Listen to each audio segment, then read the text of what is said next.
Hello. We are back again for more Ace Attorney. Whoop whoop.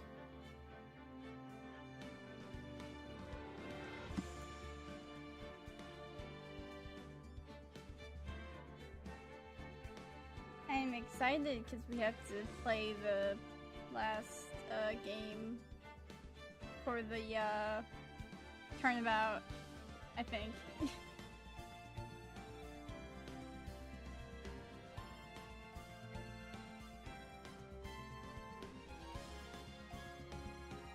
And thank you, Light, for the cookies, though.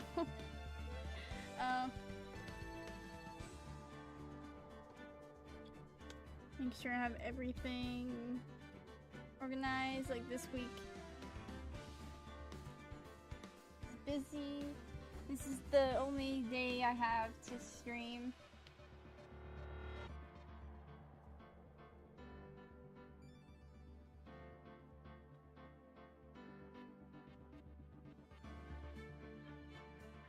And why I always try to get in 2 games today. Like, I might pull an all-nighter. Well, depends on how long this one's gonna take. Probably gonna take a bit.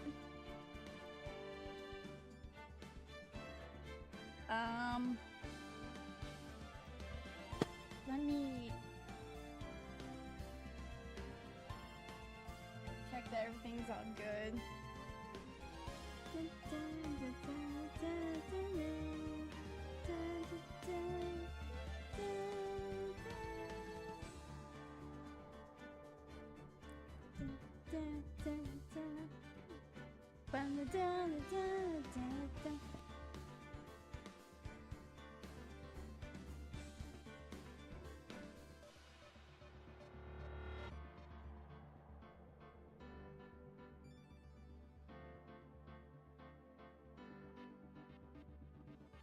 Okay, it seems that audio is good for the most part.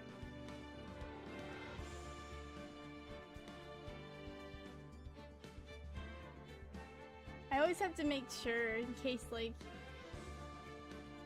I don't know, OBS like updates something and messes up stuff.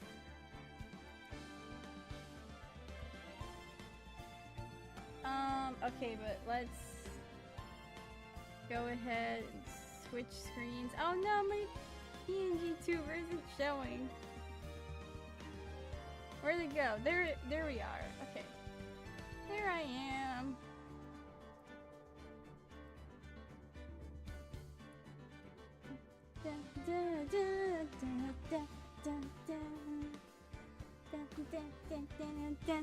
Okay.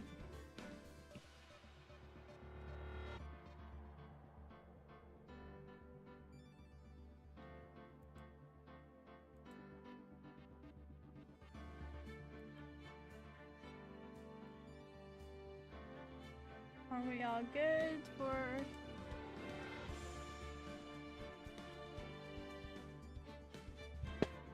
Oh, wait.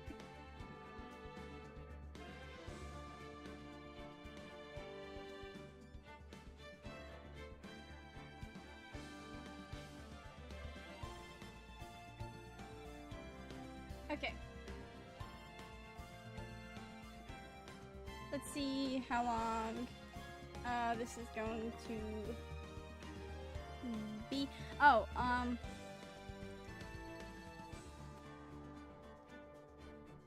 I just forgot what I was gonna say. Dang it. Okay.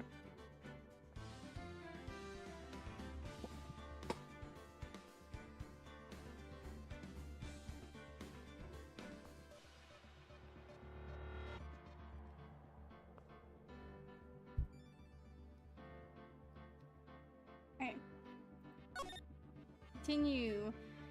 Episode 5, Rise from the Ashes. Making one more look around. And everything, I think we are good to go.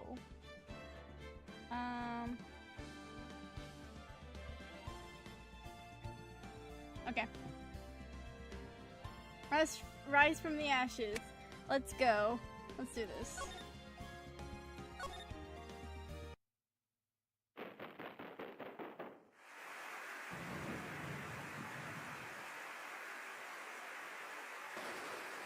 Oh no. Oh no. Wrong thing. Storm. Oh.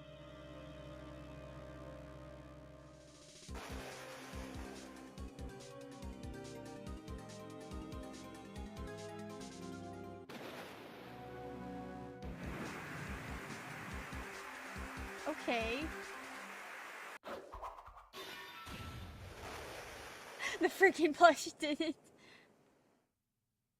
Oh.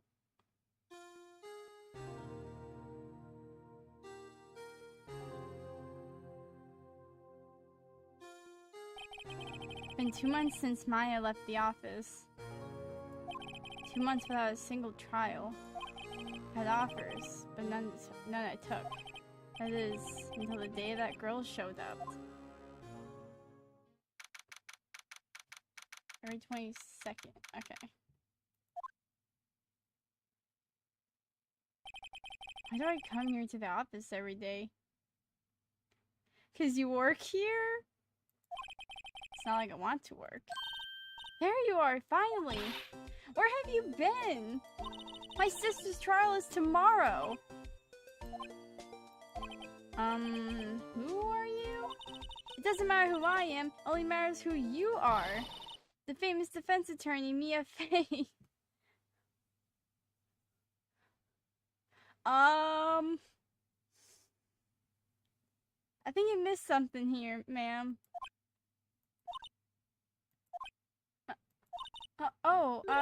You're not Mia Fey, are you? I'm sorry, but Miss Fey no longer works here. So you are the coffee boy? I'm Phoenix Wright, a defense attorney. Right. Wait, you're the Phoenix Wright? The Phoenix Wright from the Edgeworth murder case? Yes, that's correct. It wasn't Edgeworth who was murdered, though. That's a relief then. You're better than nobody. I'm sorry, I'm afraid I'm not taking cases right now. But you are Phoenix Wright, right? The undefeated defense attorney. Look, I'm not accepting any new cases. I'm sorry, but you'll have to try elsewhere. Please, I'm out of time. But, please, you have to help. It's my sister.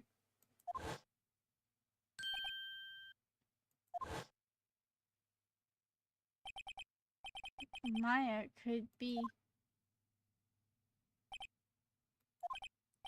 Okay, I'll hear you out. Really? Thank you so much! My name's Emma Sky. I'm a scientific investigator. Scientific investigator?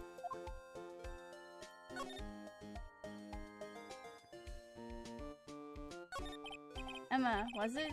So you're a scientific investigator? Yes, that's right. Is something wrong? No, it's just you seem kind of jumpy or maybe just young? Young? I'll be 16 years old this year! Huh?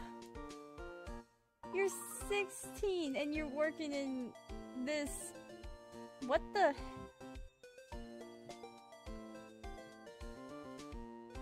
Okay then. Yeah, sure. Frick it, okay. Oh, I see. Wait, only 16? I'm set to be formally assigned to forensics in 3 more years. My work is becoming quite well known, at my age no less. So what exactly is your current position then? Well, legally speaking, I guess you call me an 11th grader. But I'm ready to do my job, at my age no less. Create another future professional in training. So what's this about? What's this about case? You said the trial's tomorrow. My sister didn't do it. She wouldn't stab someone with a knife. She wouldn't. So it's a murder case. I don't care if there's a witness who saw her do it. She didn't do it. No, she didn't do it. It's a scientific fact. And there's a witness. Just talk to her. You have to talk to her. Right. I suppose I will. I promised her I'd bring Mia Fey, but... That's interesting. How would she know Mia? Okay. So you want to be a scientific investigator when you grow up then? Excuse me, I'm not a child, I'll have you know. Ma'am, you're 15, about to turn 16 this year. Still, it's good to have a goal. I bet a very unusual one. I believe investigations should be done scientifically. Don't you? Yeah. Sure can't fault her for a lack of enthusiasm. This case is handled scientifically. I'm sure my sister's name will be cleared. Your sister? I've been doing research, you know. I'm developing a new scientific method of case investigation. I'll show you when I'm done. Looking forward to it. Guess we should get down to the detention center and talk to her sister. My sister, asked for Mia specifically. This Mia Fey person was a few years below her in school, so they went to the same school. Huh. She always told me to go to Mia if I ever needed a defense attorney, and, well, I need one. Incidentally, Mia is a woman. Now that you mention it, I guess it is more of a woman's name than a man's. Well, it's nice of you to help your sister out like this. You must be close. Well, actually, when she gets like she is now, I kinda hate her. Huh? But she's my only family. Your only family? What about your parents? They died in a car accident when I was little. Oh, I'm sorry. What? I'm gonna examine the plants. His plant, Charlie. I'm taking care of him in Maya's absence. Charlie.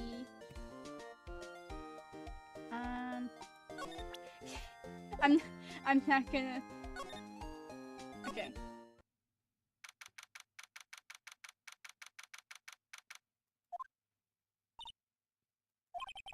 I wonder what's wrong with Emma. She's got quiet all of a sudden as soon as we arrived. Guard, I thought I told you I didn't want visitors. Sorry, ma'am. It's just your sister. No excuses. Do you not want to raise this here, Understood, ma'am. What was that all about? Hi, Lana. Funny. I seem to remember specifically telling you not to come here. As my memory is failing. Look, I didn't want to come here either, okay? For your trial's tomorrow, you still don't have a defense attorney. I'll be the one in court tomorrow. There's nothing to do with you, Emma. Is that right? Isn't that right, Mr. Wright? Hey, how do you know me? Mia mentioned you. I've heard quite a bit. Sorry, what exactly does that do? My name is Lana Sky. I'm the chief prosecutor for this district. You're a prosecutor? Two sisters, one a lawyer. Could this be a coincidence? Emma, Lana, I mean, they're just like... Is something wrong, Mr. Wright?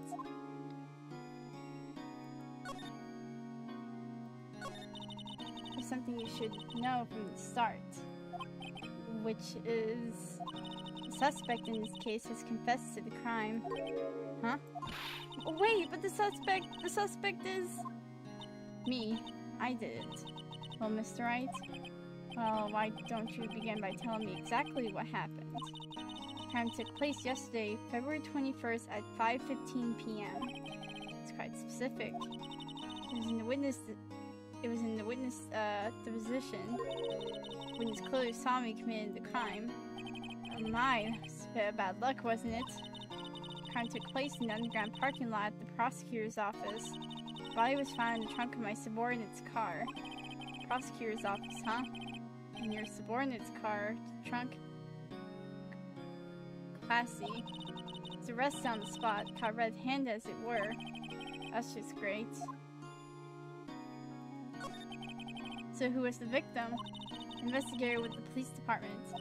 I suppose the correct term is detective. A detective?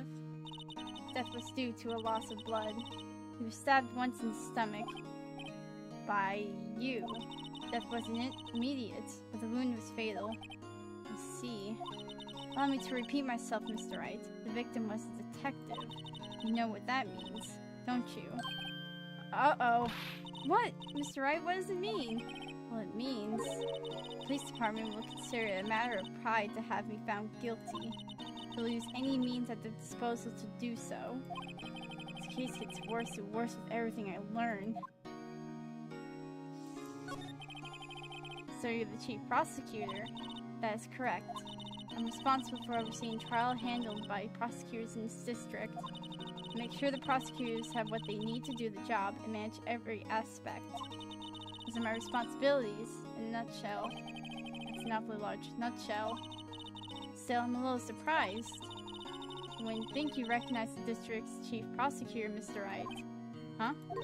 In fact, it seems impossible you wouldn't.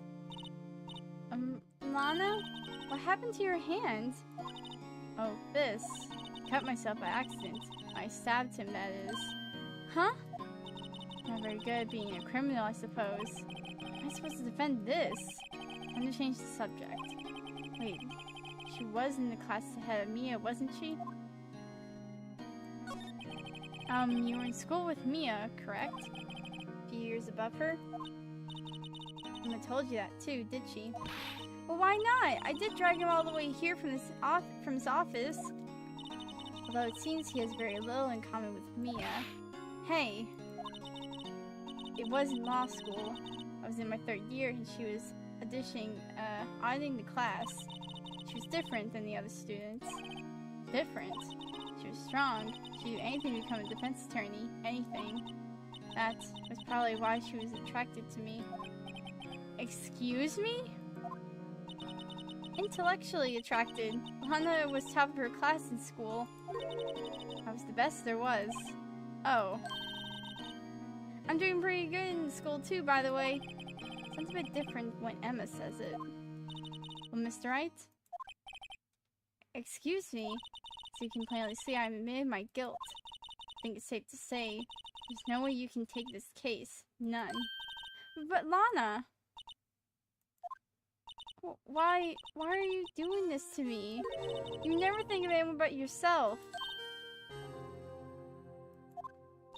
I know you didn't do it, Lana, I know. So how can you say you did? If I lose you, I'll be all alone. I hate you, Lana. Mr. Wright? Yes? I believe our discussion here is ended. The rest, I'll leave to you. You mean you're requesting my services as your defense? Don't lose any sleep over it. Your client has confessed after all. The case is over. Right. I'll do what I can to get to the bottom of this. Lana has confessed to the crime, yes. But something doesn't fit. As I look in Emma's eyes, there's something else going on here, and I'm going to find out what. My God. I'm sorry, Mr. Wright. Huh? About what? My sister, she's not always like that, you know. Just never expected to be defending another prosecutor again. She's changed a lot. She used to be so gentle, always smiling, everybody liked her. See, sorry, I'm having trouble imagining that. What happened to her? I don't know for certain myself. I think maybe she... well, maybe not. I think there's something there that defies a simple scientific explanation. Let's go check out this underground parking at the prosecutor's office, shall we? Okay. That's great.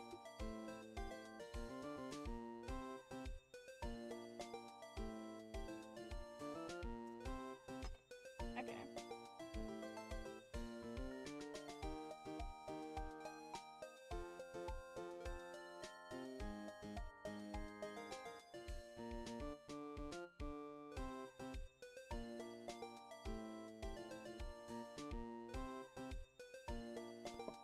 The music's always a bop. I love it. Okay, move. Underground parking lot.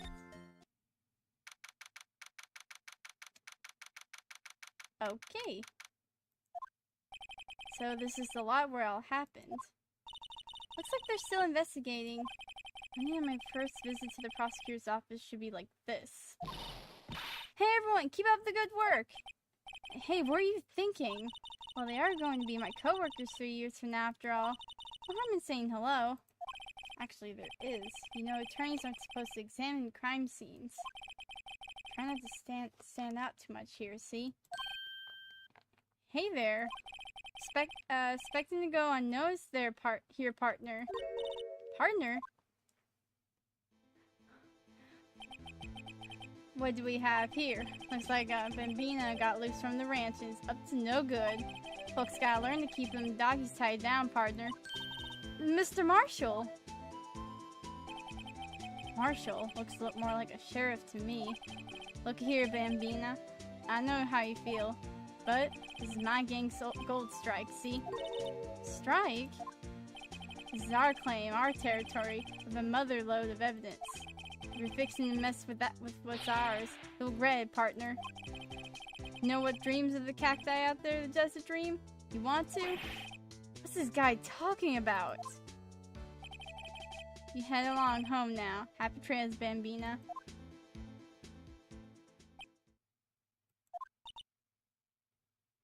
What the frick just happened?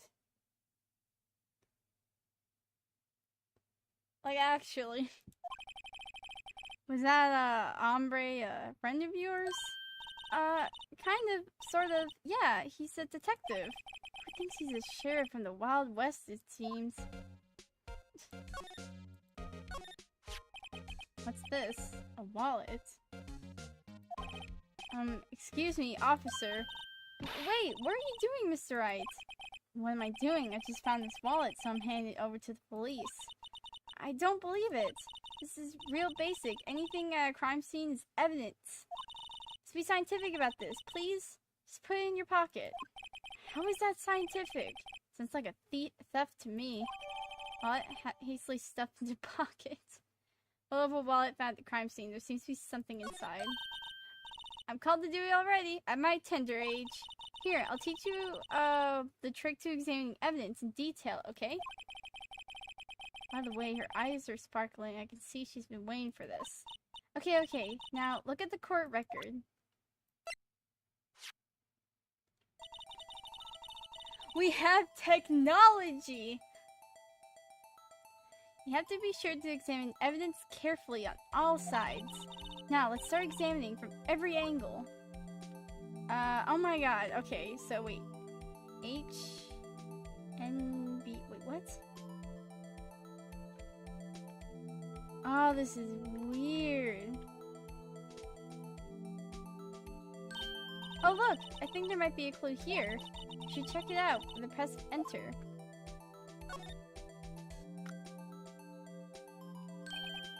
This is an ID card. Sergeant Bruce Goodman. ID 5842189. I'm writing this down. So, I feel it's gonna come up at some point, and I've got to have it down.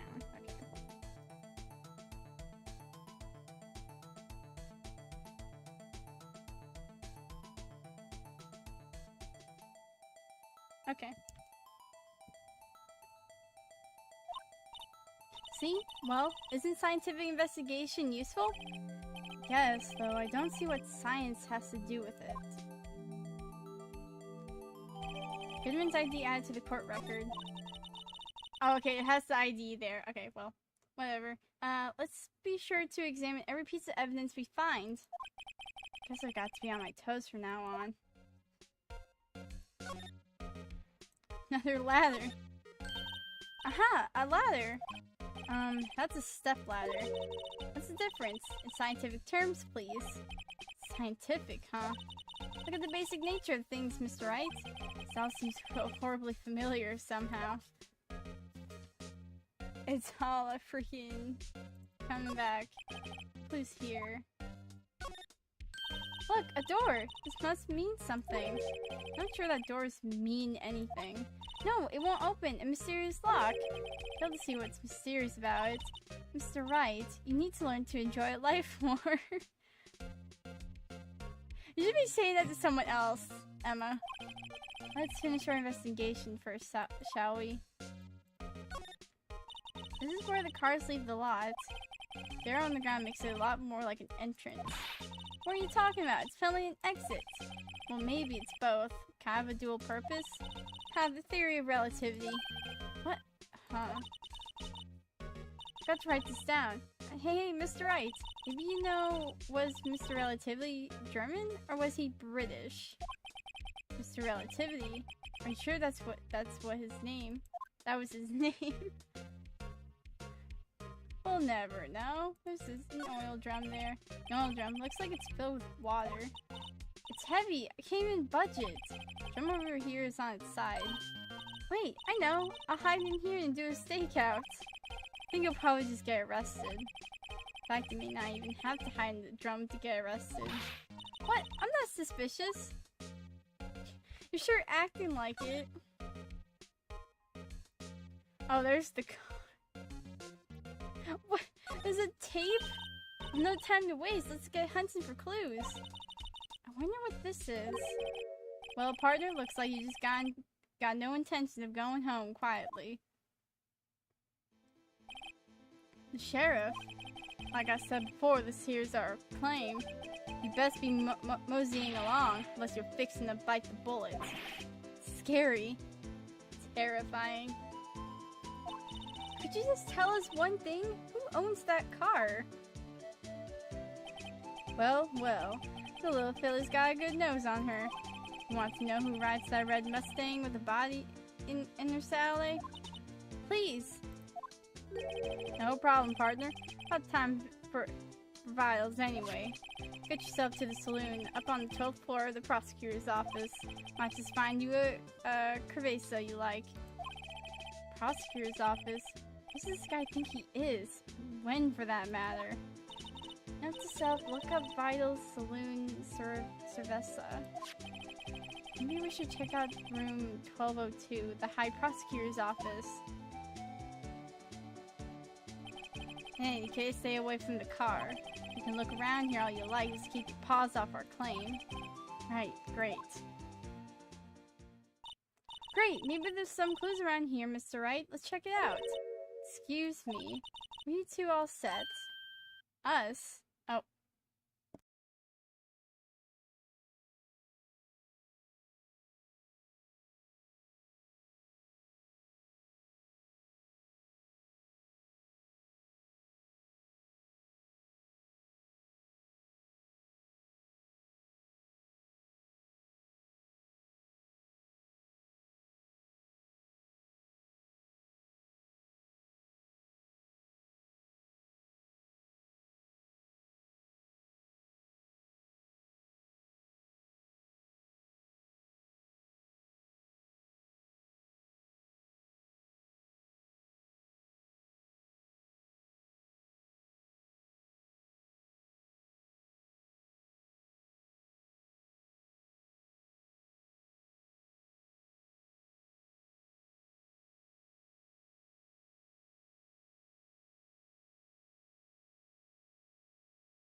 Okay, sorry about that.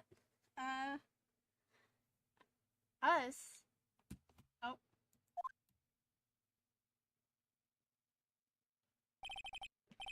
What's this? She couldn't be...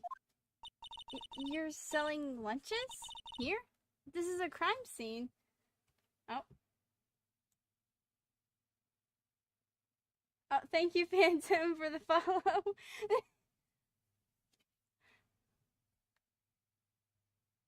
That freaking scared me.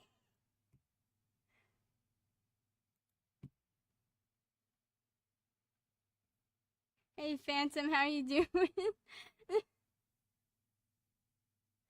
Oh, dear God. Why did that scare me?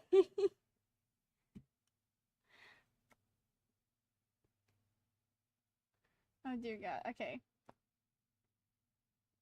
You're selling lunches here? This is a crime scene. Hello, half and half, was it? Oh, thanks.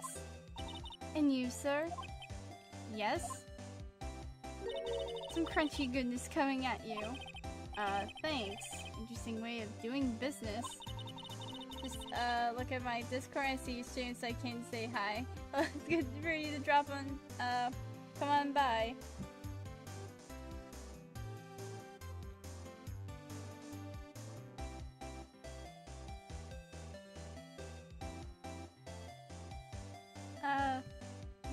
This area's off limits to anyone without clearance, especially passerby.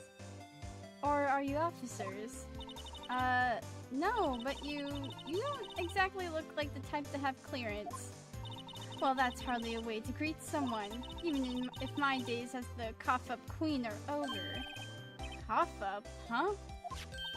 You know, I'm feeling kind of full. Maybe I'll pass on lunch. I'm quite connected to this case, you see. I can't speak. The images are burned into my eyes, you might say. It's all the sordid secrets. Secrets? Dear me, you're a slow one, aren't you? I'm referring to the murder, the stabbing of that detective. What? When this clearly saw me committed the crime. You mean you're the witness my sister was talking about? Please, cough up, Queen, tell us what happened! This cannot be your freaking name. Cough up, Queen. What the frick does that even mean? The name is Angel Star. Don't you go forgetting it. Or before you know it, I'll have you whimpering at my heels. Yes, ma'am. Yipes, she means it.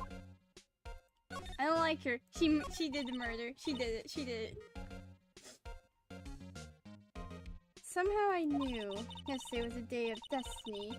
I knew something was going to happen. Just like how I know that the daily special on Friday every week is salmon. Destiny? Was yesterday special? Was yesterday special for some reason? You're a defense attorney, right? You should know then. You should know the foul misdeeds of the evil ones who haunt this den of iniquity. Evil ones? Prosecutors. They have no qualms at all about blackening the name of innocence. And yesterday paid homage to the most evil one of all. They gave an award for King of Prosecutors. What a farce. So she's saying there was some sort of prosecutors convention yesterday? I was almost compelled to lace their lunches with something foul. Do you have a personal grievance against prosecutors or something? Everyone just has some beef with prosecutors, defense attorneys, and all that. Just like all prosecutors will burn in heck. How many prosecutors do you hate? Oh, I only hate the one, but I hate all of them all the same. Or is there some kind of scientific evidence of this, evil? Young miss, mock me at your own risk. You will soon find out why they call me the cough-up queen. Alright, ma'am. Ew. The The most heinous of all the evil ones, the one they awarded yesterday. It was in his car that they found the body. Proof that he devours the evilest lunches of all. Really? Really what? I'm totally confused. One thing's clear, this lunch lady has a thing against prosecutors. So what exactly was it that you witnessed, Miss Star? It was a fascinating spectacle to be sure. I now feel I know what they say when they talk about a woman's wrath. To see Lana Sky wield that knife so. Her knife flashed in anger, bringing him to a sad end. It was truly a sight to see. You mean you saw the very moment of the crime? The sound of this silvery ties of his world being cruelly cut still rings in my ears. And the rhythmic beat of Lana Sky's knife. Wait a second, you know Lana Sky? Of course, it's quite a feat, becoming a chief prosecutor. How many lunchboxes of sin did she pack to make that journey, I wonder? She always travels light. And why would this pretty lunch lady know the chief prosecutor's name? Why'd you have to mention she's pretty? Phoenix, calm down, for God's sake. Could we ask you a bit about yourself, Miss Star? I come here every day to sell lunches. I import only the freshest and best from the Far East. For some reason, the box lunches are a hit here. Why not make the lunches here rather than import them? Did you say something? No. Only true connoisseurs can understand. I don't like that. The kind you can only tell someone who's tried General Tso's Trilobite lunch set. Oh, Trilobite lunch set. You. Never mind. You win. I don't even want to appreciate part of Trilobite's flavor. Anyway, I come here every day to sell lunches. My boyfriend works in the security room here at the prosecutor's office. Your boyfriend? See the security room over there? The glass walled booth. I sell my lunches, and since I'm here anyway, I drop in to see him. Since you're here anyway, because selling lunches is more important than romance. So, to scientifically analyze the data available so far, you, Miss Star, are a lunch vendor with an ulterior motives for coming here. Useful analysis. Not. Did you have a bad experience with the prosecutor, Miss Star? Sense some hostility. Hostility? Ha! Perhaps. Prosecutors are all alike, and the bigger they get, the worse they smell. Kind of like a 10-day-old clam in chowder. I wonder if Miss Star was involved in some sort of legal trouble in the past. That'd be a sure cause of food poisoning, scientifically speaking, of course. I mean, now you're talking cough up, Queen. Thought she was just a lunch vendor, but now I'm not so sure. Okay, ma'am. What's this? Nothing here. Here, a phone. Let's see if it works. Hey, don't touch stuff we don't need to be touching. I can't hear anything. My ears. No, my ears. Maybe it's due to barometric pressure? What is she babbling about? Hey, what did you just say? So you can hear just fine. The phone's broken. Okay, I guess we can move along now. I don't want any of your whatever foods. Bento boxes.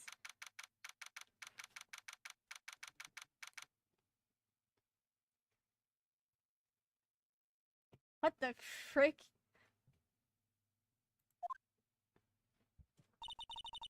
This is the kind of room that just screams, I can do the job. Quite a change from your office, really. Thanks.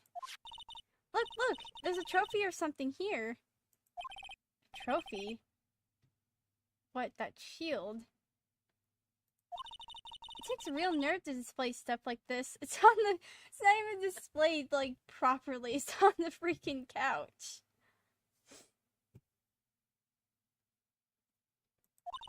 Whoever's office this is, they must be a real stuck-up jerk.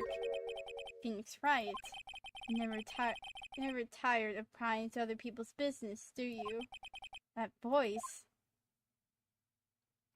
He's back. Long time no see, Edgeworth. Huh?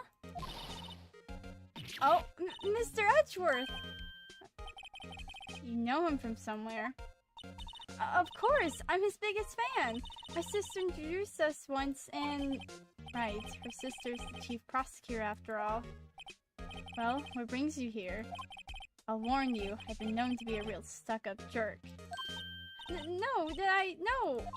It was just Mr. Wright here, Hey, don't blame me. We're just here to investigate a murder case. Murder? A body was found in this nasty bright red sports car in the parking lot. That would be my car. What of it? What is this? What is this face, Edgeworth? I swear to God, what if you did? Why do you...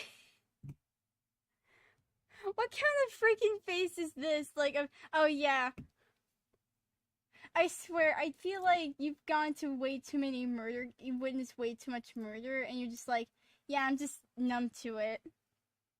Yeah, there's a dead body in my car, so what of it? Yeah.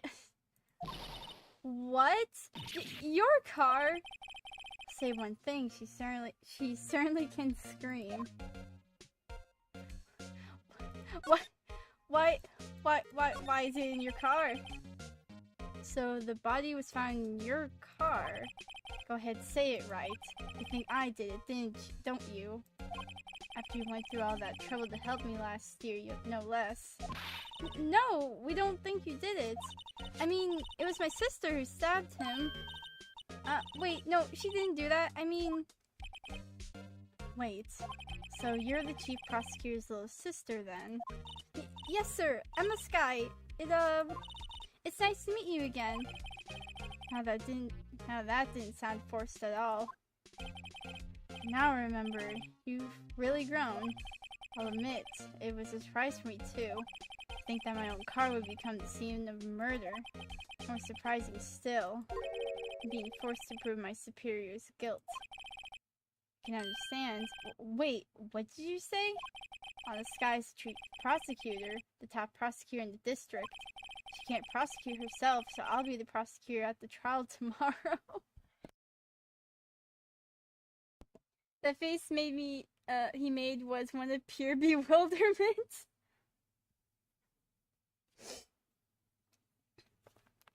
I don't know what to think of this man's face. He doesn't know what's going on, but he's gonna freaking go along with it.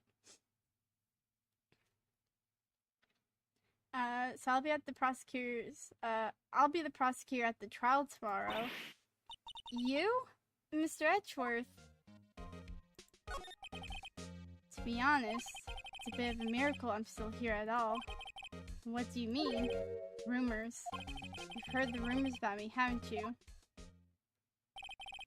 Alice Edgeworth. It's hard to remember a time when there weren't rumors about this guy.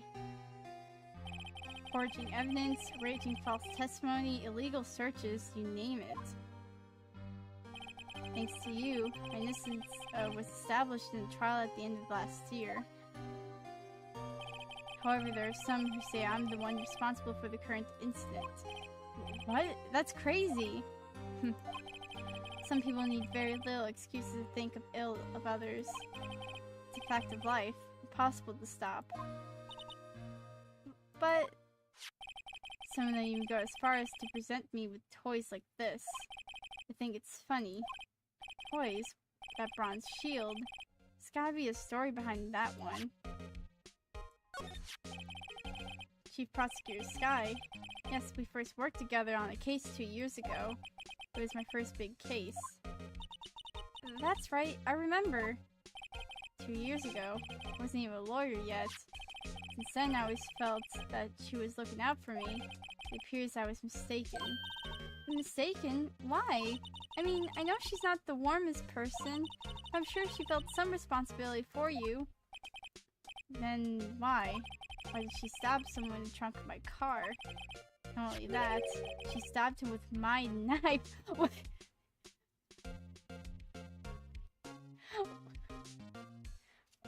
My god, this man can't catch a break.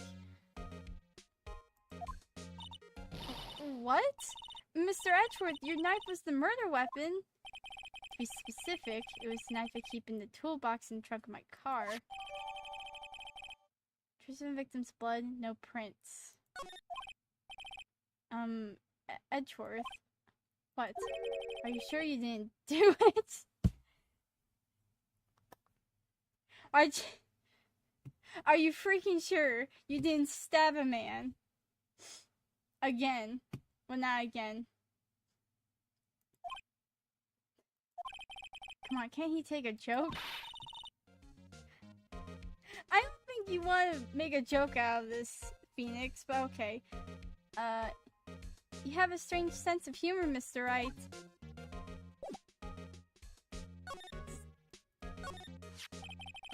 I've been wondering, what the heck is this? It has a big K on it. Prosecutors. Huh? What's that? It's the King of Prosecutors trophy. King of Prosecutors? It's a great honor. They send that shield to the best prosecutor each year. What? So that K, that's... K stands for King? Yeah, you got a problem with that? I didn't design the thing. King of Prosecutors. Kind of like Employee of the Month, only better. At the PD on the day of the murder.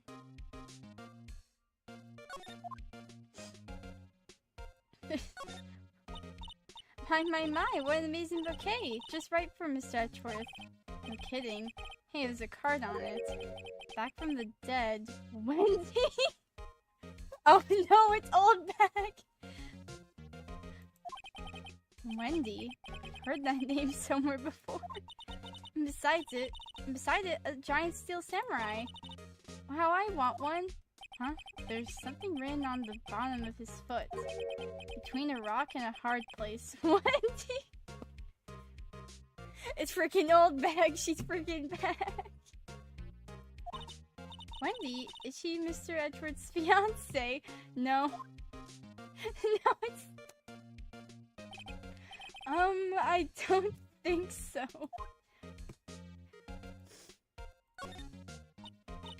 Oh, cute! What a pretty tea set.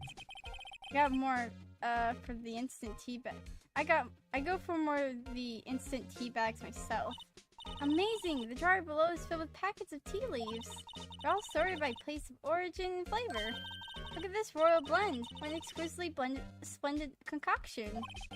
Such thing has taken a hobby too far. Wow, these are all case files. They're stacked up to the ceiling. There's even a ladder. Odd. I thought Edgeworth wasn't good with heights. He must have someone, get them for him.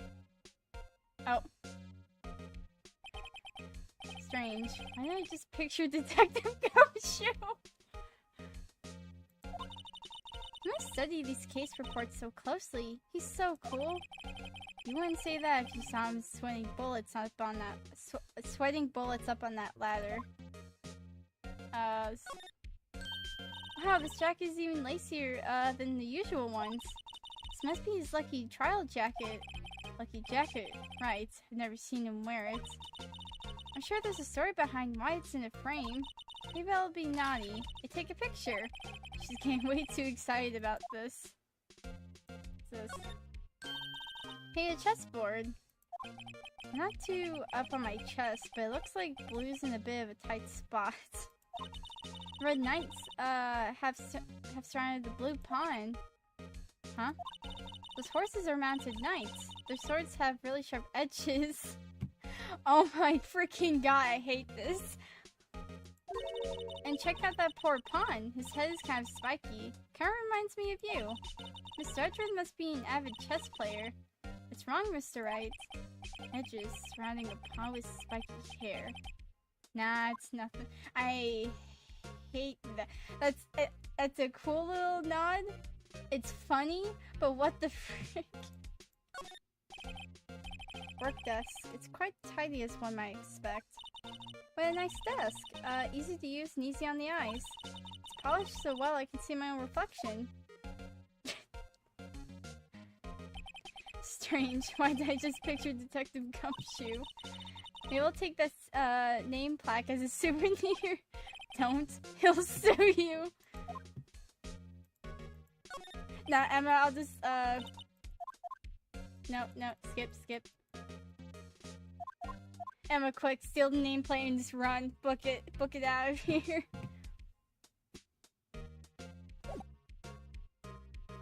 Anything else? Or can I... Why? Oh yeah, I forgot I have technology. I can freaking look at this stuff. Why is it night? I can't investigate it. Okay.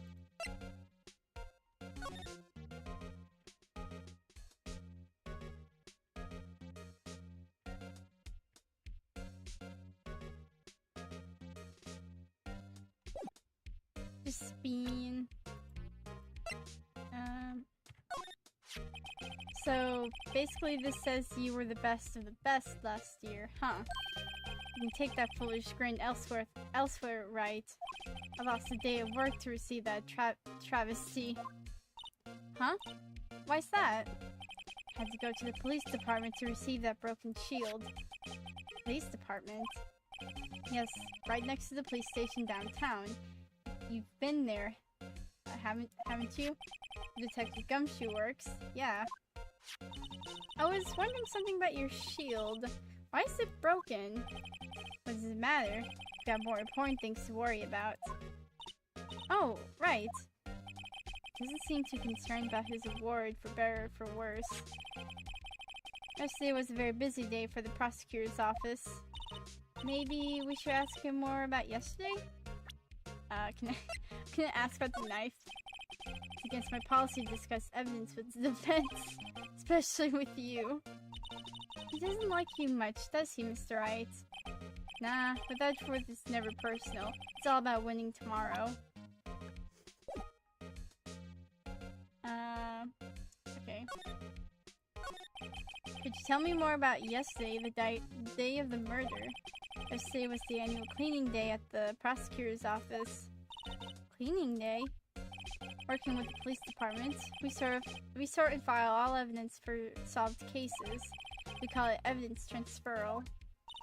Wiping your hands of old cases, in other words. Oh, and another thing. A ceremony was held at the police department. It was an annual review and awards for outstanding police officers and prosecutors. Nothing for the defense, though. And that's when you got the shield.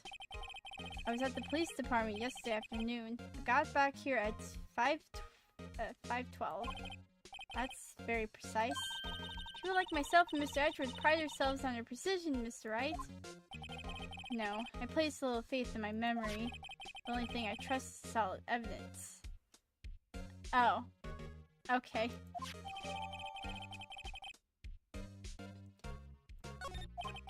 This is the parking sub from the underground lot. The murder took place around 5:50. 3 minutes!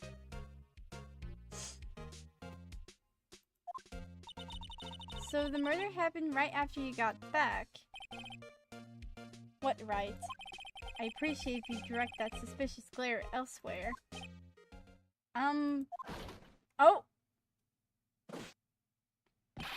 Excuse me, but Mr. Edgeworth, anywhere on the premise? I'm Edgeworth. What is it? I'm here, sir, at the request of Chief, sir. I got your report, sir. Report? What? Did you find your evidence in the case against Chief Prosecutor Sky? Don't like the way this conversation's going at all. Sky, sir? No, sir. No name of that kind, sir. Not in this report, sir. I think I just heard Edgeworth's lid blow. Mr. Edgeworth's lid isn't on very tight, is it? I made a clear request to the police department, did I not? I need to focus on the trial tomorrow, so do not bring me anything unrelated. Sir, but sir! I'm just following orders, sir. They told me to bring this to you. I wasn't aware of the particulars of your arrangement, sir. Give me your name. Yes, sir. Meekins, sir. Officer Meekins. Right, Officer Meekins, take your report and leave. Good luck with that raise next month. Jesus Christ, Edgeworth. Yeah, he ain't playing any games. Oh! But, sir, I didn't know. Poor guy. Looks like he was absent on the day they gave out brains, and good luck! Aw, poor Meekins.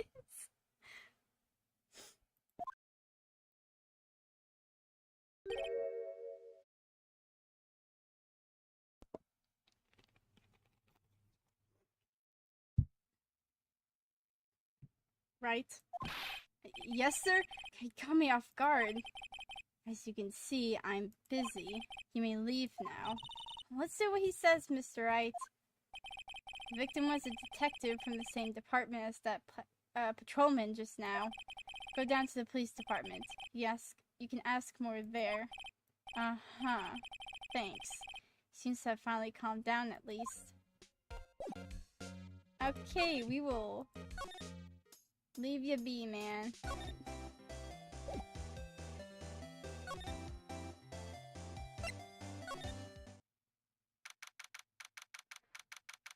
Oh, look at this guy.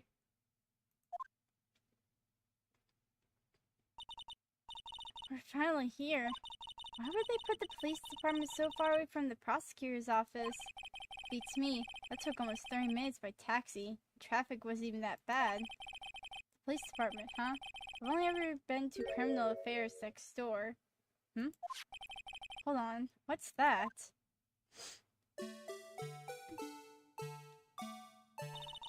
Disturbing. Why does it undulate like that? Oh, wait, I know. This is the Blue Badger. We're trying to make him a police mascot. Wow, Mr. Wright, you sure know a lot about the police. Still, he does seem familiar somehow. Forget the Blue Badger. Who's that next to him? Someone appears to be dancing with the Blue Badger. Uh-oh, he noticed me. Sure is running over here fast. Hey, pal, what are you doing here? That's my line, Detective Gumshoe. Specifically, why were you dancing over there? What?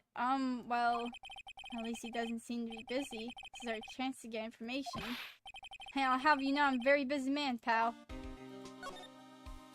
I'll give you one word of advice, pal. You better not agree to defend the suspect in this case. Why not? Huh? Well, it's just that the chief prosecutor has confessed to the crime. She says she summoned the detective to the prosecutor's office and she killed him. But what if she's not telling the truth? Yes, well, no. Come on, pal. There's plenty of evidence against her. But what if the evidence was faked? Hey, pal. Can I speak to you for a second? Huh? Me? Why is that little girl so, ticked at me? She's a relative of the suspect. She's the honest guy's sister. Whoa, the chief prosecutor's little sister? Just please investigate this case carefully, okay? Scientifically. Yes, sir. Oh, by the way, you might want to keep your voices down. You don't want to be overheard using the words like faked. Huh? It's a sensitive issue with us these days. I'm assuming because of Edgeworth. Or other people. So, what are you doing here, Detective Gumshoe? Me? Oh well, nothing really. You kicked me out of the criminal affairs. Oh no! Detective Gumshoe, what did you do this time? What do you mean, this time? Then, what happened? I know things are busy right now. I mean, with my sister's case and all. It's true, we've never had a chief prosecutor murder anyone before. One of the highest ranked people are being led into criminal affairs now. Lowest ranking guy in there is our chief, of detectives. We're not letting any of us rank and file detectives in at all. None of you? This is an important trial, but isn't that a little odd? So anyway, I thought I'd spend the day getting the badger dance down pat. Isn't there anything else you could be doing? Chief of Police himself is directing this investigation, pal. And Officer Marshall was assigned to the underground parking lot. Officer Marshall, now that I think about it, Emma did seem to know that Marshall guy. Patrolman in charge of the crime scene is unheard, pal. Unheard. Is he talking about Meekins?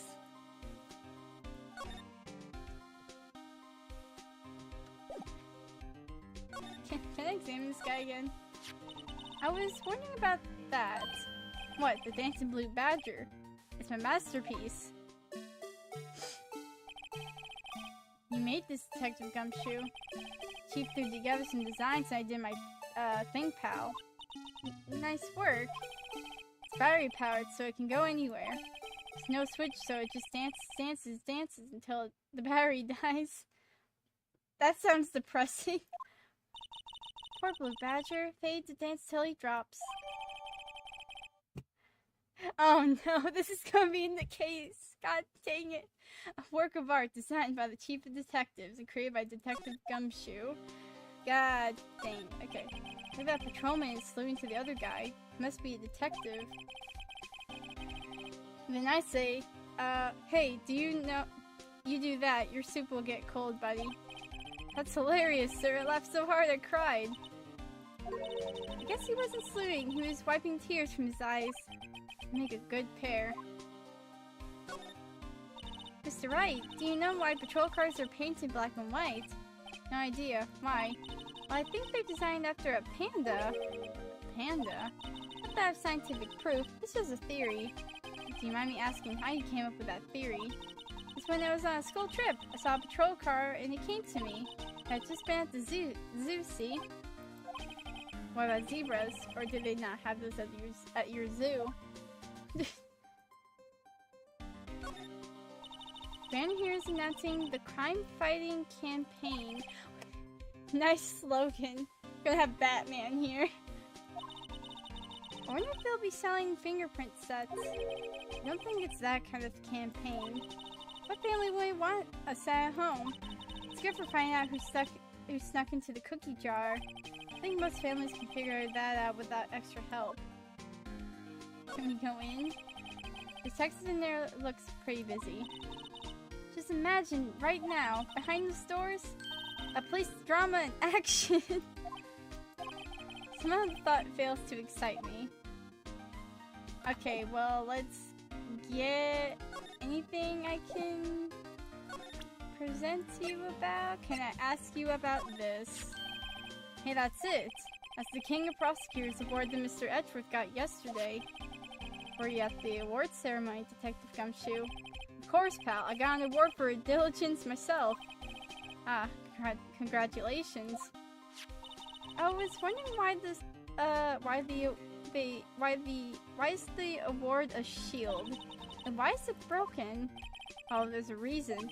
I'll tell you what it is later. Apparently he's forgotten.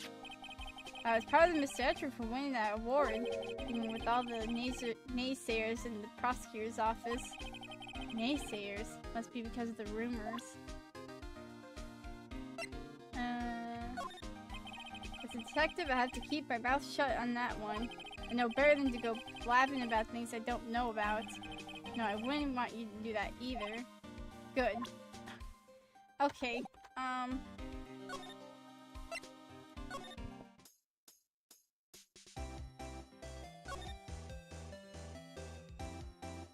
I can't move! Okay, what the frick?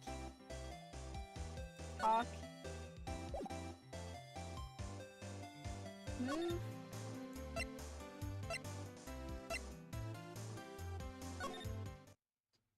Nope.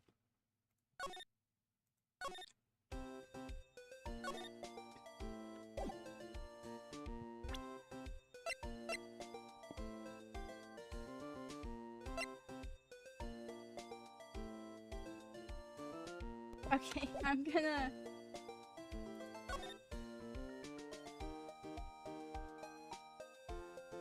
Underground parking lot. Move.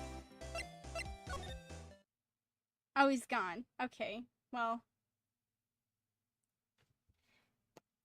Alright then. Where do I even go? Can I present anything?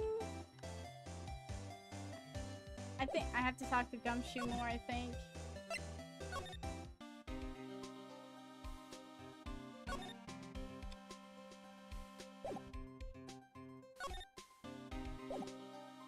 Present?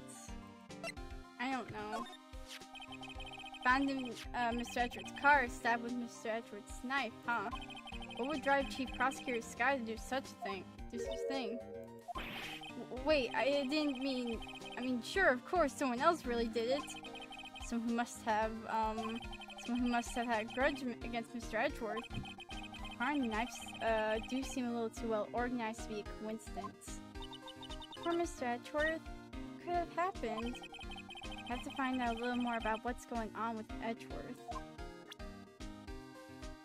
Is that my cue to freaking... Okay.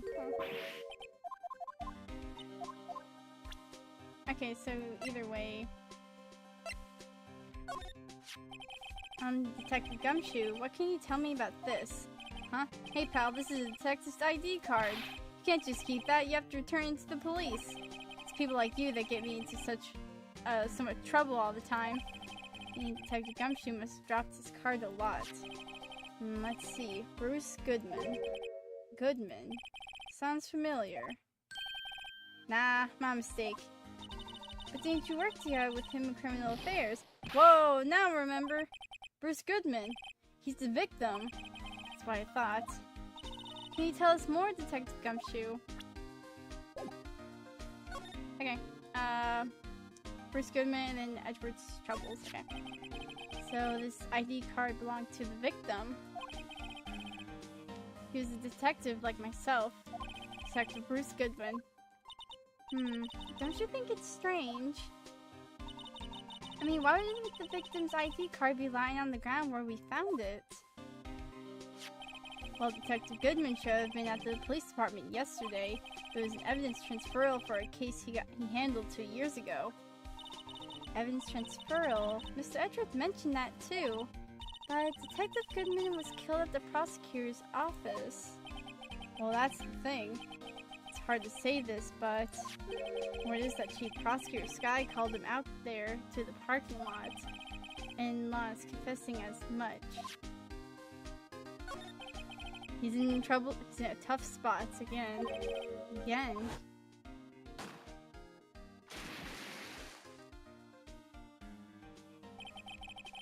Well, it all started with the murder of that defense attorney Hammond. Mr. Edgeworth was found innocent. Listen, pal, there have always been rumors about Mr. Edgeworth. Forging evidence, making deals with witnesses. Nothing outright, but there were always whispered rumors.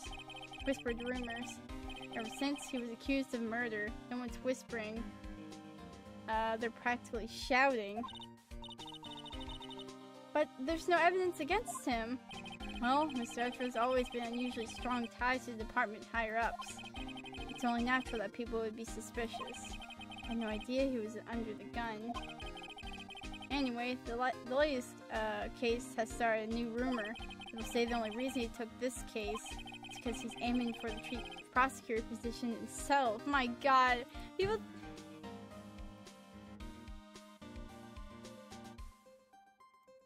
are just that mean. Okay,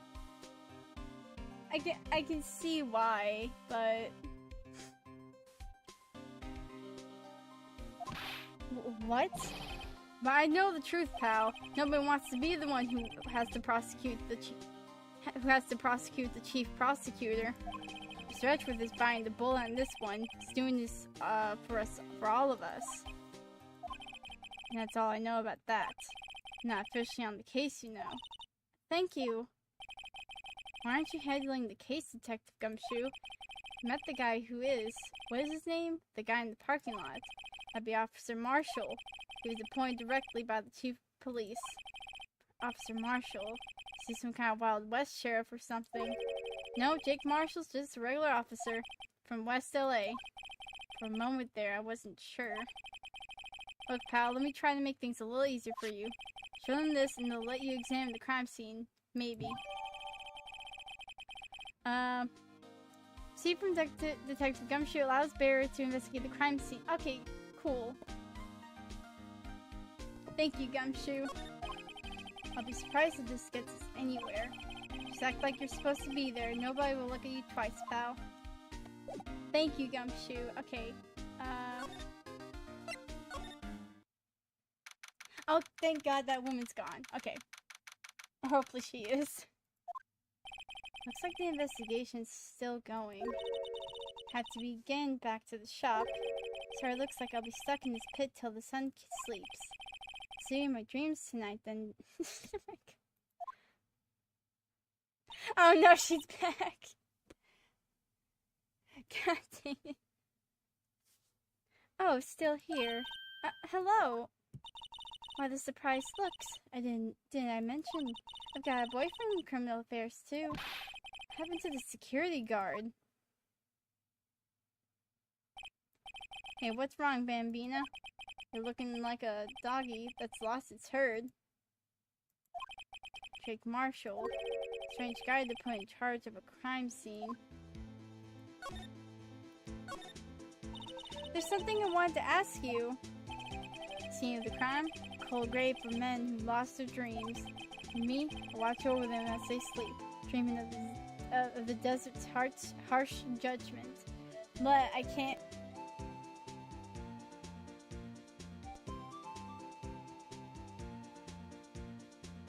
Weird characters. Okay. Dreaming of the desert's harsh judgment. He's asleep. Well, should we show this hopeless case something to catch his interest? There's something I wanted to ask you. Scene of the crime. Freaking. Yeah, sure. Yeah, okay, let's freaking show him this. Do you mind reading this for me? What's this? I warn you, fan letters to me go right in the spittoon. It's a letter of introduction from Detective Gumshoe. Maybe we investigate. Gumshoe. Ah, that old cow dog? Telling the birthday party or something. Huh? Look, where it should say letter of introduction, it says invitation. Ah, I think he just miswrote it. But why am I getting all defensive here? No worries, this proves it's from Detective Gumshoe, better than a blood test. Guess I'll better let you in then. Thank you, Officer Marshall. That's right, he's a patrolman, not a detective. Which reminds me. Hey, wait a sec. Isn't a crime scene supposed to be handled by a detective or higher? Well, folks, clues are calling. Welcome to our gold strike. Be like a settler, strike out for lands unknown. Manifest destiny. Let's have a nanny. Police investigations are like settling land. Well, Mr. Wright, what do you say? Say I won't be needing this anymore. Alright. Cool. Now can we talk? Officer Marshall, could you tell us more about the victim? Good men always die young. Remember that, partner. Could you be a little more specific? Bruce Goodman. He was a detective, right? Well, aren't you a feisty doggy there now? Detective Goodman was stabbed here at 5:15. Smiling Madonna told me the tale. I think he means the witness at Miss Angel Star. And stabbed to the chest. A fine piece of work. Here's the autopsy report. We're gonna get this autopsy report, and I swear to God, if we go to court tomorrow, and Edward's like, oh, I'm sorry, but we have an updated autopsy report, I'm going to, like, strangle someone, okay? Was my sister involved with the victim in any way? Funny you should mention that, Bambina. Chief Prosecutor Sky and Detective Goodman had nothing in common at all. Wait, what?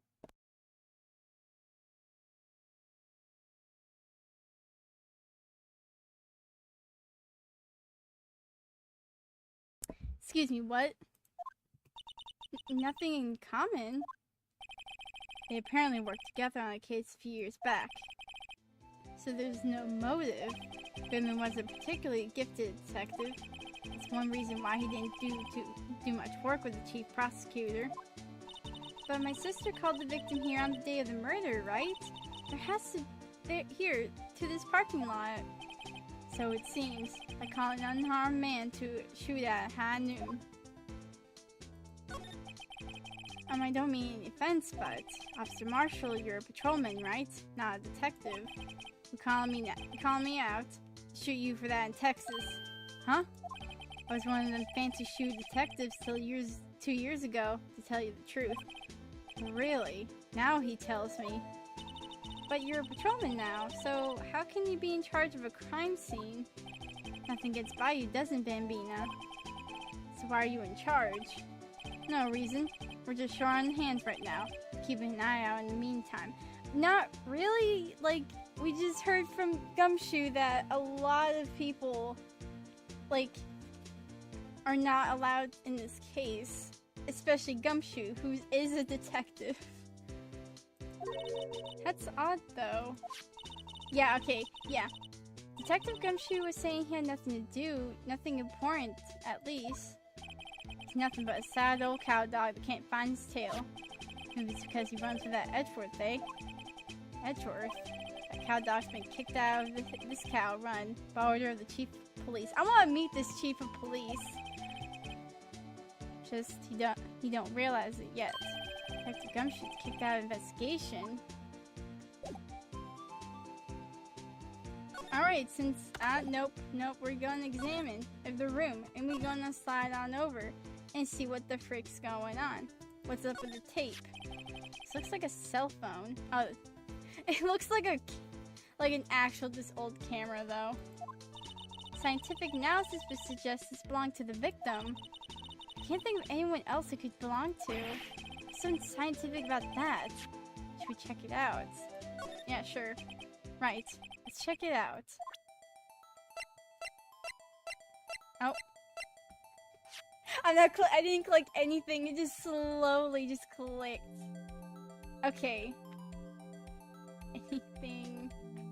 I don't know how to work this. Wait. EMB. Okay. This phone's still on the redial screen. Redial? Mr. Wright, most phones keep a record of all the calls you've made and received. You just press the blue button to display the last number you called. Convenient. Convenient, isn't it? I'm surprised you didn't know about it. Sorry to disappoint you, but even I know things about redial. Huh? Oh, I'm sorry. It's just you never know with people from your generation. Whatever. Let's check this phone out. Okay. Well, let's click this then. Let's see who the owner of this phone called last. This up, the defense attorney doesn't think first, he just punches the button.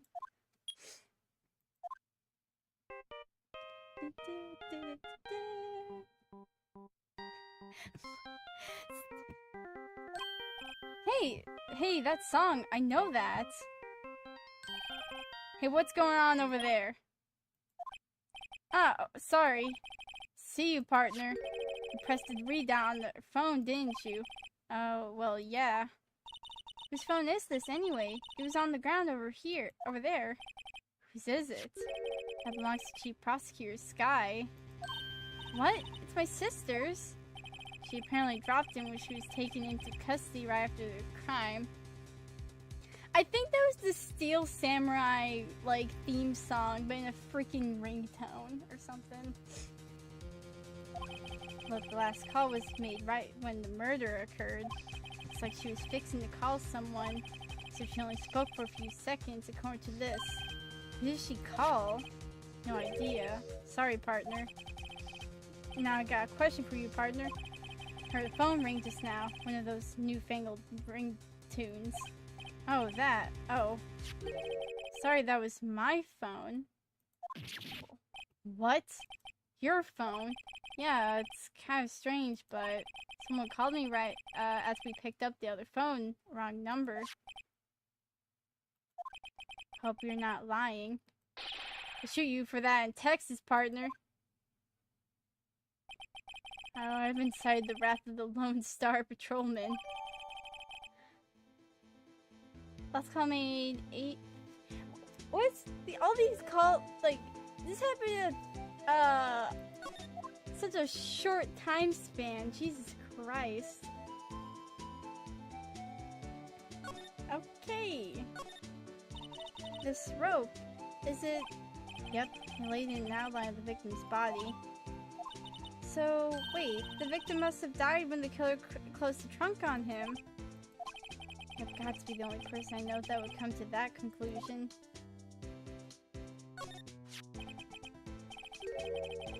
What's this? Looks like a note of some sort. Look, something's written on it. You're right. Let's see. 67S122. There's a name printed on the paper above that. Goodman. Maybe it fell out of his pocket when he was killed. Well, so what does it mean, Mr. Wright? How am I supposed to know? Not to self for Detective Reasoning, go to Edgeworth, not right. We're against the man. I'm sure Edgeworth wouldn't know what this means either. Okay. This appears to be the car where the body was found. Looks like the lock on the trunk is busted. Crime took place in an underground parking lot at the prosecutor's office. The body was found in the trunk of my subordinate's car. Why a luxury car? It just screams to have money to burn. Yeah, prosecutors get the big bucks.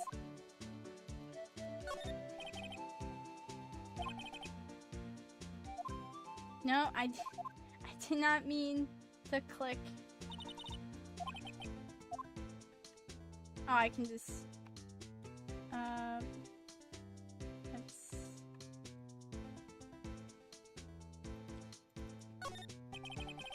B block. It's through there. That is through there. That's where the visitors park. I can see the Lunchland's car over there, far in the distance. Yeah, you're right. I like the cute designs on the door. See a cartoon cow munching down a juicy looking steak. Cannibalism, cannibalism. What the frick?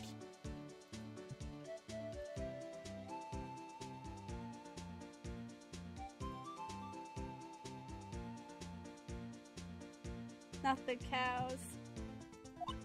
Doesn't that strike you as a little creepy? Just don't think too deeply about it and you'll be fine. I'm going to think a lot about that. Like, what the frick? Who's here? Oh. A block. This area is reserved for prosecutors. Defense attorneys are regulated to B block. I dream of the day when I'll be able to park my car here. I'll go over to B block to buy my hamburgers from you, Mr. Wright. Not planning on giving up my job that soon. No one likes defense. Like,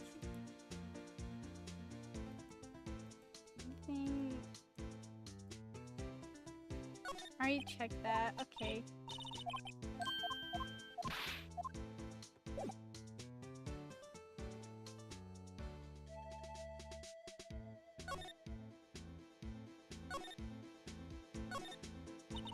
So, there's no connection between Detective Goodman and my sister. That's correct, but there's a gold mine of evidence against her. And the prosecutor tomorrow is none other than Edgeworth himself. I'm afraid your sister's fate is decided, Bambina. Many condolences. Officer Marshall? Yeah, Bambina? How can you say that? You and my sister, you were... Is there something between this cop and your sister that I don't know about?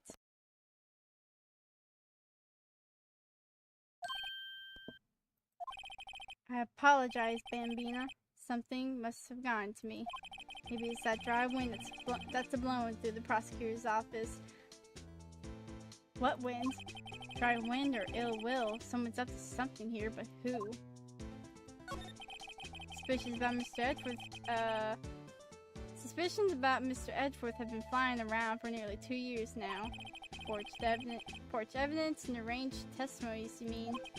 He was unbeatable because he did whatever it took to win. Unbeatable, that is, until he met you.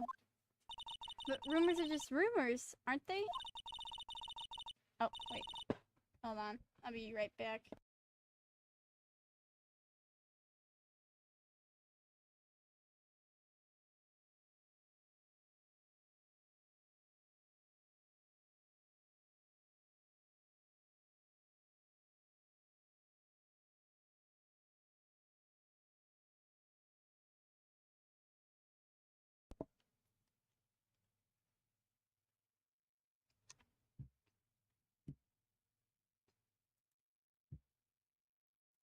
And it was nothing. Okay.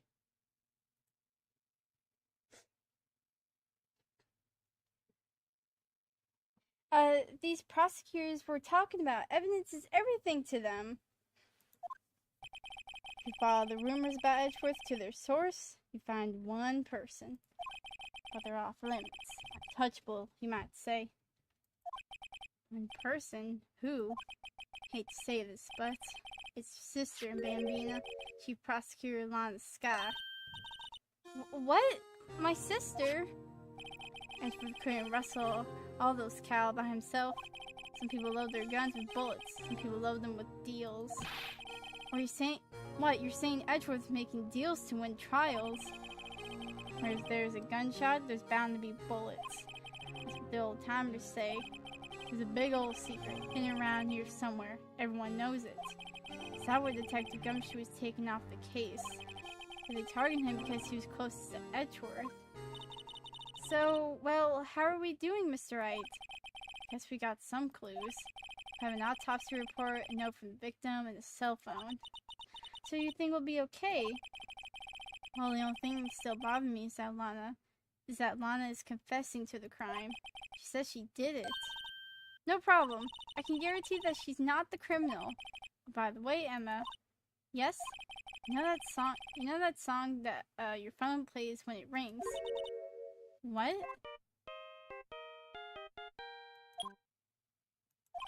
It's the Steel Samurai theme song, isn't it? That popular TV show for kids?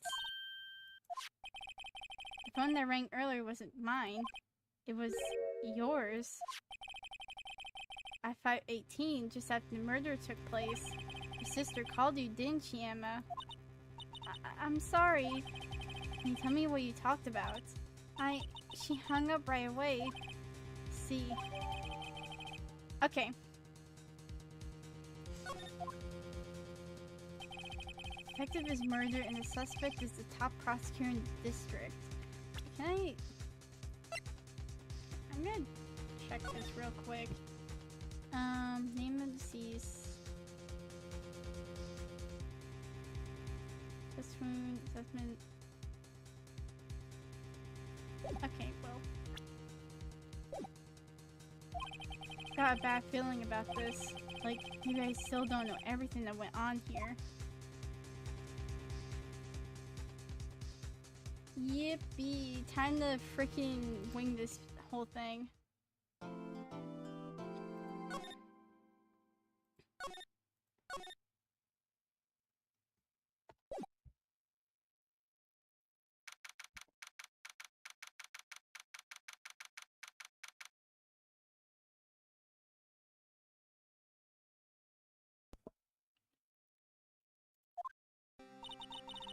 Had the investigation go, you say, Mr. Wright?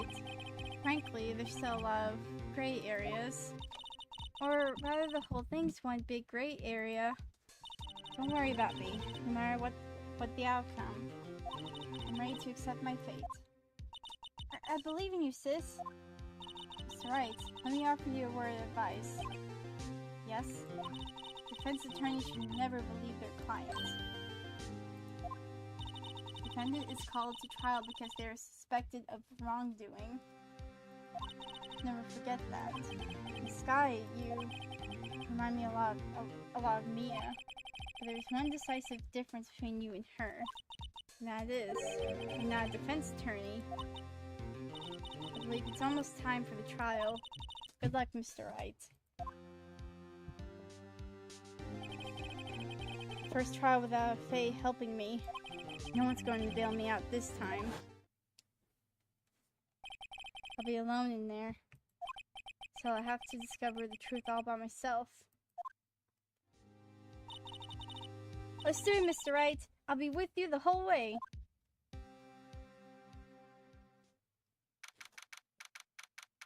Oh god. Let's go.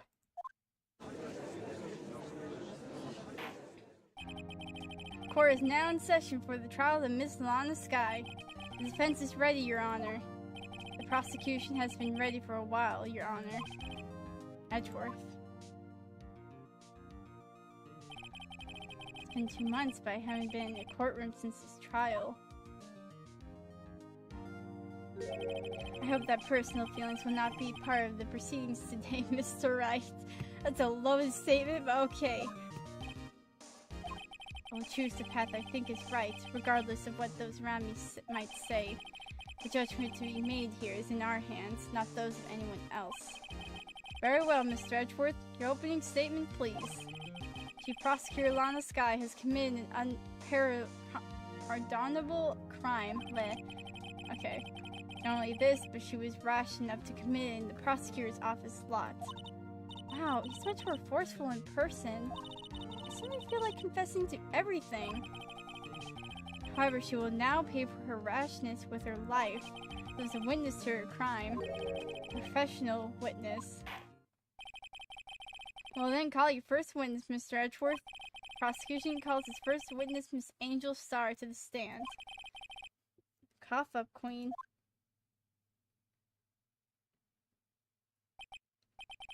Haven't I seen you somewhere?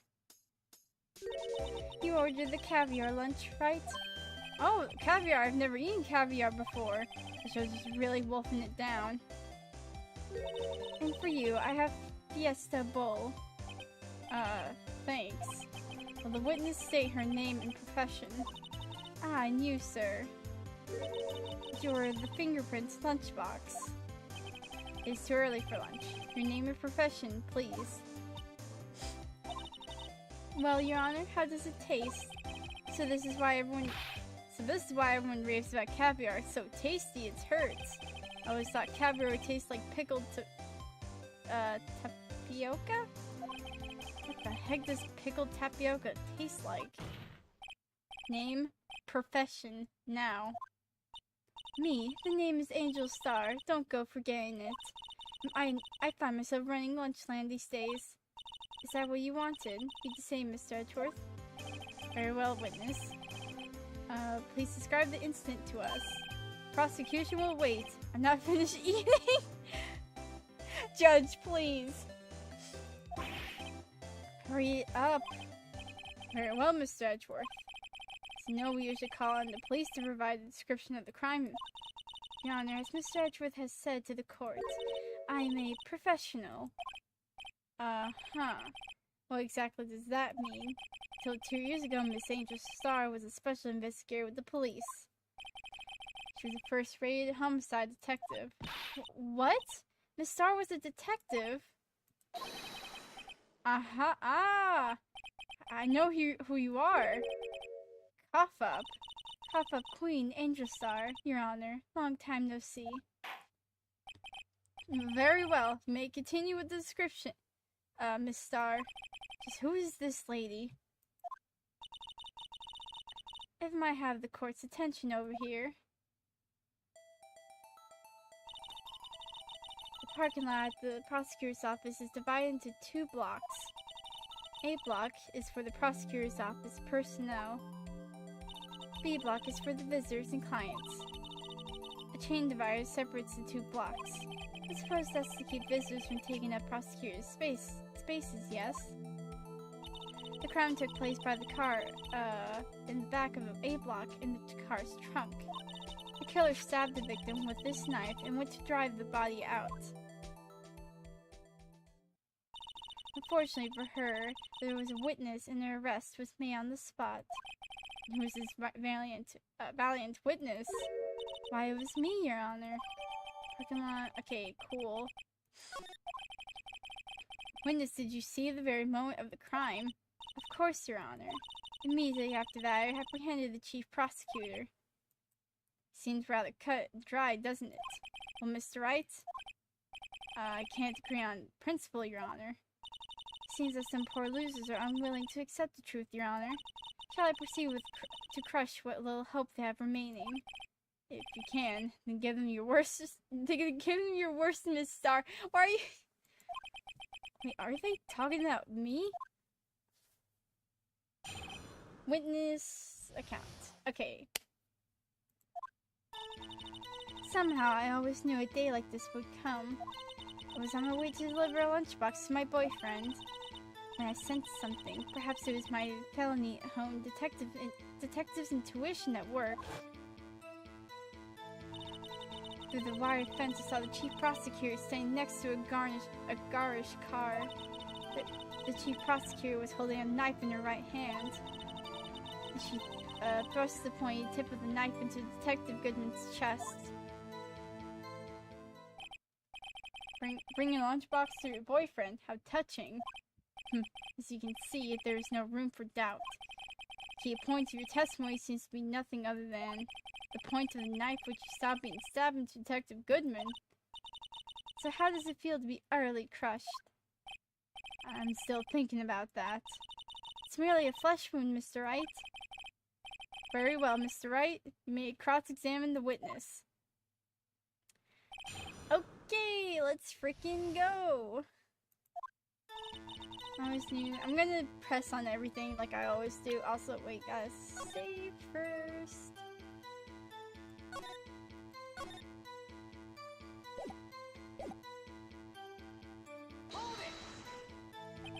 How did you know?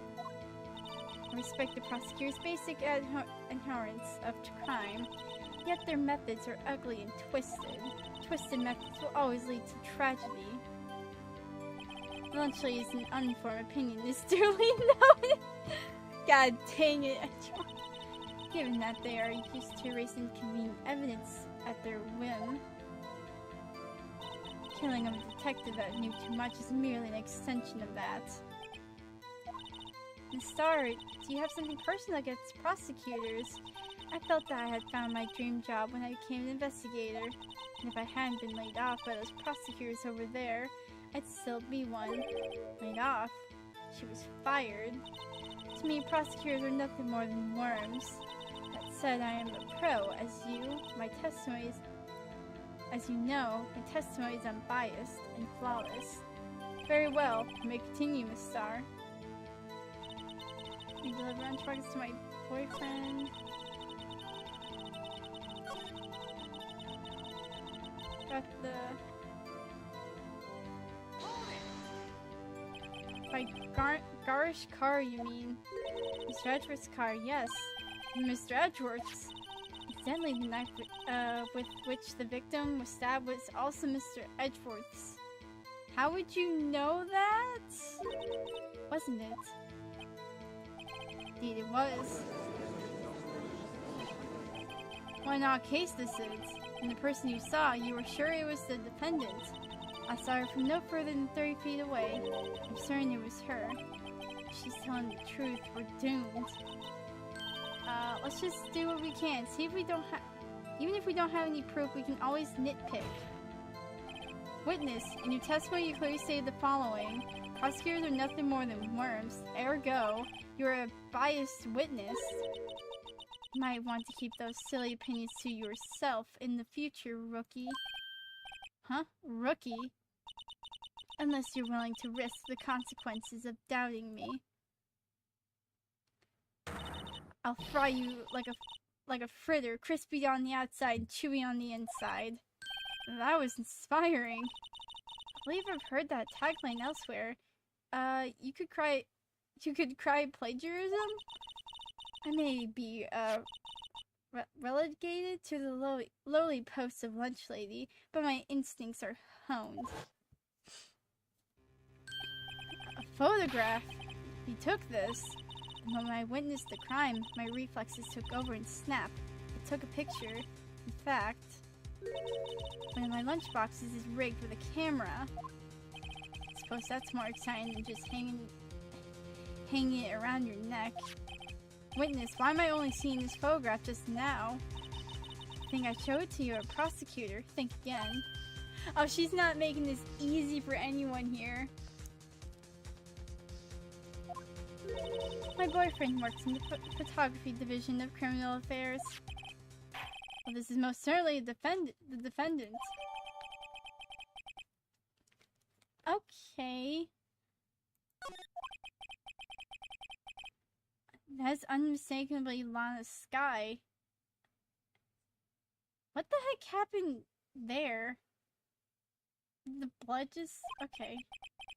So, what was the defendant doing at the time? The prosecutor was holding a knife in her right hand. No, okay. Tell me more about this knife that the suspect was carrying. Well, I'd say the blade was about 4 inches long. Is that right, Mr. Edgeworth? It is your knife, after all. Yes, that's about right. Prosecutors are, by nature, well versed in the location of a man's vital organs. I'm sure it was easier than boiling an egg for my egg salad surprise set. You can't testify as to her ability to kill an egg, I mean a person. Perhaps a chicken salad set would have been a better metaphor. The defendant was holding a knife. What then? No, I missed so much lore. Also,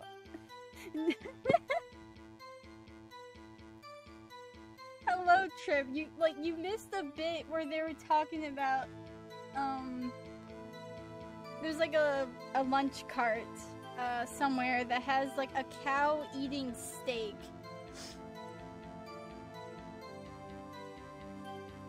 And I had to like just think really hard about it, like, wait a minute.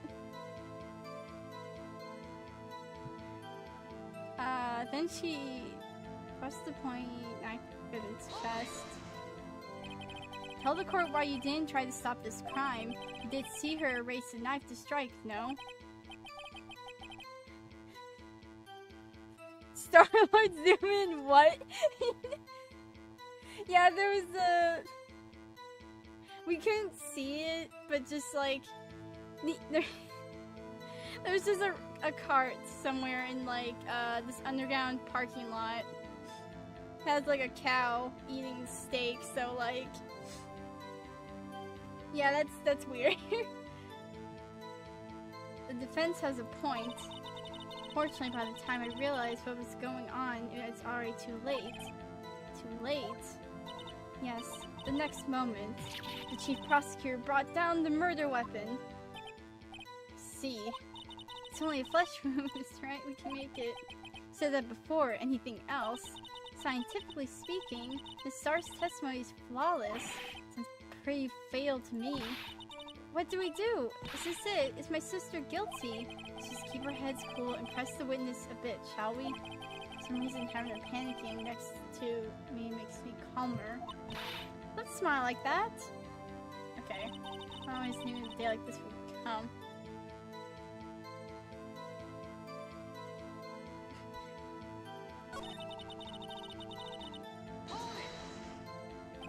His boyfriend. He's the detective. Not that boyfriend. The security guard. That boyfriend. You have several. Yes, this boyfriend, that boyfriend, the other boyfriend. Care to join? Yet another boyfriend position still open for applicants. I'll stick with the lunches, thanks. Note to self, the judge has to think before replying. The security guard room is in the lot in block A, in A block. It's up on the second level so you can see everything from there. That would be the room with the security sign. Sadly, did you bring your lunchboxes by car? Since I'm a visitor now, I parked in block B. So she was in block B when she witnessed the crime. Also, who is our sidekick? That's Emma Sky. She wants to become a, freaking... I think I have, like... I can't. become like a scientific investigator. And we're currently trying to defend her sister, Lana Sky, who was accused of murdering a detective. Which is, that's Lana right there. She had killed the detective and put him in Edgeworth's, car.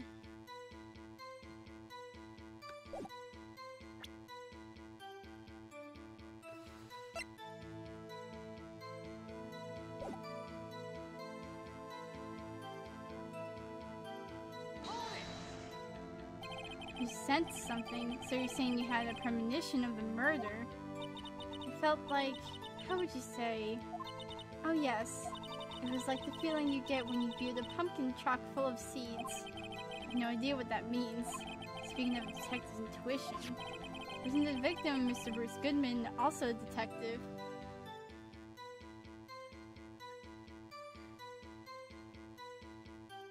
Wait.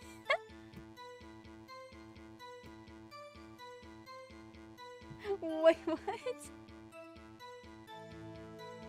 This is not my body, WTF.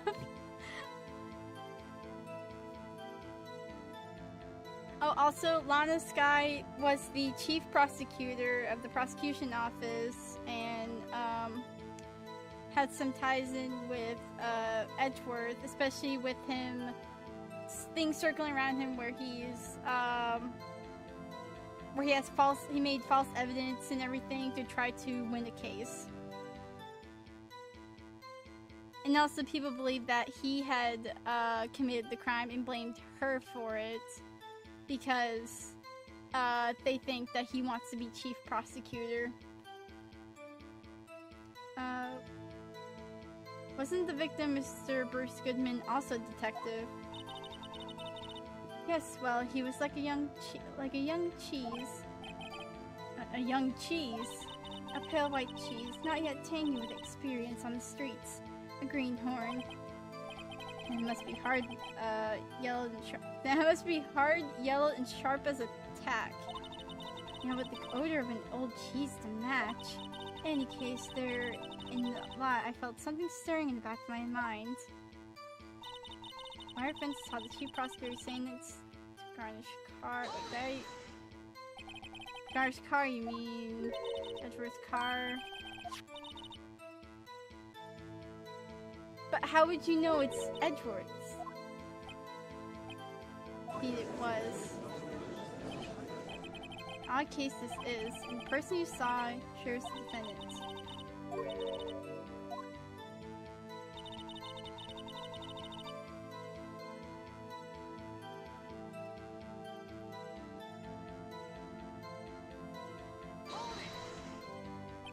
Tell me more about this knife that the suspect was carrying.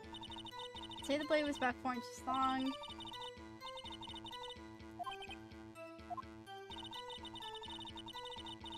Man, vital organs. Nerves easier than blunt. Can test by I'm gonna place noob with new cheese. What proof you got? Let me see.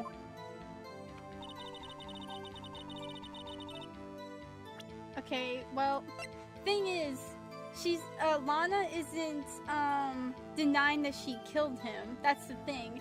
So it's hard to even try to defend her in this case, because she saying she did. Okay, we got this, which Edgeworth got on the day of the murder, but I don't think that's important now. Murder weapon, usually in Edgeworth's toolbox, trace the victim's blood, no print. And here's the thing with this. The reason why there's a fifth, or fourth game to this game here, is cause 3D. We have freaking technology now. So we're able to look at the weapon and get any, like, sort of information from it up close. This must be the victim's blood, right? After that, Edgeworth cut himself peeling an apple. What's Edgeworth doing with a knife like this anyway? Hey, maybe he spends his weekends roughing it in the wild. Edgeworth, in the wild? I think my fruit peeling theory is more likely. Are you kidding? I'm always picturing him as an outdoorsman. Now there's a scary thought. Okay. Anything else we can see here? Okay, well, I already checked that. Our sidekick, I mean, unlocked the tech tree. She really did, yeah.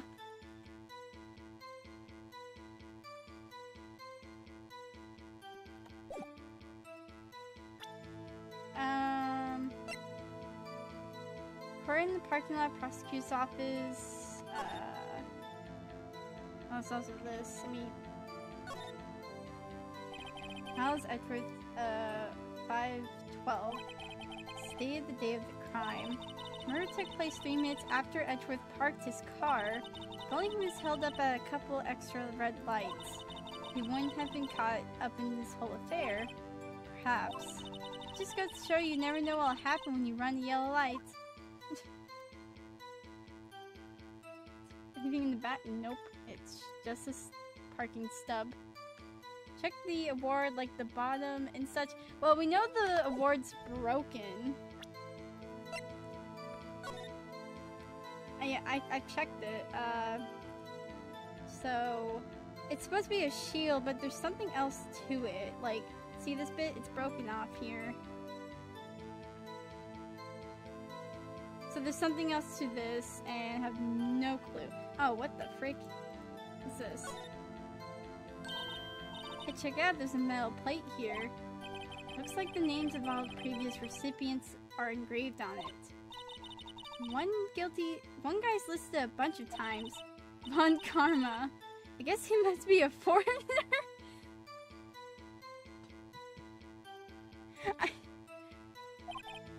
Yeah, that's probably it. Well, wherever he's from, he must have been an amazing prosecutor. I'd like to meet this Von Karma some- No, you don't, Emma. He's gonna freaking tase you. And she says his name does kind of have a ring to it. Okay, nameplate there. It's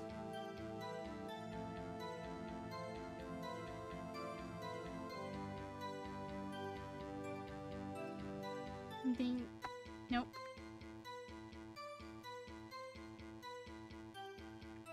Well, that just has engraved some names. So, my God, Von Karma. I wouldn't be surprised. Also, this thing. Death due to loss of blood, 1 knife wound. Okay. Bruce Goodman, day of time of death. February 21st, between 4 p.m. and 5:30 p.m. Cause of death, loss of blood from chest wounds. Wound was caused by a 4.5-inch knife. A single stab wound was found. Okay. No, it's not. Okay.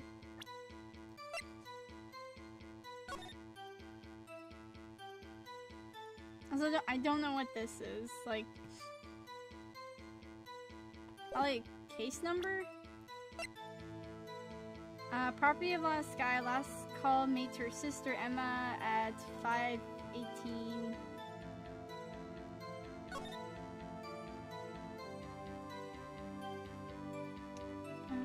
Okay.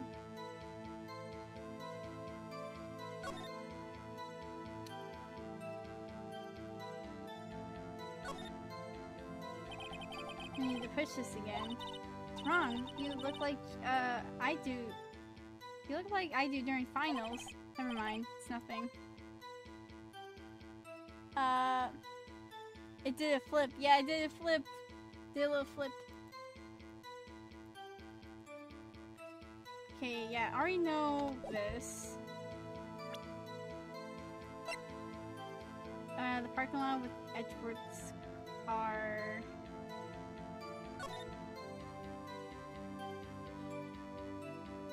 said she was right here, and it happened right over there. Security room's right there. Where's your boyfriend at? Wasn't he... Shouldn't he testify?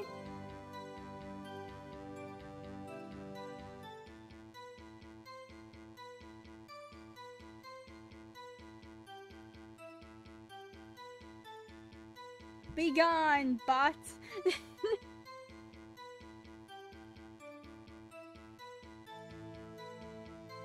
I have no time for bots in the chat. I'm doing an investigation. And... what the frick? Okay.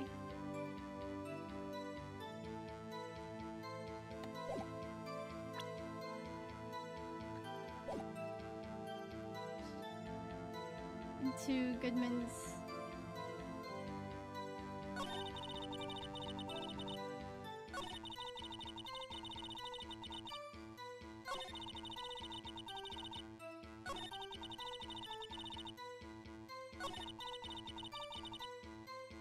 That's... How did you know? Respect the prosecutor's basic abhorrence of crime. If the methods are ugly and twisted methods will always lead to tragedy. Essentially, some uninformed opinions duly noted. Eat them in the sulfuric acid. Okay, wants to look at the right-hand comment and garnish car comment. Okay. Given that they are used to erasing inconvenient evidence at their whim, telling of a detective that knew too much is merely the extension of that. Miss Starr, do you have something personal against prosecutor?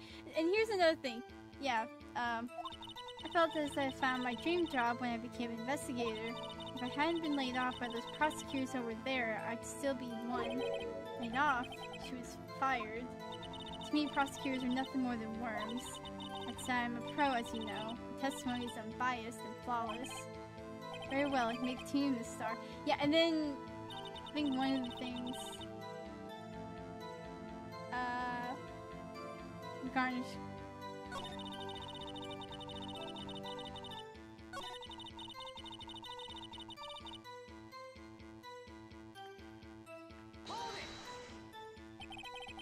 By garish car, you mean? Mr. Edgeworth's car, yes.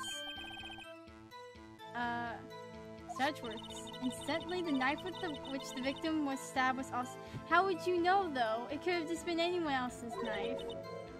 Wasn't it? Indeed it was. What an odd case this is. And the person you saw, you were sure he was the defendant. Sorry, from no further than 30 feet away. I'm certain it was her. The prosecutor was holding a knife in her right hand. Tell me more about this knife that the suspect was carrying. Say the blade was about 4 inches long. Is that right, Mr. Edgeworth? It is your knife after all. She keeps asking him. That's about right. Prosecutors are by nature well versed in the location of a man's vital organs. I'm sure it was easier than boiling an egg for my egg salad surprise set. Can't testify as to her ability to kill an egg, I mean a person. Perhaps the chicken salad set would have been a better metaphor. The defendant was holding a knife, what then? And then she stabbed him. Okay.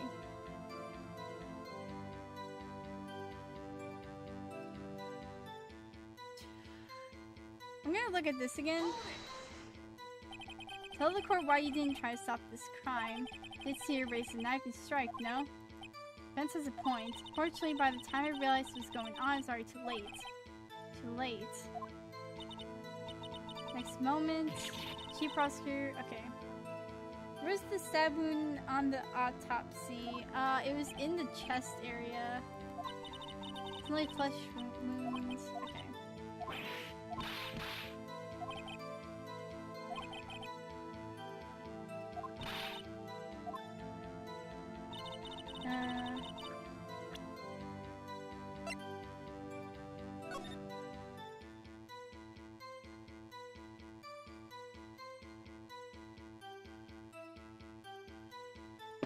Yeah, so blood loss from chest wound. Wound was caused by that knife. Doesn't say specific. It just says like it was on at the chest.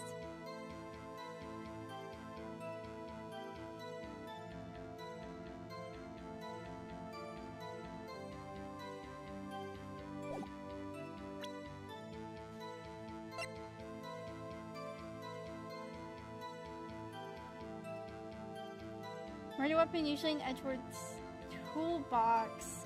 Wait!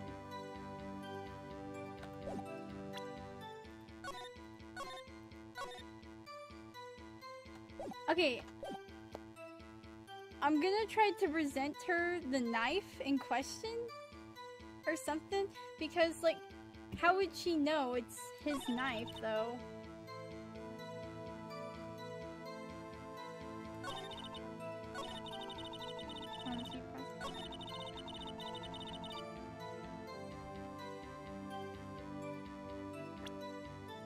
That's the only thing I can think of. Because she mentions it.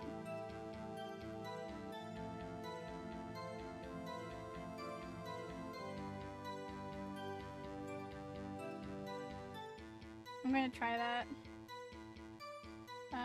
Present. Oh. Nope, nope, nope, go back.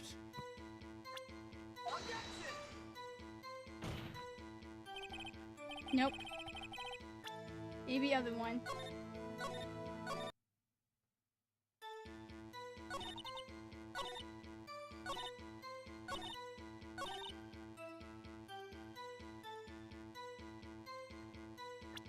What in... My flesh wound.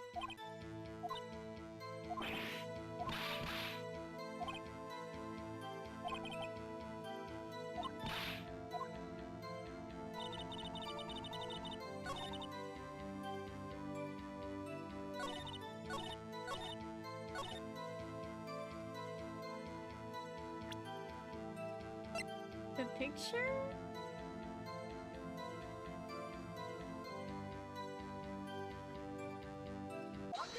Oh, it was the picture. Okay. Because we didn't know about this until she freaking presented it to the court. And then Edgeworth didn't know about it. So she's not helping anyone here. She's not even helping Edgeworth because she freaking hates prosecutors. Of course, of course. Okay. And you witnessed this. You saw Miss Sky stab the victim with a knife. As I've already said, yes. I swear on my finest salmon swirl lunch. I'm sure that that is a fine lunch. But isn't that odd? Look at this photograph.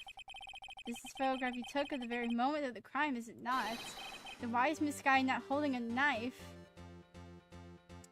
Oh, okay, yeah.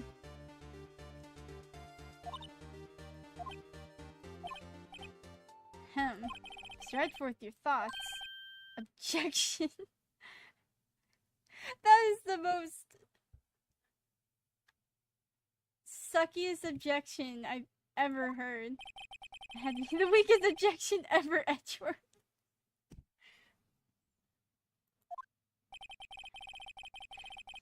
Yeah, it was still stronger than than your ever feeble minds, Mr. Wright. What do you mean, Mr. Edgeworth? This photograph was not taken the moment before the stabbing. It was taken the moment after the stabbing. How can you tell that? Blood splatter. Huh? See the dark crimson stains on the chief prosecutor's coat. It's black and white photograph. It could be just paint. That is an objection full of loathing. Yeah, Edgeworth's just like, this is gonna be a long case. Dang, why is Phoenix what in the head? Look, this is his, what, 4th trial now? It's been 2 months, since, the case with Edgeworth, so... yes, it's hard to tell, but this could be blood. Well, Mr. Wright, I see no problem here. 5th, I think. Well, still. He has not had this job for a while now.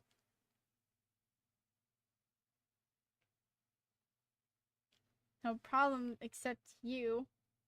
Mr. Wright, are you going to just sit there and take that kind of abuse? You got a better idea?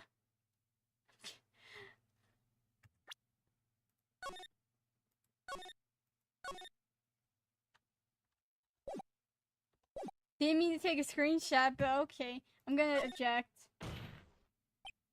Wait, that contradicts what the witness said in her testimony. Namely, that she took the picture the moment she witnessed the crime. It seems I was slightly unclear. My apologies. That's it? If you run out of lunch, you order seconds. Problem solved. If you don't like it, try ordering the jumbo-sized lunch from the get-go. Good advice. I'm not sure I understood it, but good advice.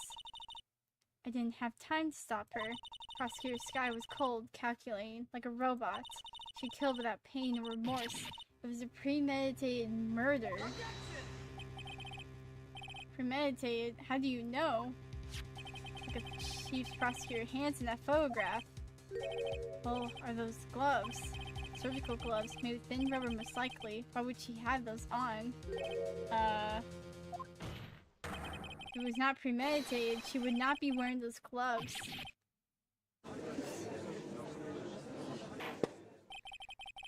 These gloves do seem to tell a tale of premeditation. Premeditation. I can't speak. Premeditated murder. A serious offense. Witness, add this to your testimony. Okay. The murder was planned. The murder gloves proved it. What if she was just in the habit of wearing gloves? Like driving gloves?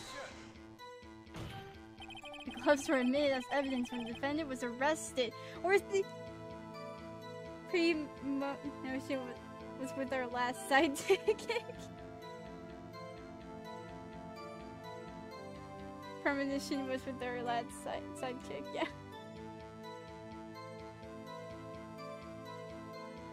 She didn't do too much of it, really.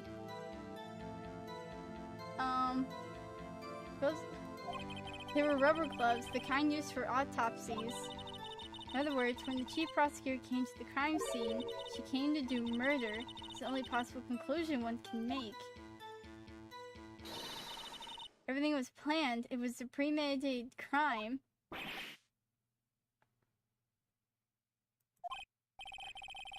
Impressive. I'm sorry they took you off the force, Miss Star. This is bad. There's a reason why. This is bad. She's got them thinking it was all planned. If she can prove this claim, the trial's already over. Got to think of a way to show that this wasn't premeditated. It's only a flesh wound. Make it...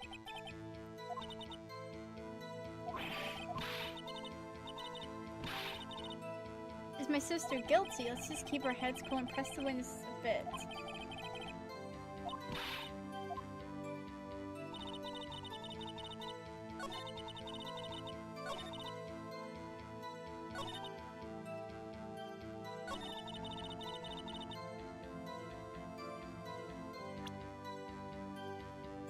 Wait, if the gloves...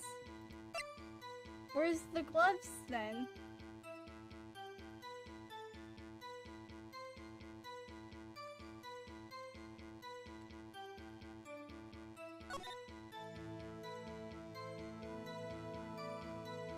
On her hands, but they have it as like, they have to have taken it off for like evidence or something. Or is there anything else for evidence that they have?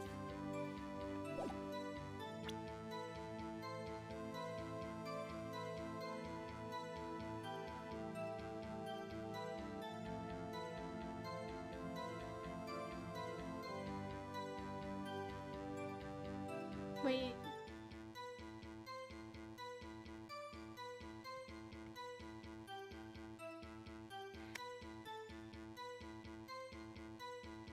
Trying to think. Oh my god, my head hurts. Okay.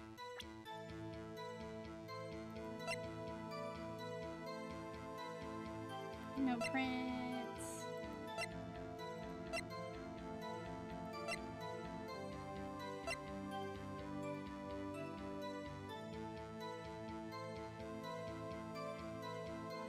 why Edgeworth's knife? Conveniently there, it was in like the back of his like what was the message on the phone anyways? Nothing was said. Lana immediately hung up as soon as she called Emma.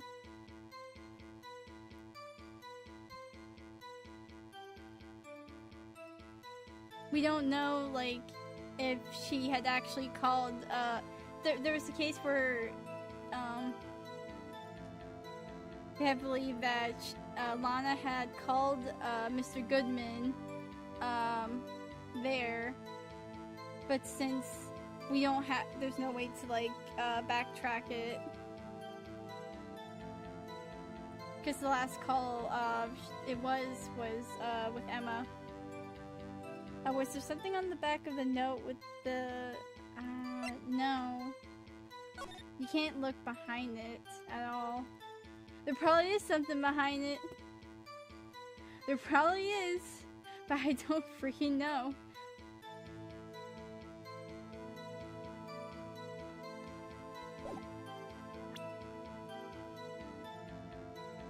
There's also like Mr. Goodman's ID card.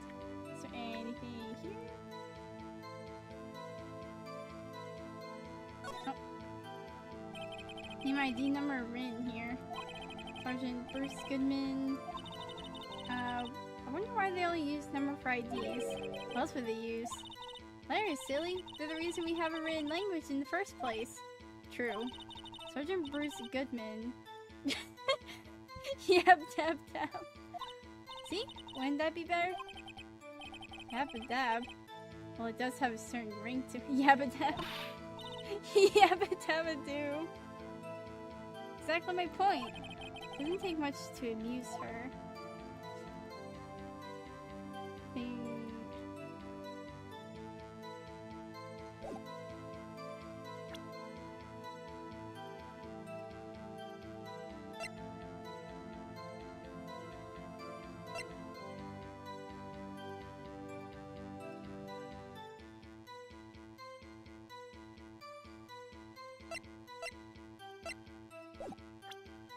Save.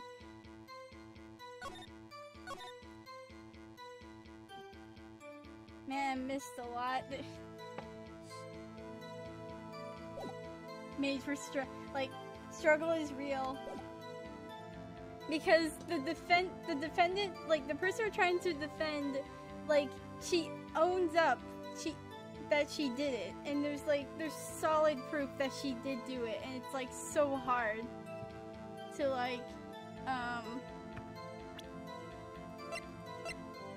figure out what the frick is going on. Oh, there's something else. Like Emma, wait. Presents with the knife.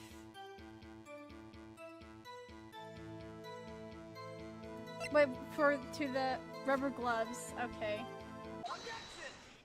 God dang it! Also, like, for some reason, the murderer used Edgeworth's knife as well. What the frick? Before we continue on, I'm going to mention that when we were talking with Lana, we saw her hand for a second. It's bandaged. So she cut her hand at some point.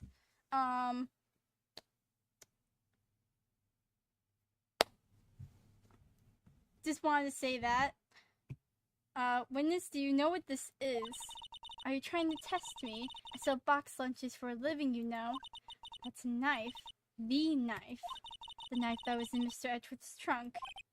Indeed, it is my knife. What's with this case? The bloody murder weapon, a red car, all belonging to the prosecutor there? The defendant is the chief prosecutor for the district, right? Mom, why are you prosecuting bad people? The defense has a request. We ask that the witness provide an accurate testimony. What's that, rookie? In your testimony, You say that Lana Sky planned this murder, and that's why she was wearing the special gloves. It's like a natural conclusion to me. The gloves do indicate planning.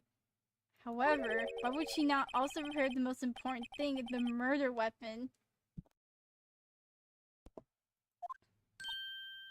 Oh. This knife just happened to be in the trunk of that car.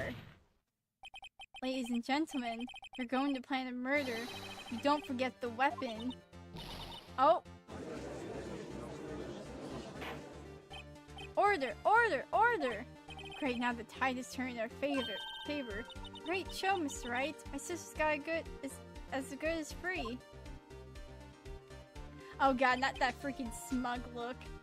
Right. I believe the next lunch you'll be eating is a humble pie. What? I hope you weren't deluding yourself into thinking that the tide has turned. Not over such a trifling detail, but this shoots a hole in the whole premeditated theory. Bah. The prosecution could care less if it was premeditated or not. The only one who seems to care is that lunch lady over there. The defendant, Lana Sky, murdered a detective with a knife. That is the only thing the prosecution need prove, nothing else. Very good, Mr. Prosecutor. I suppose you think you're clever now. But you know as well as I do that she planned on killing him. It was planned. No, not my lunch. It's all over the court. My bento box is ruined. The bento box. I believe I like to, just before this, the freaking judge was eating one of her bento boxes. Like, I believe I'd like to hear your testimony again. Witness, please tell us only what you saw, not what you thought. How dare you? My powers of deduction are not to be underestimated. Really now?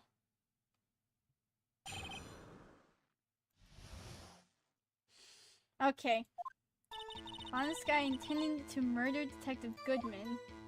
That's why she called the victim all the way to the prosecutor's office. I'm sure the chief prosecutor had a grudge against the victim. Nothing else could drive that human machine to punch the knife in again and again. But she didn't, though.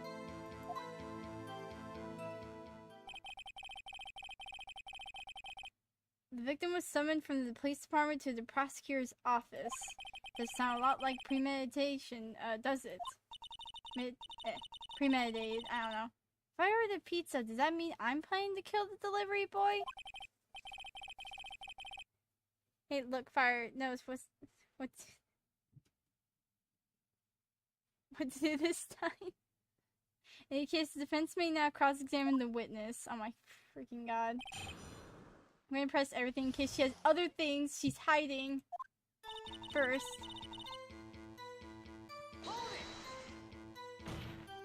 You said that, but you haven't told us how you know. That's what I'm about to tell you, rookie. I believe that's what she just said in your prelude to the story she's about to tell. Let's interrupt her again. I'm going to interrupt everyone because everyone interrupts me, alright? Rookie. Never interrupt the storyteller. It's like pulling a bun out of the oven half-baked. Something's half-baked here, alright, and it's you! Trying to confuse the defense witness. They're not very quick on their feet! Everyone's just so mean! Phoenix!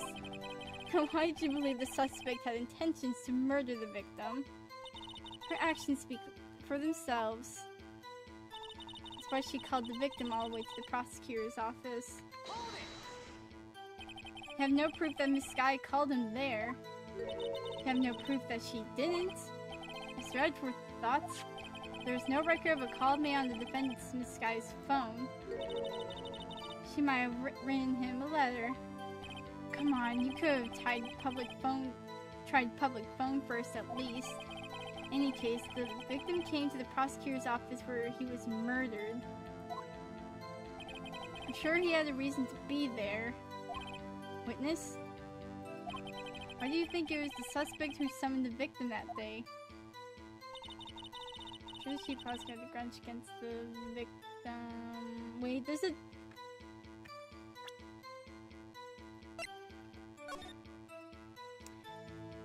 Did she call him on the phone here? I'm gonna press on everything first. I'm sure the chief has grudge. Okay. What kind of grudge? Well, I wouldn't know that. Of course you don't. That's because she didn't have a grudge. Rookie. Have a lunchbox here. Now, what's inside? How am I supposed to know? See, we agree that there's a lunchbox here, but we don't know what's inside. A person's life is like a lunchbox with pretzels. Don't you agree? I get it. That's why my lunch was so salty. This judge isn't very good with metaphors. The suspect had a grudge against Detective Goodman. Will you tell us your bias, or basis for thinking this? It's simple. Nothing else could drive that machine.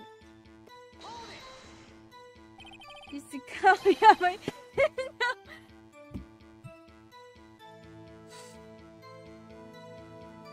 God dang it.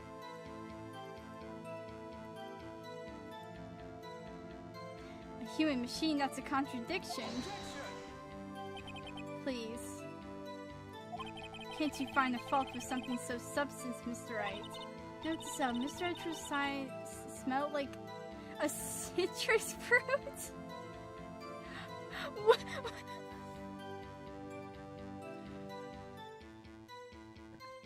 Hold.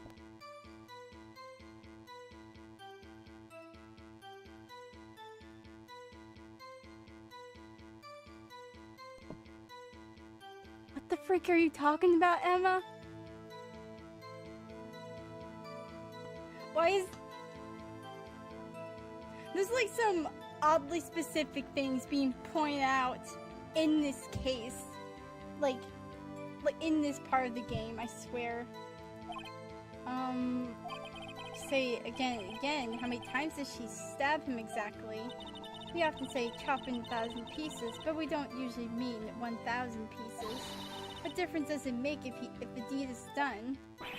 How she's getting mad at me? Just say she stabbed him several times and leave it at that. Leave it at that? This is a murder case, people. That's right, you should speak up if you have an objection, you know? Zara's turned out to be a short-tempered as she looked when we met her. Telling her abilities as a detective really set her off. Short wick burns out the fastest. It's a scientific fact. I wonder, when it depend on the size of the candle? I mean, I know wax and even a really short wick will burn longer. Obviously, more scientific testing is required. Into Murder Detective Goodman. You said that, but you haven't told us how you know. That's what I'm about to tell you, rookie. Oh my god. Ah, frick you. Okay, well... Speaking for ourselves...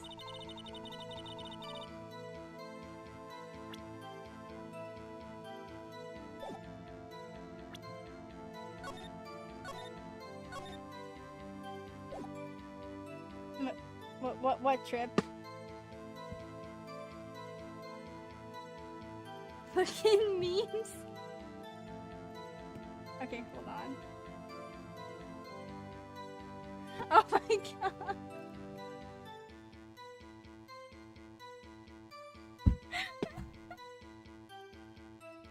I've seen that.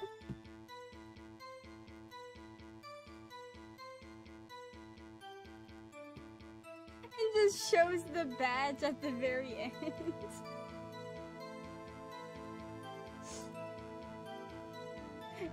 Now.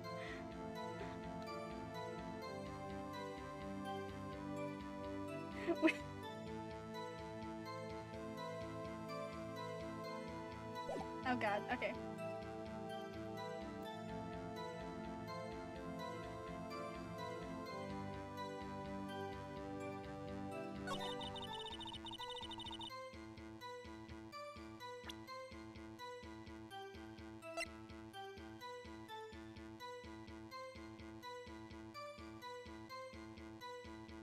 Die within an hour. So, okay, that wasn't an instant death. I just realized.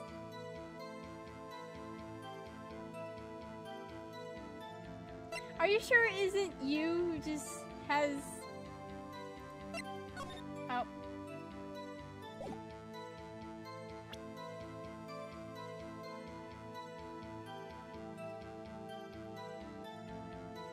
Oh my god, okay.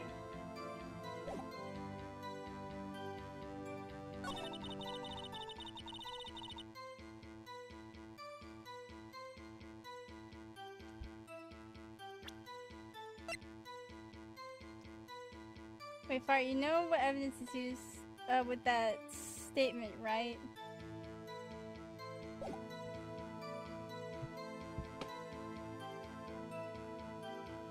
I know, I literally just said it. Is it the... Wait.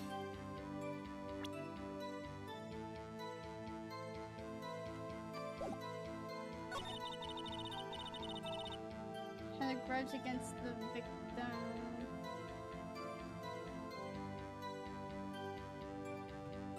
Next statement over.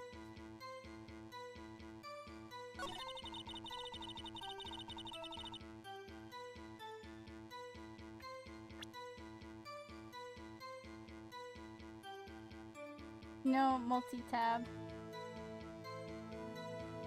Oh, multi-stab.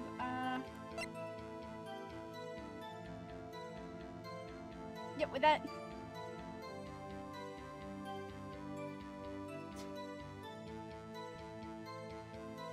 It does not, yeah, it does not look like there was multiple. Nope, wait. Frick you. Nope. Accidentally clicked that. Here's office. Nope.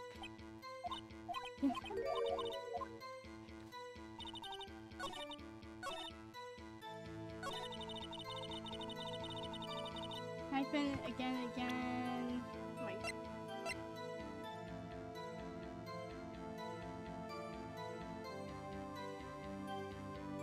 I'm hurting my own mind. I literally just said it. I know I did, but...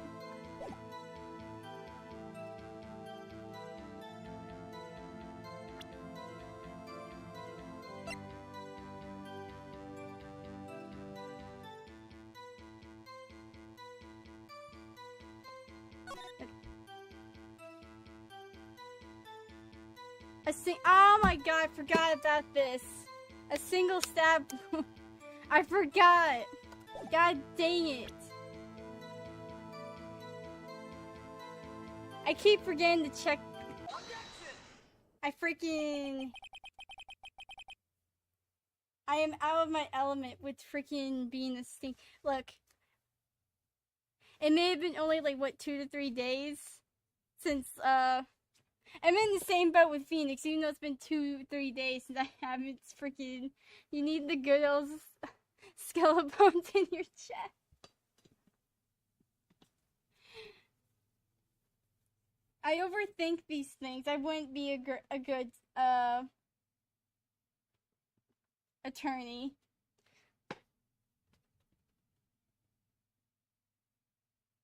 Because one thing makes sense more than the other. Also, like, I feel like Phoenix just like, oh, I haven't done this in 2 months.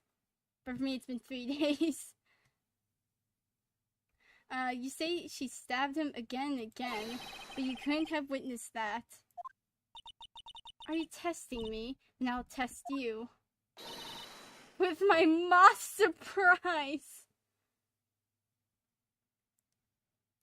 Ma'am, I'm not gonna eat straight up moss. Right, the moss is growing under our feet as we wait, Miss Star. What do you mean? You shouldn't have to explain this. But take a look. The autopsy report states that the death was due to a loss of blood from 1 stab wound.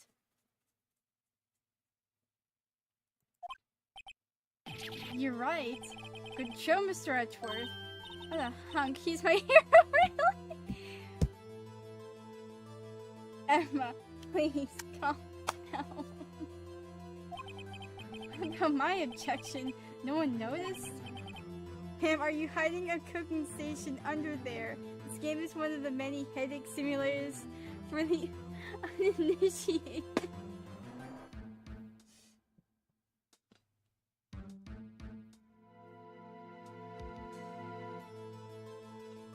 Yeah. I think, like, what was it? Like, the last case or so? Oh no, it was like the third case or something, and we were just struggling with it because we had so little evidence. With this, it's like, oh, there's so many evidence stacked against the defendant. It's like, how can we even defend her? With Karma or the actor? With the actor.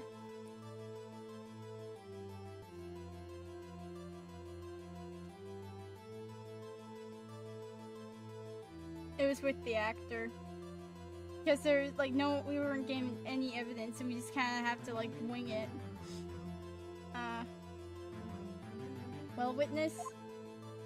You got the crime scene set, right? What?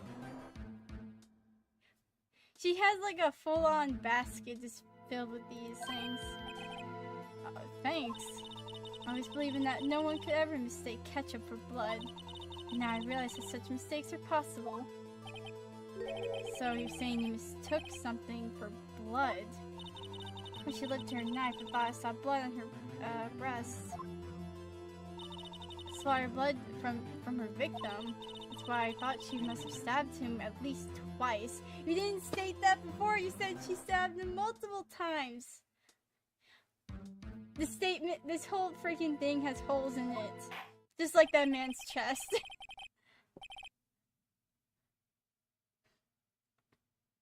Then tell us what you saw then that you thought was blood. Testify.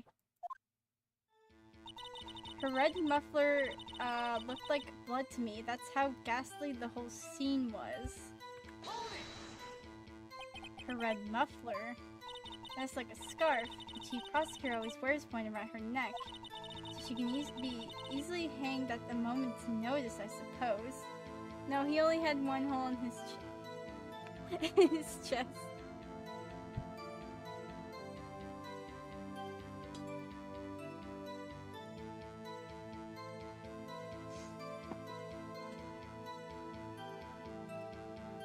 Well, still, this like whole thing is whack.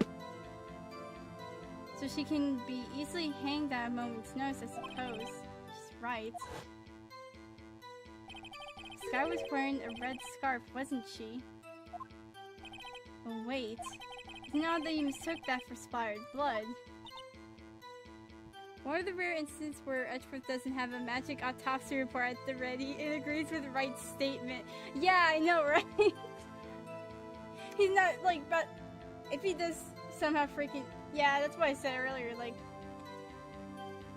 If he pulled out, like, another one, I was gonna, like, kill someone. Well, people often mistake my beard for a bib.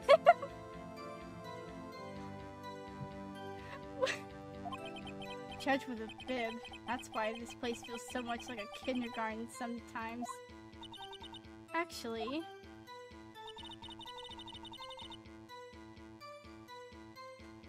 Wait... I do think I saw some traces of blood on her chest. However, the autopsy report is clear on this matter. There was only one knife wound. Apparently, Miss Starr isn't entirely sure of her own testimony. Mr. Wright, this is our chance.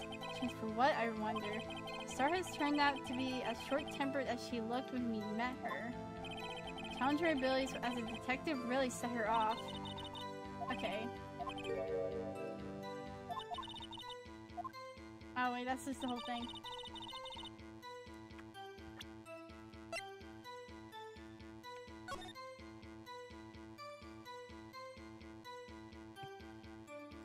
She's not wearing the scarf.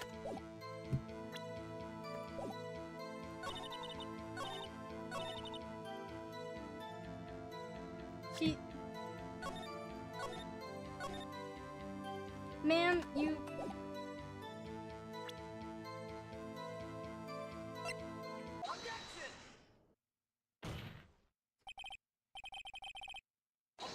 Oh. I didn't even have time. I was like trying to process what the frick. She just say like she's not wearing the scarf. The witness is clearly not suited for detective work. What? The suspect was not wearing a scarf or muffler of any kind when she stabbed the victim.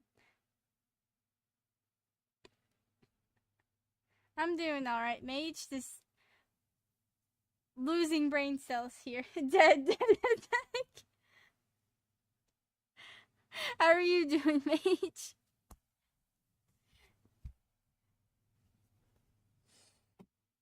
The suspect was not wearing a scarf or muffler of any kind when she stabbed the victim.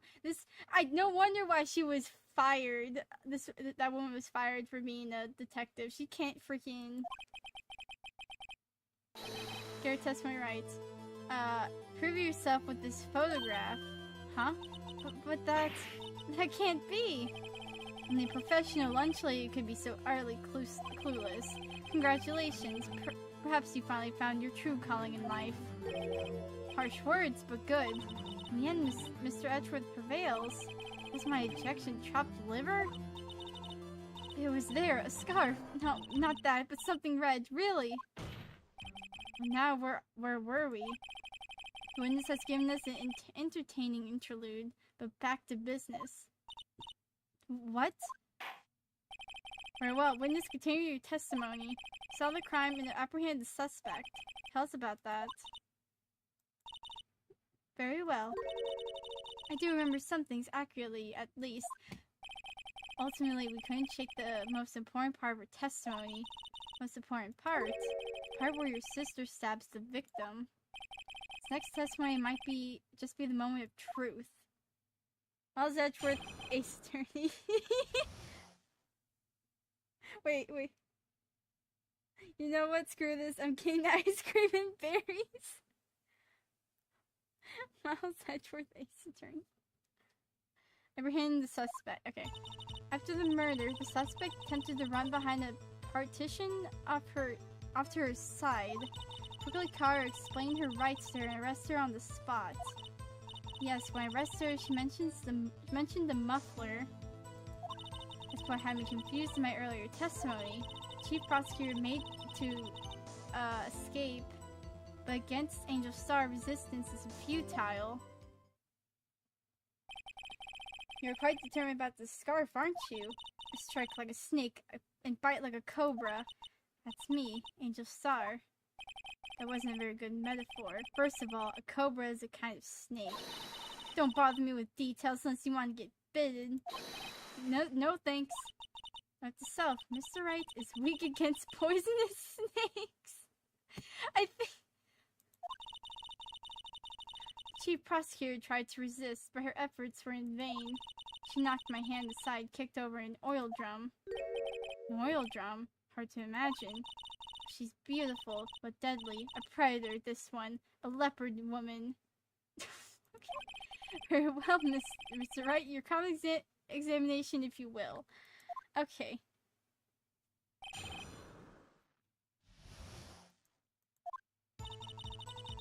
Suspect attempted to run behind a partition off to her side. So where's this partition on the floor plans? I'm sure she means this wall next to the car. That's right. There was a wall there about 6 feet high. And she kicked the oil drum. She's obviously trying to hide herself. Quite a natural thing for a criminal to do. What do you do then? Really caught her and explained her rights to her and arrested her on the spot. Say quickly, were you close to the suspect? As I just said, I was only 30 feet away from her the whole time. Maybe I should press her more for details. Press. I'd like to see this on the floor plans just to be safe. Lunch car was... She was a visitor, thus she was parked in B block. So you witnessed the murder from here. That would make it about 30 feet from the car, yes. Is that correct, Miss Star? Yes, that's right. But there was a chain link fence in front of you. Yeah. I went over it, of course. Carvo Queen, lunchly athlete, indeed. There's no way, though. It would have taken her a little time to climb over the fence. Yeah, that wouldn't have been quick. So she couldn't have gotten to my sister that fast. Yeah, the fence was about 9 feet high, too. How did this guy not get away?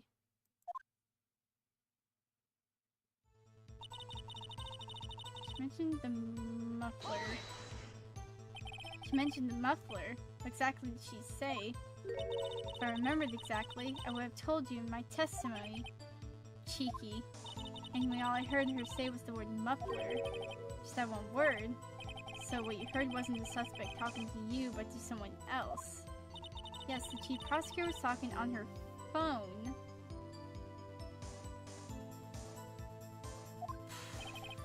Her phone, she can't mean... By phone, do you mean this cell phone discovered at the crime scene? Yes, ultimately. Ultimately, my memory is like a salmon heading upstream, you see. No, the court doesn't see, Miss Starr. Chief Prosecutor first attempted to use the phone hanging on the wall. But that's on the... Wait. On the wall? That's right. Right near the car, there was an emergency phone on the wall. Apparently it was out of order, so she used her cell phone. See, the emergency was out of order that day. Good witness, witnessing witness. Good witnessing. Whatever happened to good testifying? Sure, of course add this to your testimony. Things I do to please this rookie defense attorney.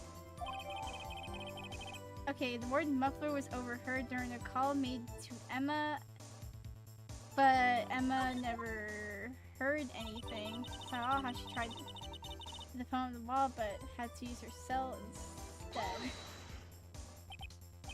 Do you think you could restate your testimony for the court? I was going to ask the same thing. I'll only say this one time, so listen close, rookies.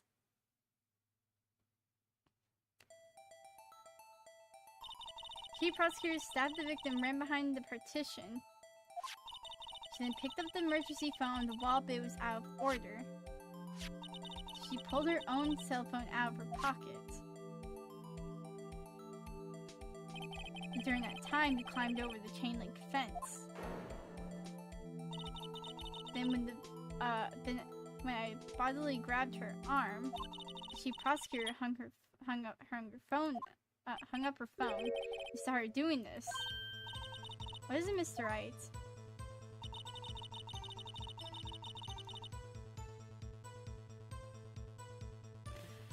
She was still behind the partition, though. She made to escape. Can you be more specific? She brushed aside my hand and ran. It's a terrible sight to see, like a dollop of lard on a pate of foie grass. Huh? She even kicked over an oil drum at me. An oil drum? There was an oil drum lying outside the scene of the crime. But it's strange. It's that. If she wanted to escape, why didn't she run the other way? The other parking lot entrance. That's right. It doesn't make any sense that she would run from behind the partition to the oil drums. Excellent, more mysteries. Wish we could solve a few before finding more, though. Some Sky tried to run. Sorry my sister's so suspicious, Mr. Wright. Not as sorry as I am. She didn't do it. You have to believe me. Remember, the suspect attempted to run behind the petition up to the side.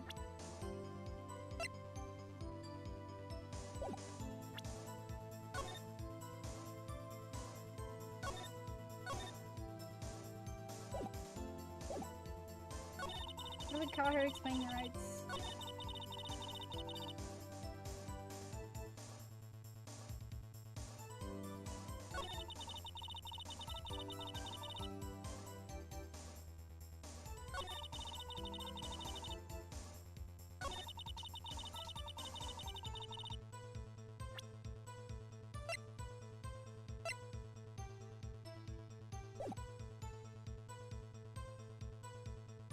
Yeah, what? If you were standing right there...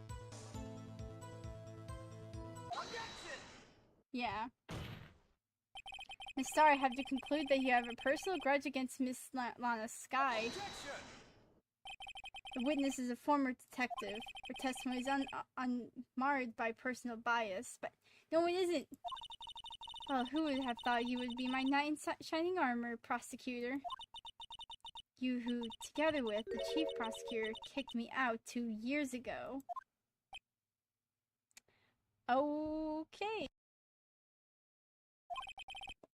Well, Miss Star, this is a fatal contradiction with your testimony. How do you explain this? Don't know what you're talking about. Mess with me, and I'll make you cough it all up. Let's look at the floor plans. You said you witnessed the crime from this spot. However, if that's true, you couldn't possibly have seen Miss Sky making that phone call. I believe you see what I'm getting at. The emergency phone was on the back side of this partition. If indeed you were in the B block, you couldn't have seen it. Oh. I sent you an image on Discord. Wait, hold on. Why are you staring?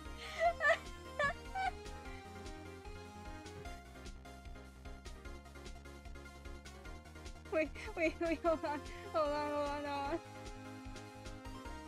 I'm gonna save this, hold on. I'm gonna show on stream.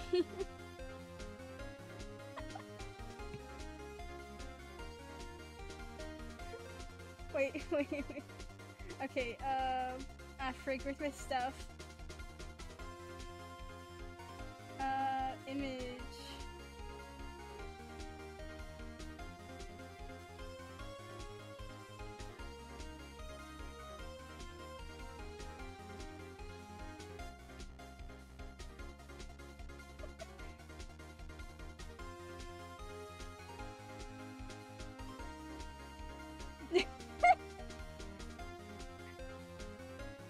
Wait, if I just like, put this here.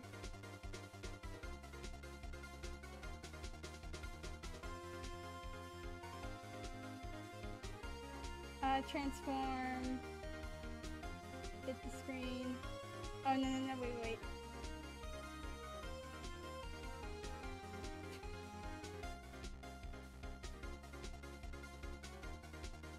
Oh, there we go. He has a bib. Thank you, Phantom. Okay.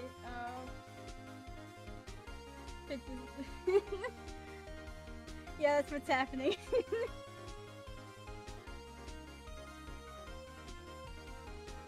As soon as I heard that line, I went to work. Thank you so much for this. Hold on, I'm gonna put this on the starting soon screen. Copy. Paste. Oh god.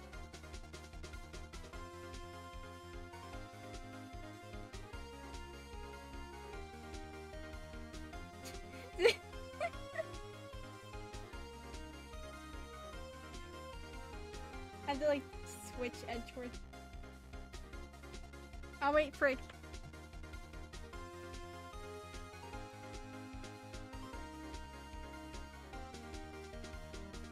Edgeworth is going to be spinning up here. Thank you so much. I almost started playing and I completely forgot, like, oh yeah, I still had that right there. Okay. What are we doing again? Oh yeah. Order, what is the meaning of this? It's simple, Your Honor. She's not coughing up lunch. She's coughing up lies. You're welcome, it's very Convenient. Convenient, I see. Yeah.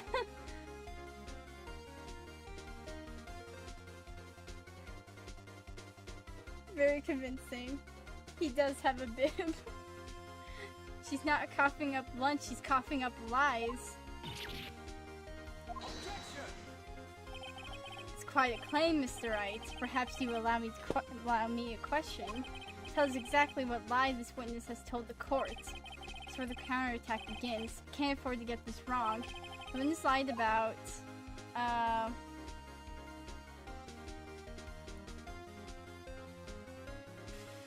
Wait.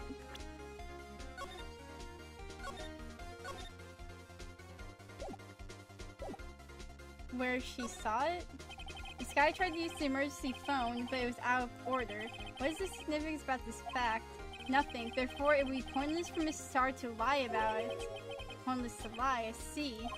Say the witness did actually see this guy using the emergency phone. It would mean Miss Starr witnessed the crime from a different location. Different location? And that's a pointless lie if I ever heard one. Before you call my lie pointless, at least let me tell it.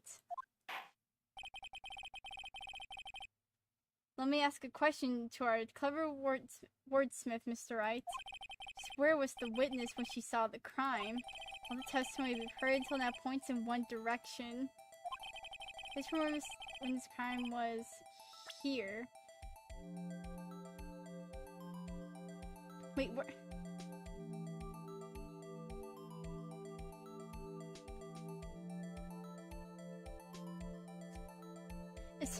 Is there any way I can, oh my god, I have to be stupid specific.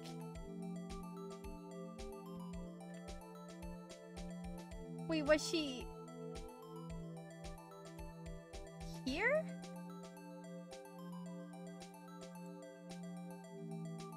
Oh my god.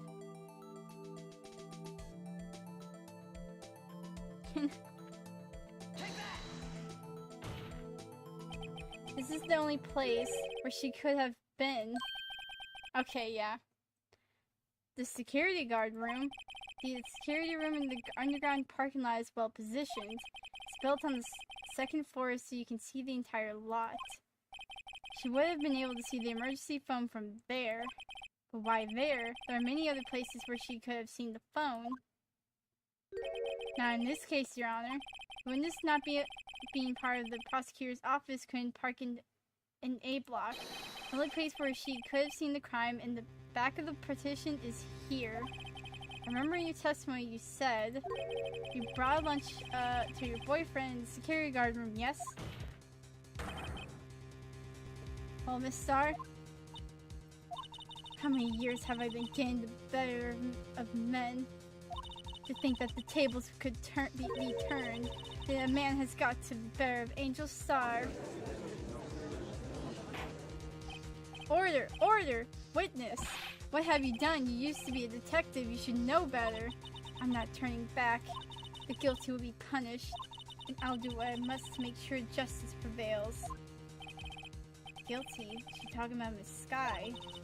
Oh, Mr. Wright, does this strike you as odd? Why did Miss Starr lie? It doesn't make sense. Huh? She could have just said she saw the crime from the security guard station. It wouldn't change anything. Exactly. This photograph tells all. It was the defendant who stabbed the victim. That truth still stands. It still stands. I disagree, Mr. Edgeworth. What? The witness is found to be lying. They're guilty of perjury. She knows this. She wouldn't risk that without a good reason. Tell us what her reason was, Mr. Wright. Huh? Me? Who else? Mr. Wright, let's review what we know. Miss Starr witnessed the crime from the security guard station.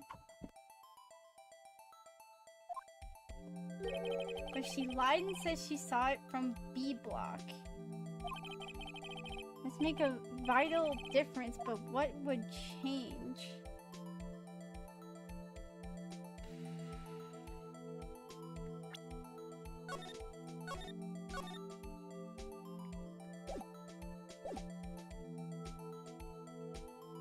Distance angle of view to the crime? Wait, no.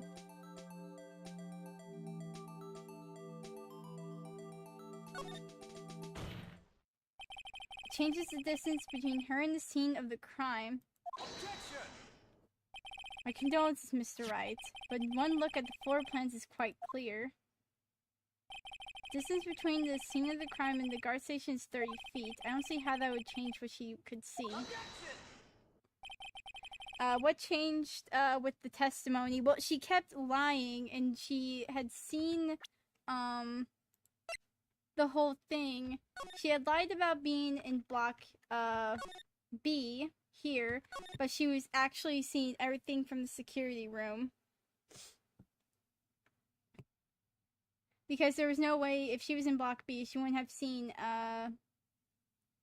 Lana go to the telephone here.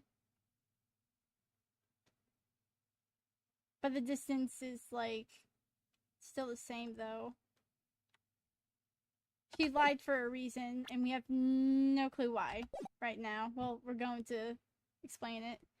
Well, then it should be angle, yeah. What she saw is not in question here. What matters is the time it would take her to reach the scene of the crime. Yeah, that's another thing she also stated. That took her... She was instant with it. But she said that she was in the B plot. And Star, you witnessed the crime from the security guard station. How long did it take you to go from there to the scene of the crime where you arrested Miss Sky? Well, witness? You. Yes? You are the squid wheels, right? Probably my lunches has gone from low to inedible. I was bringing a PB&J lunch with fresh boysenberry jam to my boyfriend. Boysenberry for the boyfriend. Wasn't in the station, so I waited. Witnessed the crime from the glass-walled station.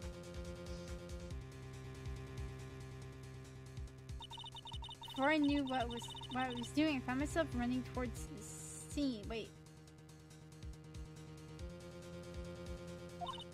But the door was locked. I couldn't open it.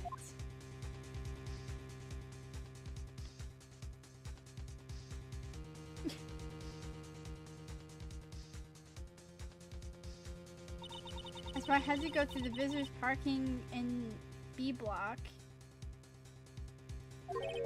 It's quite a detour. Isn't that a wall? Probably took me at least 5 minutes to get to the scene of the crime. 5 minutes? Between the car and the telephone. Yeah, that's a chain link fence. It's 9 feet tall, so there's a possibility of her climbing over it, but she still wouldn't be quick with it. If she did climb it, but it changes things considerably. There was that woman over there in the defendant's chair who stabbed him. I know it. I have photographic evidence. I swear it. I swear it on my finest plastic spork. You have a point, and the spork is a wonderful invention. Not between the A and B block. There. Oh, wait. It is a wall. I knew. Wait. Hold on.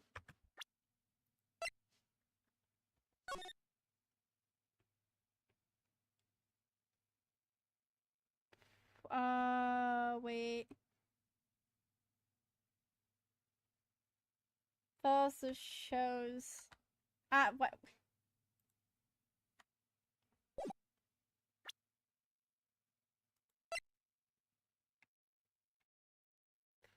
Wait. Wait, this?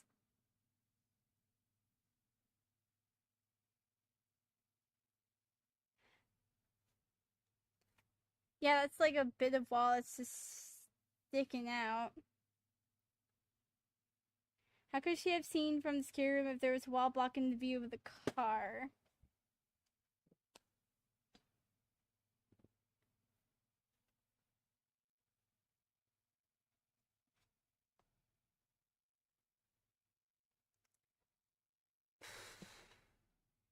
Plastic is fragile, so the term finds plastic makes no sense.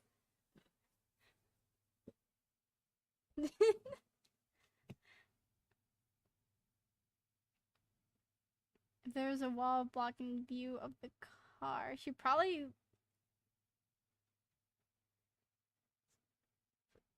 What?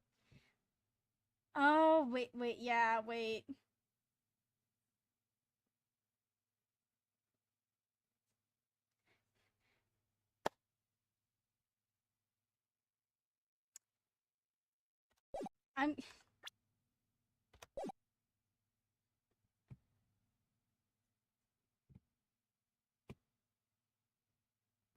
Okay, what the frick?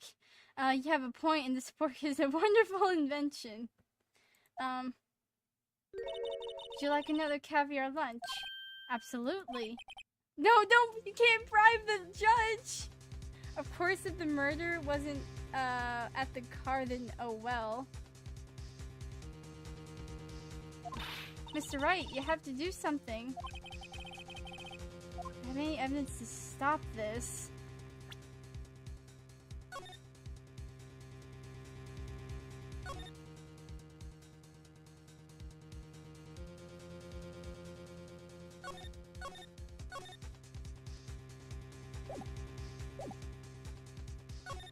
Objection! 5 minutes between the witness of the murder and the arrest. Think about it. You could make pasta in that amount of time if you'd like it al dente.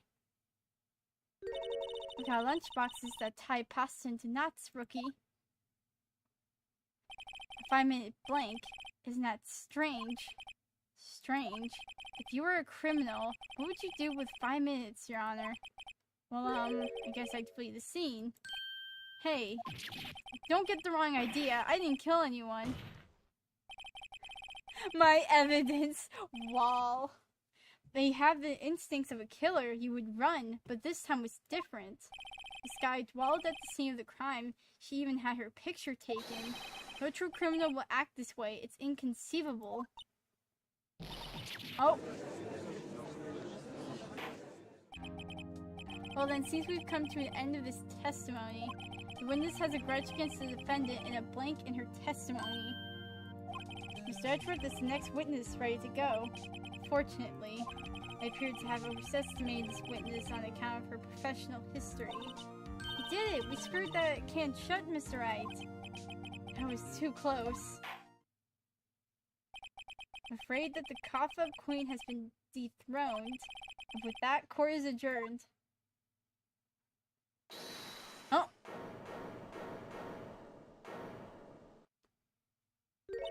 Mr. Edgeworth, you ordered the squid's wheels, right? It's the one she tried to foist off on me. I prefer not to take the defense team's leftovers. Anything else to say? I might be able to save you. I have decisive evidence. What was that? It's another one of her trick lunch boxes. My apologies, but we have no further questions to ask of you, Miss Starr.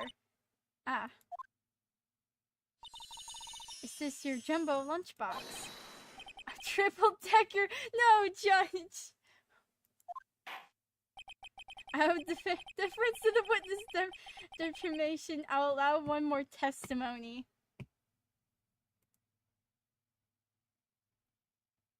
This is him right now. He's just eating up that bento box. He's being distracted. My god.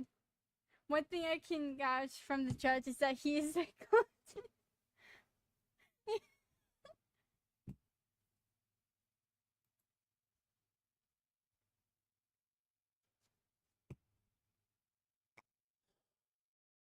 This court's gonna kill me one day. Or I think it has, but I have no clue. I don't know who can testify that I've died in court. Out of deference to the witness determination, I'll allow more testimony. Let's hear about this decisive evidence. Like the Lunchland motto says, you won't be disappointed. What's she going to pull out of her lunchbox this time? Decisive evidence. I should have mentioned those 5 minutes when I wasn't looking at the crime scene. Now, to the matter of the victim's shoe, did I not bring this up? God dang it. Okay. 2 types of blood were found in the shoe. One was, of course, the victim's, and the other blood type matched the one of the defendant, Miss Lana Sky. The shoe proves its flawless decisive evidence. What? There was blood found in that shoe? Try lunchtime for all your lunches and decisive evidence needs. And then I didn't accept that promotion. Nah. What? What trip?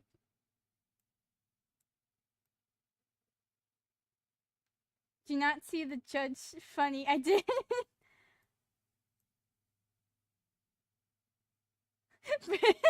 Bib got jump scared. Wait.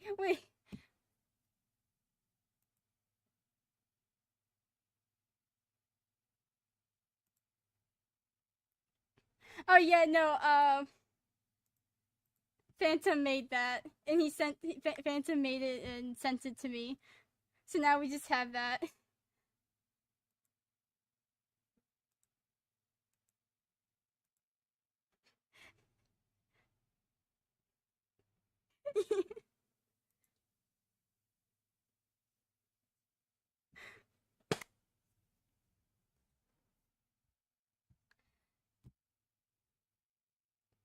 Yeah, so we just have this now. Man has a bib.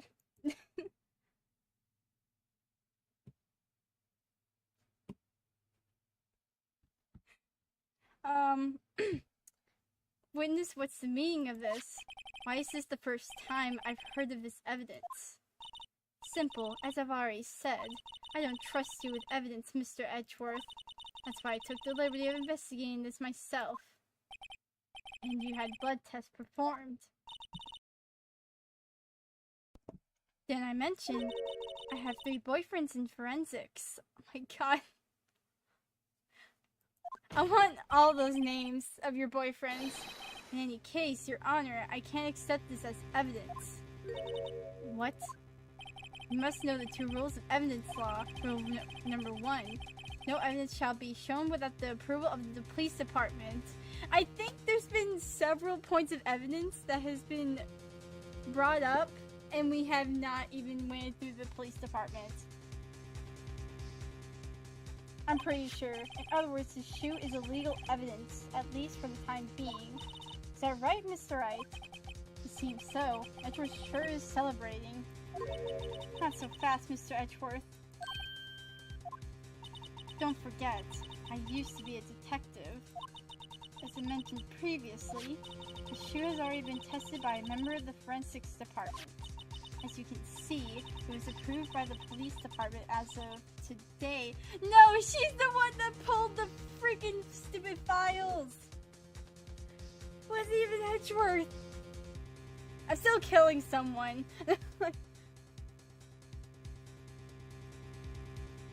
It's not an autopsy report, but like, still. Even the general public can produce official evidence, Mr. Edgeworth. No! Your Honor, I say nuh-uh to that. Is that right, Mr. Wright? Seems so. Edgeworth is looking pretty solid. That's all you have to say about this. You can at least study some evidence law, really.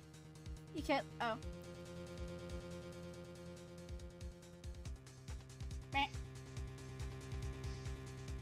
The heck? Frick you mean? Nuh-uh. You can at least study some evidence law, really. Prosecution's complaints notwithstanding, appears that this evidence satisfies the first rule of evidence law. However, since you have yet another count against you, witness, anything to ensure that the guilty are properly judged. White enamel shoes bear trace of blood from Goodman and Lana's sky. This case is more worried Edward than worried Wright. Yeah, it's because he doesn't know anything, so he's lost. Very well, Mr. Wright, you may cross-examine the witness. Okay. I should have mentioned those 5 minutes when I wasn't looking at the crime scene. I'm gonna look.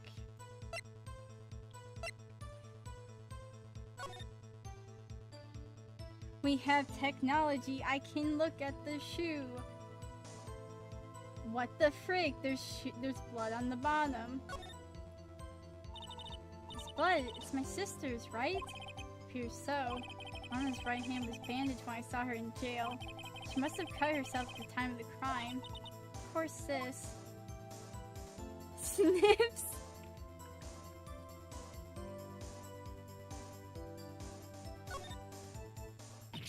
Ah, there's blood here too. On the sole of the shoe. It's got to be the victim's. He must have stepped in a puddle of his own blood. All this blood, it's horrible. This blood might be an important clue. Okay. Anything in the shoe, it's just void. Yeah, that's a shoe.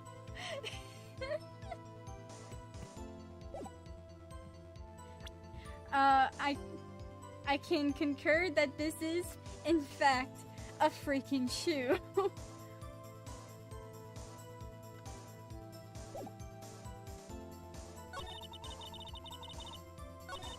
Kind of a time match that this kind of sky. She proves it. It's flawless, decisive evidence.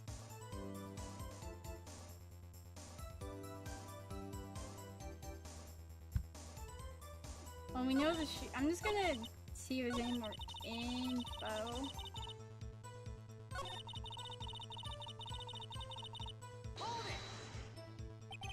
Why did you lie about those 5 minutes?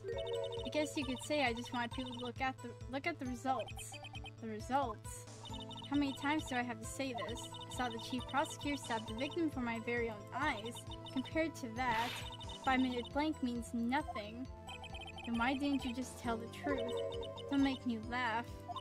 We're dealing with the most untrustworthy of the vile lot known as prosecutors. Falsified evidence, arranged testimonies, erasing and manipulating evidence. When you fight monsters, you need to use every trick in the book. This is when the suspect is admitting she did it. Of all testimonies, the most despicable crime of all, Miss Starr. You should get this over with.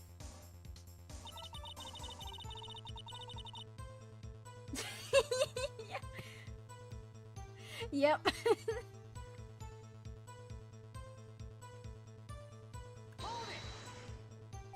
You found the shoe at the scene of the crime. I detained the chief prosecutor and notified the police department. Wanted to make myself useful while I was waiting for the police to arrive. So like an ill-trained pooch, you snuck off with a shoe. I was afraid someone would erase the chief's prosecutor's crime. The shoe was my secret weapon if that should happen. See this fashionable basket I have here. It carries more than lunch boxes, gentlemen. Happy for you in your lunch bag, really. In any case, you removed the valuable evidence from the scene of the crime. Now tell us what you did next. First of the victims.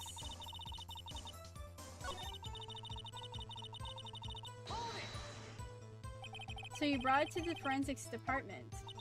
If you're going to submit something as evidence in court, you need it proved. To do that, evidence must be analyzed by a forensic expert. She got away with her little coup because she used to be a detective. It sure does appear to have bloodstains on it. Well, the man was stabbed, after all. And that blood belonged to the victim, Detective Goodman. As I said, there were 2 types of blood found in the shoe. The blood type matched the defendant's. You can't say for sure the blood belonged to the defendant with a blood test. You claim to know something about blood tests, rookie? Well, speak up. Oh, well. Blood comes in 4 types, A, B, O, and AB. However, you can't tell from a blood test whether a murder was committed in cold blood. It's just a figure of speech, Mr. Wright. Actually, we can differentiate between millions of types with all the blood tests out there, which means that we can more or less narrow any samples of blood down to just one person. Or so I hear. That's pretty specific. If I had a little more time, we would have gotten DNA test results. They said there's very little doubt it could be anyone else's but Miss Lana's skies. The suspect's blood was found in the victim's shoe. It ties it directly to the death of Detective Goodman. Surprised he was going to say that. She proves it. It's all decisive evidence. Can't let this evidence go through without a fight. Oh, you heard the peppered fish guts, right? Something like it hot, Mr. Wright. Something like your client is enough hot water to make a whole vat of soup. Mr. Wright, do you or do you not have a problem with the shoe? Problem? This is critical. Is there a problem with the victim's shoe? But why would her blood be on the shoe is the question. Earlier she stated that her hand had gotten cut when that whole thing happened. Earlier, Lana. Because we saw her bandaged hand. Yeah, there's a problem though. I'm not imagining things. I'd say there's one critical problem with this evidence. A clear contradiction. That gleam in your eyes. You're still young, rookie. I'd give you a peppered fish gut now. But you couldn't take the heat, could you? Let's hear what Mr. Wright has to say. What is contradictory about the victim's shoe? Show us the problem with the evidence. With this evidence.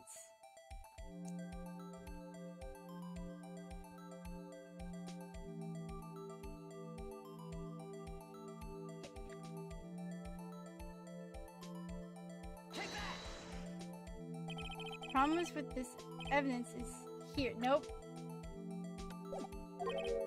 Where? Well. Take that finger and point at your own head, Mr. Wright. I could care. I could care less now. Guess that wasn't it. Nah, frick off.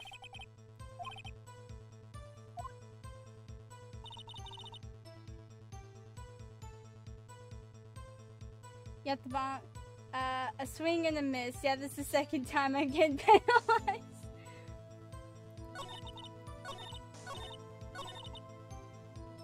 I have so many problems with that shoe.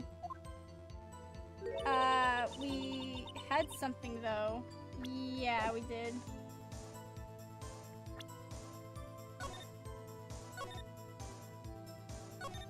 Freaking. Yeah, I have. There's a problem.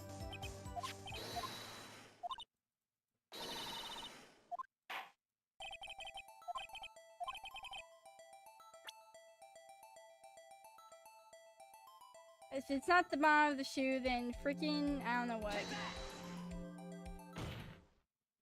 I wonder if you noticed. Oh, there you go. You should have done the bottom. It even said it might be important evidence. But I wonder if you noticed there's blood on the bottom of the shoe. Don't mess with me, rookie. Or it'll be your blood on the bottom of my shoe. Indeed, there is quite a bit of blood on the bottom of the shoe. Makes sense the victim was stabbed with a knife. Could possibly be contradictory about the blood on the bottom of the shoe.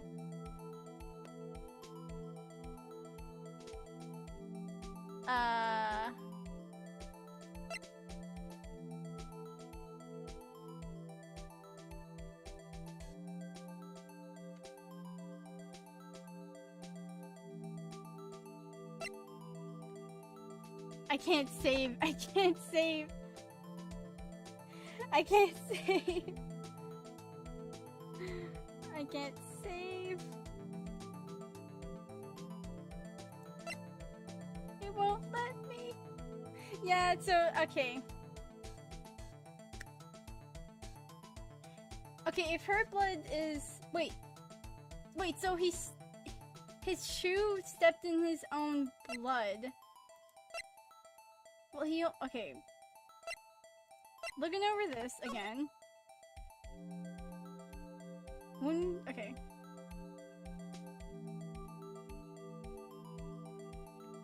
Yeah, probably the photo. I'm gonna look at the photo. It probably is that. But day and time of death.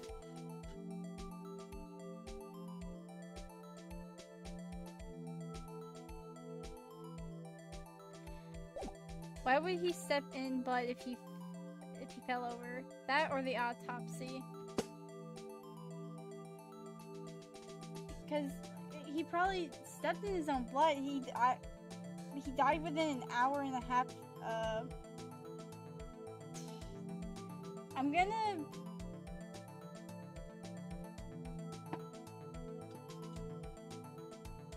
He stepped in the blood if he fell over.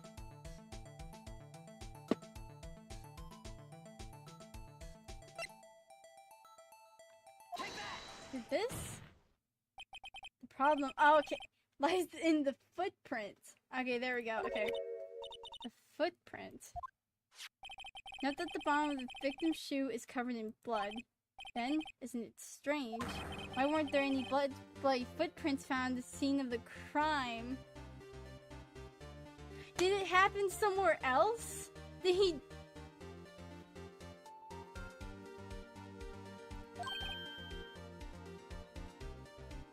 Because there were... Wait. Yeah, there was no blood at the crime scene. There was no blood at the crime scene. It happened somewhere else. What the frick? Stop moving bodies.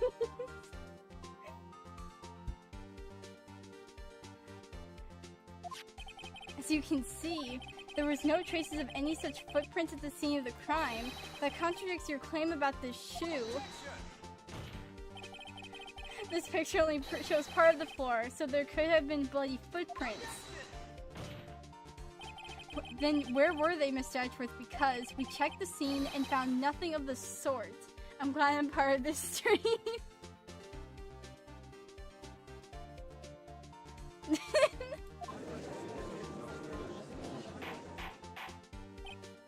Order, well, witness?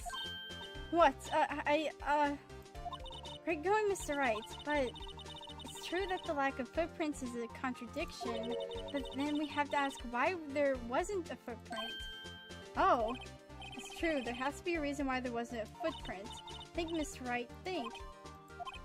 Hey, I don't know why it's not there. I'm just good at finding contradictions. What? What the frick are you up to, Edgeworth? I see, now I get it. Get what? Our witness is more devious than I gave her credit for. We were hoodwinked to the very end. But she slipped. There is one vital hint to the truth in her testimony. What are you talking about? Think back when she told us about apprehending the suspect.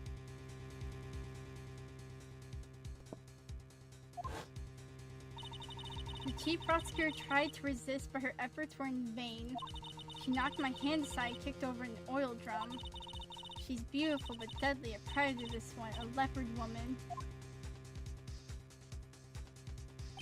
I thought that was a strange thing for the normally cool-headed chief to do. I'm kidding. Now witness, allow me to ask a very simple question.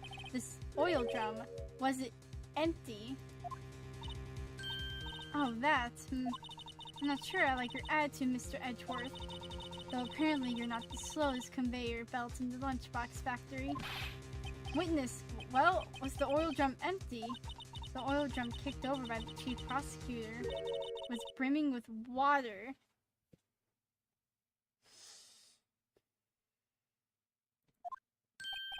Water? What does that mean?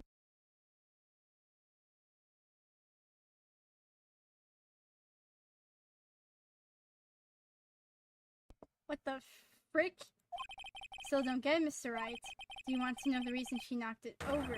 The real Don't tell me she kicked it over to clean the stinking evidence of the whatever, if there was a freaking bloody footprint. Swear to God. The suspect knocked over the oil drum for one reason and one reason alone. To erase the bloodstains that would have become evidence against her. There'd still be... Can I get the forensics on this? That, like, water cannot just clean up freaking bloodstains. That, like, easily.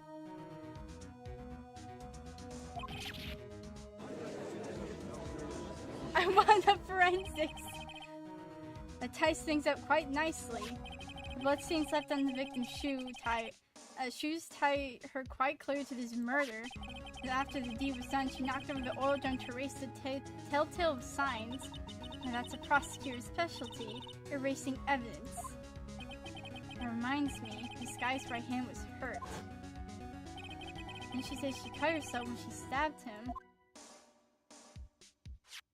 So that's when my sister blood got on the shoe. I see no reason to prolong this trial. Mr. Wright, do something, please! What? What can I do? Your sister has confessed to the crime and she tried to conceal it. But... Enough. There is no need for further debate. The verdict, Your Honor. Very well. But Angel Star is on the prosecution's side. She could have been lying about the water. This court finds the defendant Miss Lana Sky.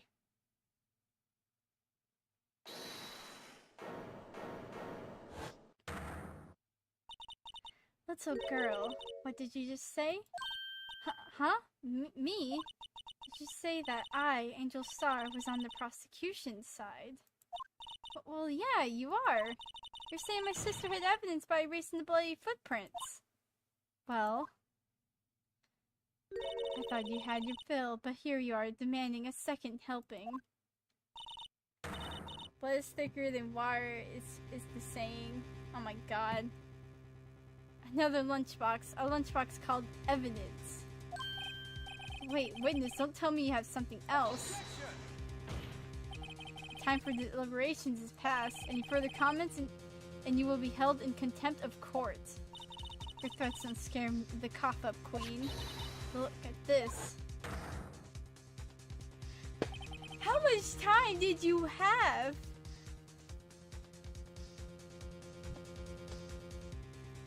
Okay, see, something like this. Wait, there's something in the freaking engine there. Do you see that? The photograph. Had it just in case anyone had the gall to suggest that the white shoe did not belong to the victim.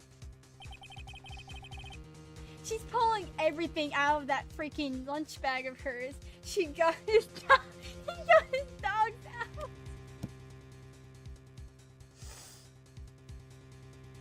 I see no room for error in this evidence. Mr. Wright, wait, look at the asphalt in this photo. Hey, it's clearly wet. Oh my god. Wait. Erasing the last trace of doubt from the court's mind. Immediately after the murder, the crime scene was washed with water. I'm sorry, Mr. Wright. I guess I couldn't help after all. It's not your fault. I knew I couldn't win this case from the beginning.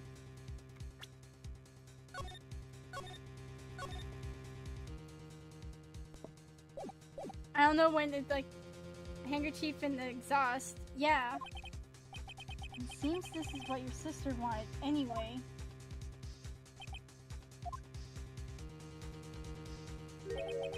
Sorry, Mia.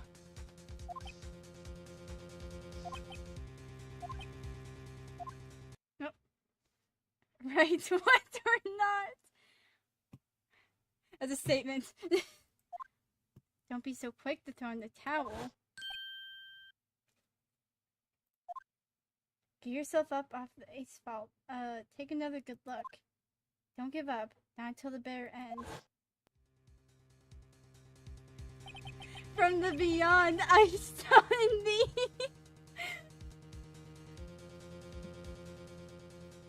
This is the last piece of evidence. Wait, what? Wait, what? What? Magic.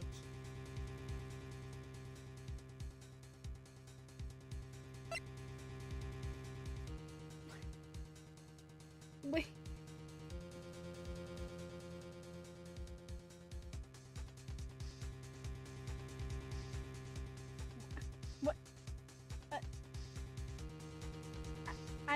What? No.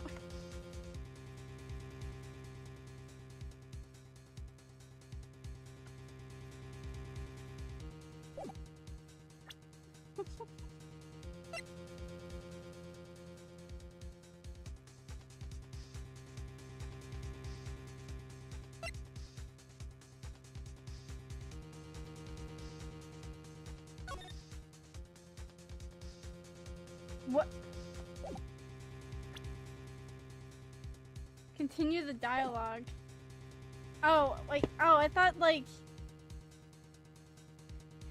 Why did it pop up the evidence thing? I didn't even click that. I was, like, so confused, like, wait. Did I accidentally click it with my map? My god, I was, like, so confused, like... Oh, we have something here. No, I play my trap card. Photo match. Very well, this time I'd like to declare a verdict for good. Objection! I call nonsense in this court. Your Honor, wait. What is it with you people? Can't I hand down my verdicts in peace anymore? No. No. Frick you. Whatever it is, can it wait? No, it can't. Then it'll be too late. Look at this photograph, the last one submitted. This trial isn't over until we've given each piece of evidence proper consideration. So, Wright, you're saying that there's a problem with this latest piece of evidence. There's a lot of problems with this piece of evidence. There's a lot of problems with this freaking court. I'm going to sue someone.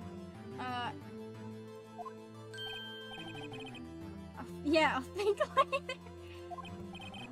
Wing it, wing it, wing it. Yeah, there's a problem, right or wrong. I got to go ahead with this.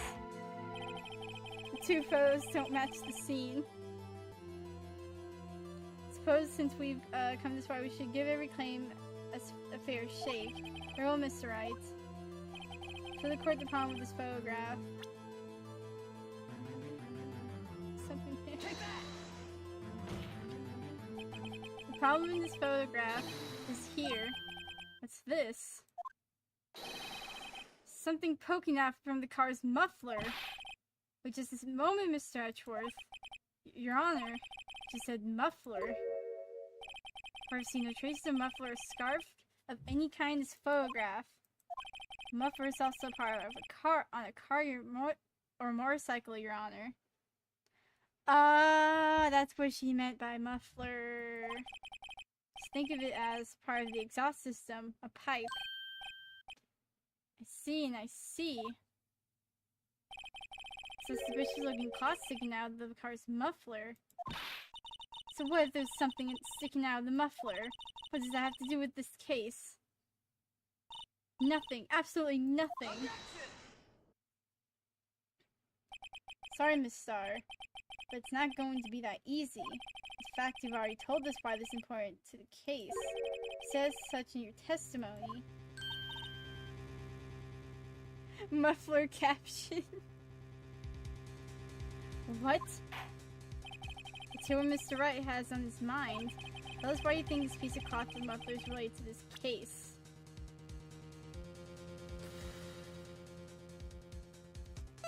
Is it because of this photo? Can't go back now. Muffler and muffler, yeah. Take that! Well, Your Honor, how do you feel about that? Actually, I don't feel well at all. I have this pounding headache. No, I meant, what do you think about the... Afraid the reason the headache is due to Mr. Wright.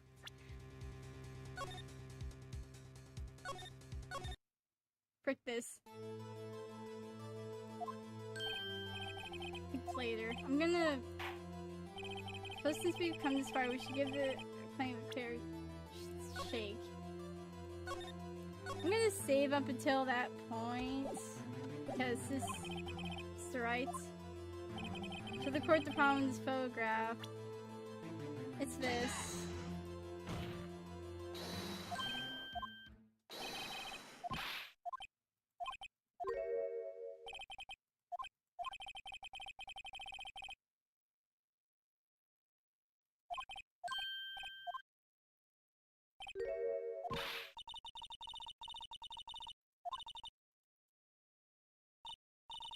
Objection!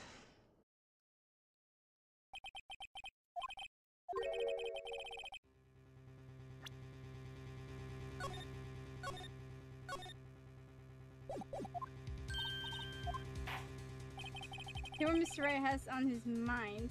I'm gonna save.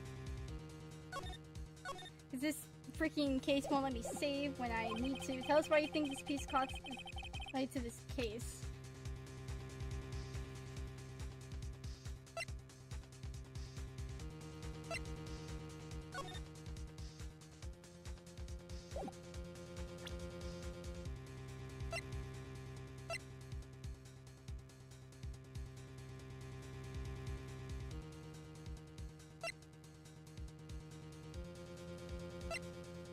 It's not because of the shoe, is it?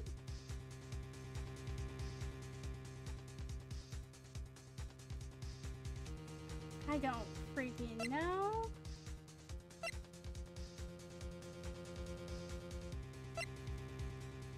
Was it the note? Is it the note? I don't think so. Wait. Victims... No, it's found in the car trunk.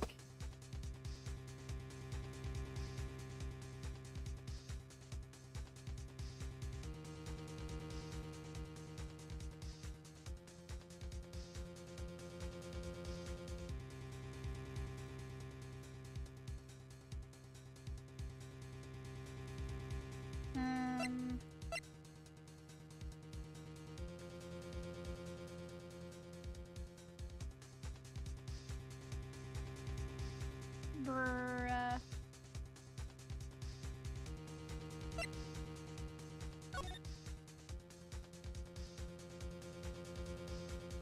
Yeah, I have no idea. Try the shoe, I guess. Take that! Well, Yara, how do you feel about that? I don't feel... I have this pounding headache. Okay, not the shoe.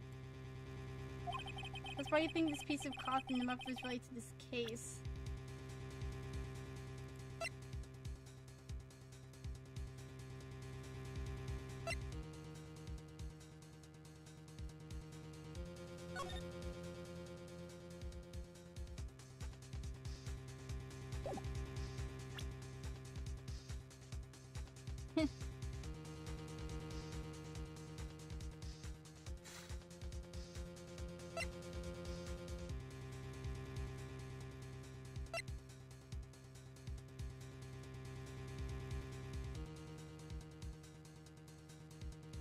My next bits are the autopsy, math, and notes. Okay.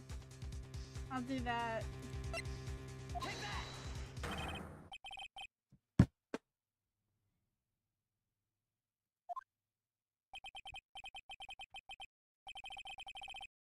I'm gonna... Or the car ticket. We got that from Edgeworth.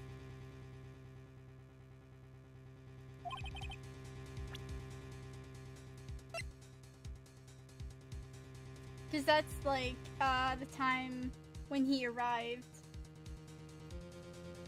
at the prosecutor's office. He arrived like 3 minutes before the murder happened.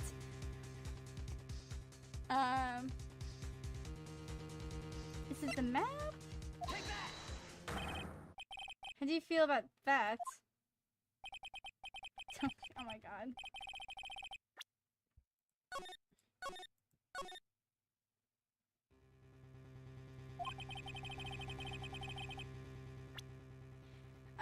Earlier we went to talk to like Edgeworth about the freaking... Wait, what? Can you hover over the ticket again?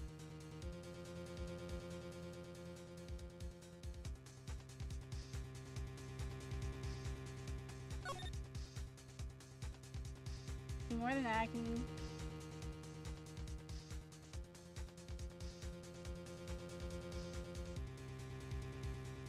Nope. Wait, wait! Oh, wait!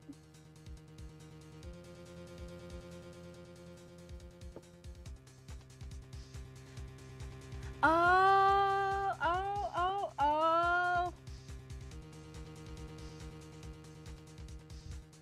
Time of murder. But how... I think it's like backwards, I think. Wait.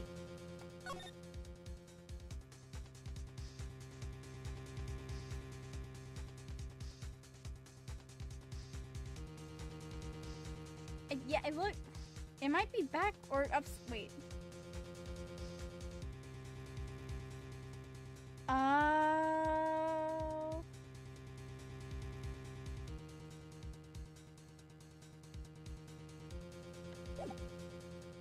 Okay...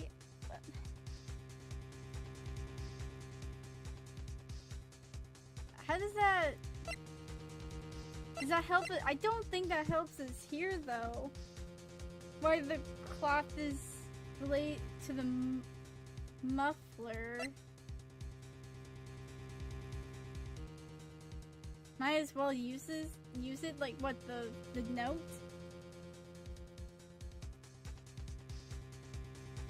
Well, maybe so.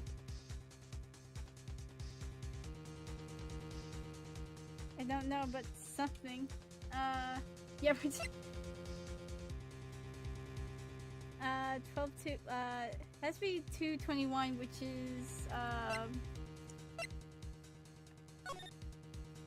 when, Hugh died.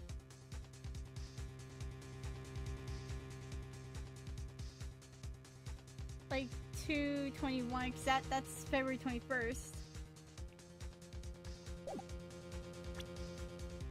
I don't know what this is about, though. Top it. This? No.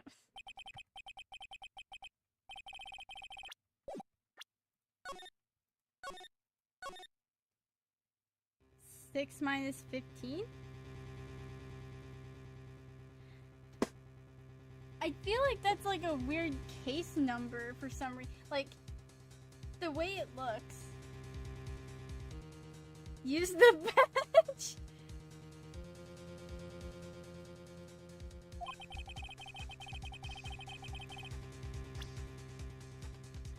What, my attorney's badge?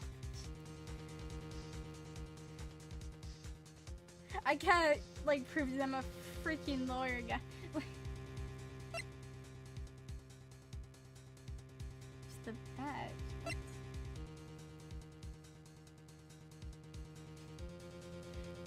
I don't think showing them the badge is gonna do anything. Just talk. Oh, the badger.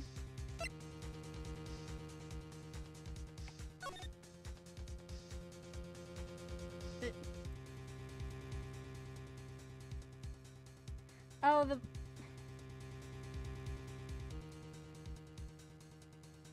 I don't think the blue badger has anything to do with this case yet, because...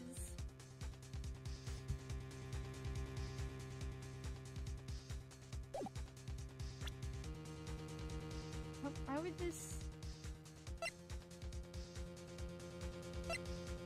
We checked that. Okay, what all did we present? We presented... It's really only referencing the meme. Oh, the badger did it.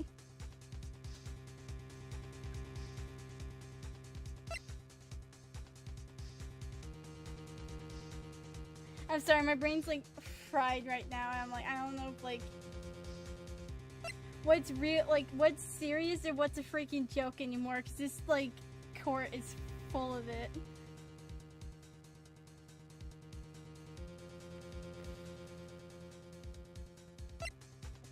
Map, I guess? Oh, God.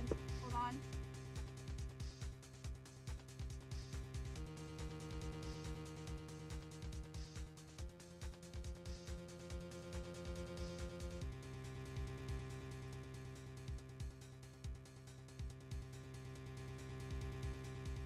The cat is attacking at the freaking door. What the heck? Okay, I'll be right back.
I just got back like 57 stab wounds.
Knife it? Alright. How do you feel about that?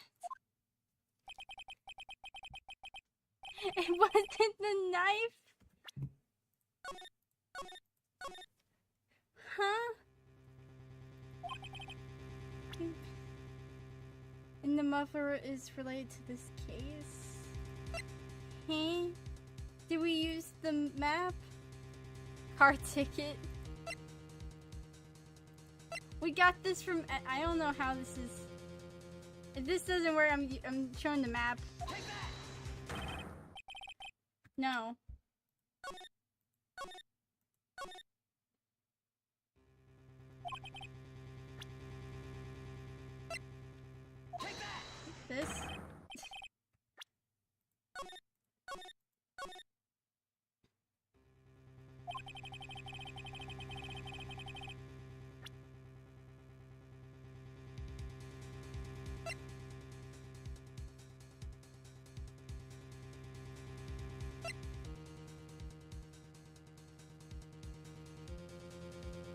Wait. It's the swear to God. God. I'm gonna lay down on the floor for a second. Because she kept talking about muffler. We were thinking it's her stupid scarf. But no, she was talking about the muffler in the car. I'm losing it. I'm gonna lay down for like a minute. Oh my God. I'm going. Okay, laying down. Oh my God, we're just overlooking everything in this stinking case. I'm so dumb. Freaking Phoenix been gone for 2 months. I've been gone for 3 days. And I'm a freaking rusty again.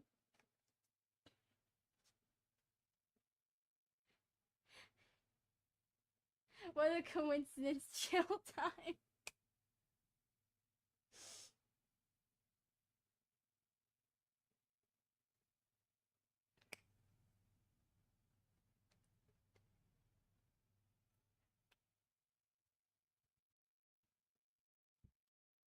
And we're not even done.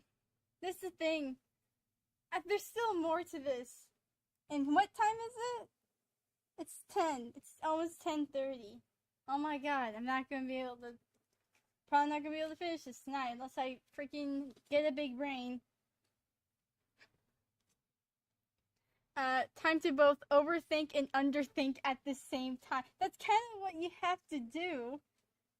Because you can't think logically in most cases with this game. You have to just think, just like Mia said, you gotta think outside of the box. Think freaking crazy.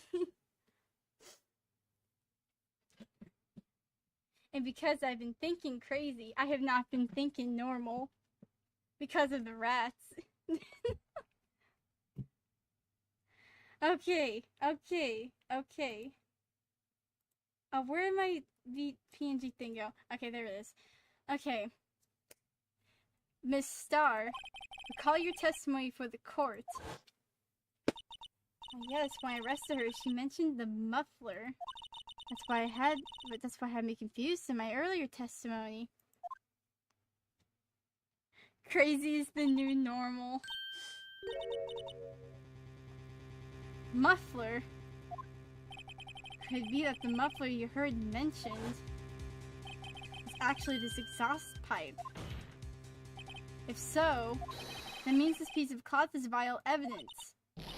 Oh. We got her.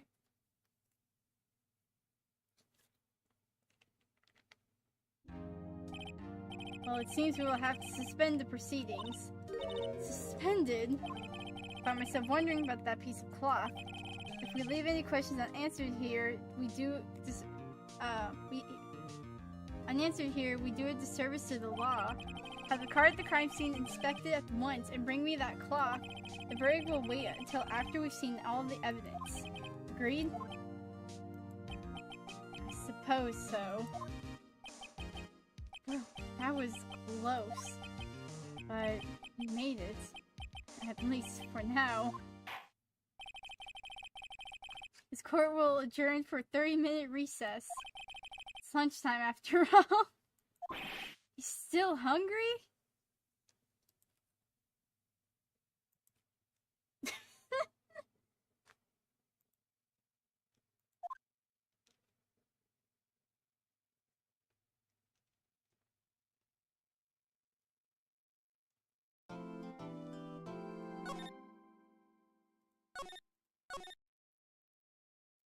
Hate this court. We'll say it again. Do not like it. What the frick? Okay.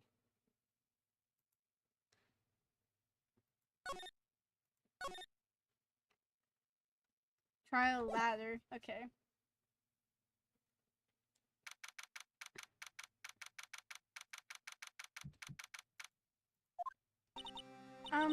Mr. Wright?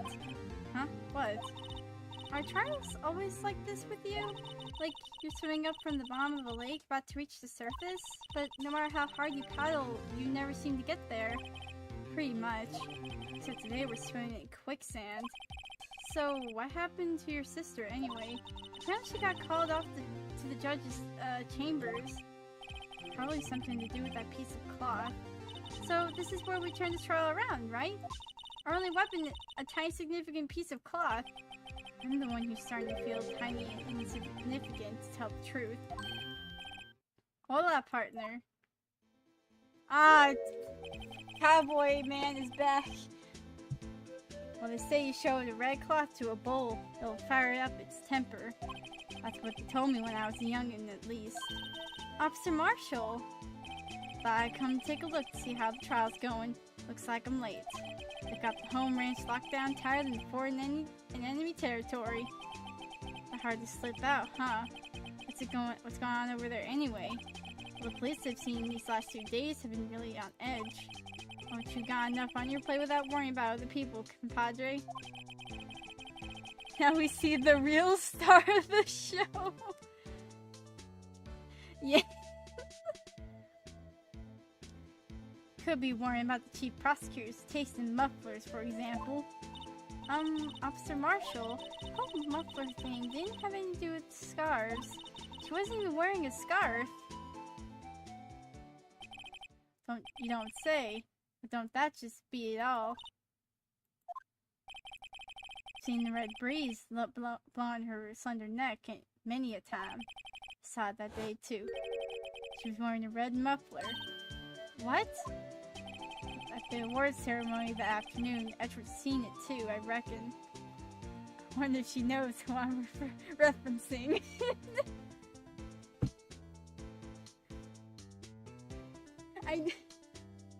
I know, yes, I know who you're referring to. Like...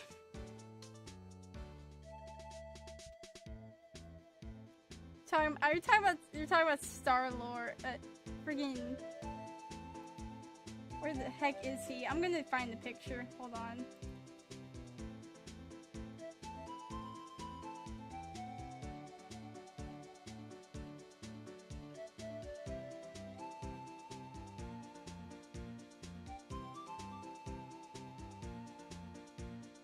Where's Starlo at?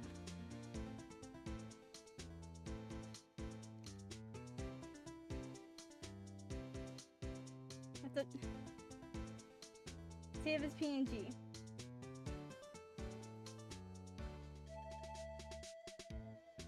Save it. Where the heck?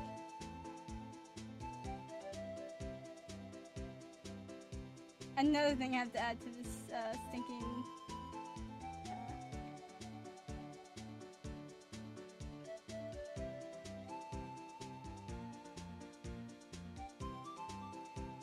Is this the man you're looking for?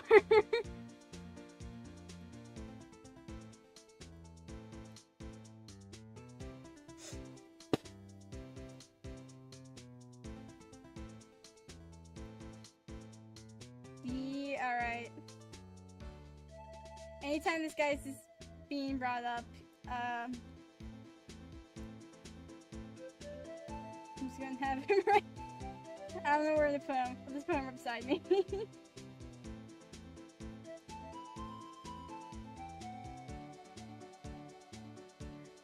Unobligatory mention of No. Alright, I killed Starlo.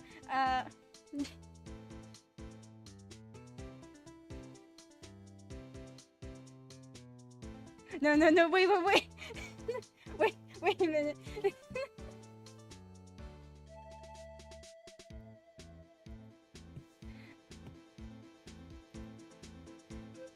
Okay, the award ceremony that afternoon, Edward's seen it too, I reckon. What does that mean? photograph taken at the crime scene. She wasn't wearing a scarf. So, Miss Starr wasn't mistaken. Well, it's about time. Remember, partner, sometimes you gotta grab the bull by the horns. Sometimes you just gotta let that bull go where it will. Time will tell. I have a bad feeling about this. So, where are we swimming in now, Mr. Wright? It's steak sauce. I can hook you up with some fine ribs.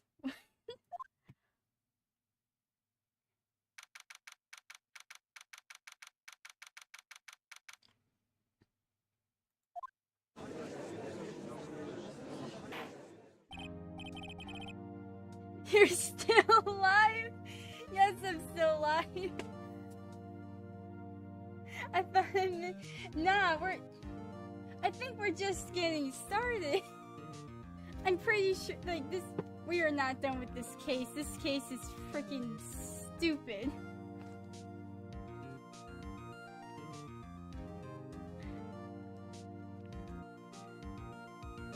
Didn't you start 4 hours ago? Yeah, and... We're still on, like, first test mode. We had to take a Starfire's been hard at work. I'm trying to defend someone, man. It's really difficult when they say that they are guilty. Day 2.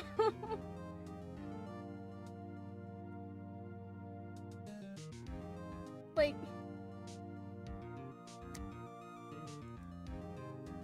where the frick are we? Like, yeah, day 2, trial late ladder. Like, we have to wait. Plead insanity. I've been pleading insanity and it's not going anywhere. Also, Judge had a statement that I just had to meme. Oh, yeah, hold on.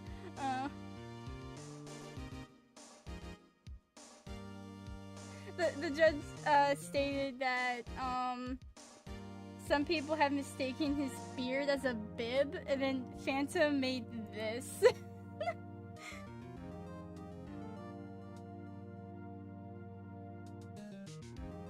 It's beautiful.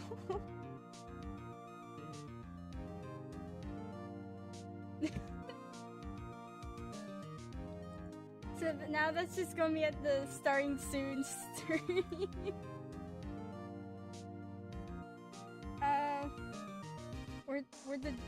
There he is, okay.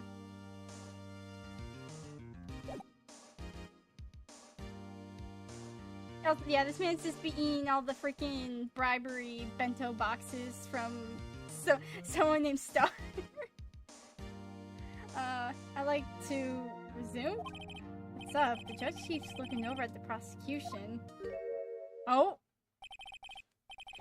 Something wrong, Mr. Edgeforth. He is very much on edge right now. She now has a hard time finding the real judge. Your face is blue, your lips are purple, you're sweating bullets. My furrowed brow, this grinding teeth, those watery eyes. He's about to freaking cry. What's more, your eyes are unfocused, you're doubled over, your back is bent. It can't be. This can't happen. I wonder what happened to Mr. Edgeworth.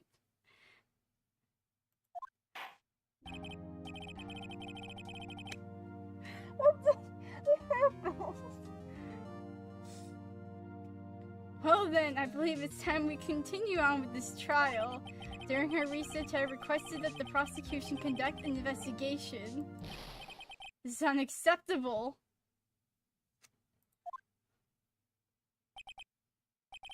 Seems the prosecutor is quite beside himself. Oh no, anyway. And it just does that. Excuse me, knock knock. Who's there? Who are you? Whom are you, good sir? Who? What is with this guy? Strange stuffy aura seems to be filling the room. Wait, he's wearing the same thing that Marshall is wearing. Hey, the temperature rose 5.7 degrees when that man came in. Whence did you come from, sir? What the frick this, okay. What on earth is he? Yeah. Ah, it's you. Are you just gonna stand there? Oh. Sorry I'm late, Uji. The roads were packed, it's just me. Long time no see, huh? Uji, have you been? So much these days? Hello. No, I've been so busy. Busy smizzing. Uji, my boy, you have to make time to relax. Yes, indeed. Uji seems to be his nickname for the judge? I'm afraid you're right. Very afraid. I'm sorry, but who are you? Ah, so you're Righto, the attorney. I've heard good things about you, son. Thanks. I'm sorry about our little worthy, giving you all that trouble, eh? You know we should all go swimming together sometime. Jolly. Little worthy? Mr. Wright. You don't know this district chief of police. Oh, so this is the man. This is your man. Okay. Chief of police? He's the top-ranking police officer in the entire district.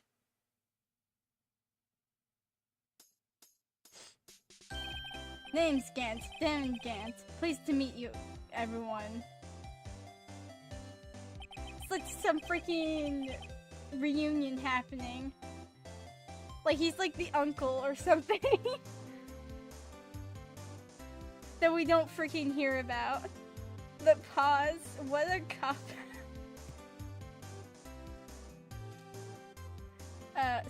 What do we owe this honor today? It's been over 2 years since you last came to this courtroom, hasn't it? Everything's happened 2 years ago. I freaking wonder what happened 2 years ago. Can you tell me? Well, it's Worthy here. Look at the poor fellow. Just thought I'd help out by bringing this. It's the scarf. Hey, that's my sister's muffler. So Miss Star wasn't just seeing things. When the crime occurred, Miss Sky really was wearing that muffler. But to think that's stuffed into the exhaust pipe. Oh, on Little Worthy's car, no less.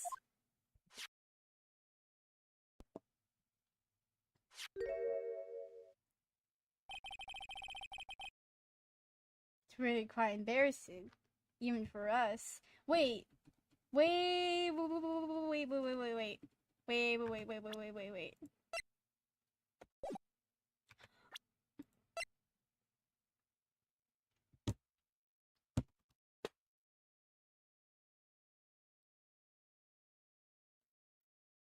Okay.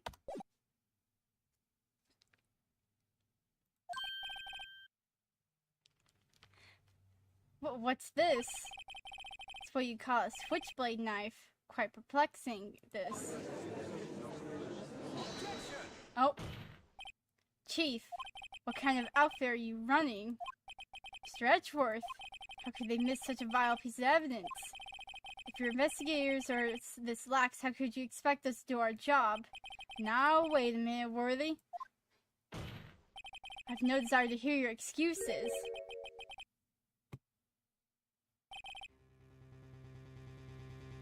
$675. Oh my god, I'm telling you to wait, or didn't you hear me? Have a look at this document. Here it says person in charge investigation. Some mistaken as signatures there. Miles Edgeworth? That's not fair. On the day of the crime, I had head in the clouds because you got that award. I know how you feel. But you're the person in charge. I'll expect a written apology. Are you serious? Don't be too upset. We'll find a way to clean up this mess that you made.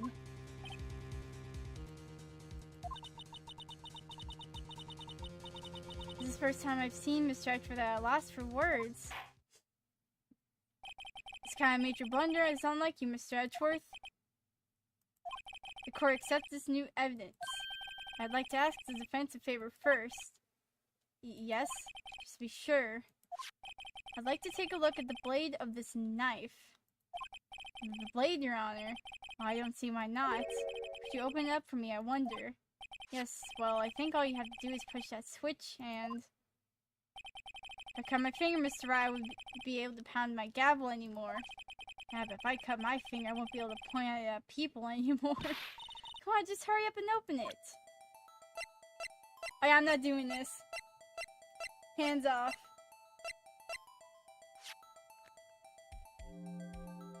Okay. Technology. Technology. Ah, don't scare me like that! It's broken. I'm the one who's scared. Look at the knife blade. The tip is broken off. It's dark red stain. Blood? The note is now valid. Heck yeah.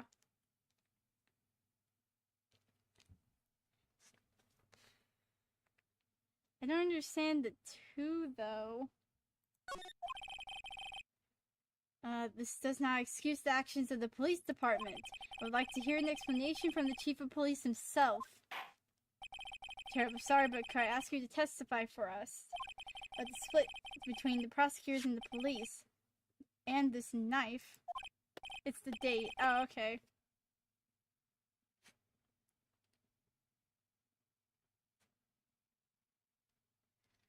Sure thing, not a problem, not even a little one, really.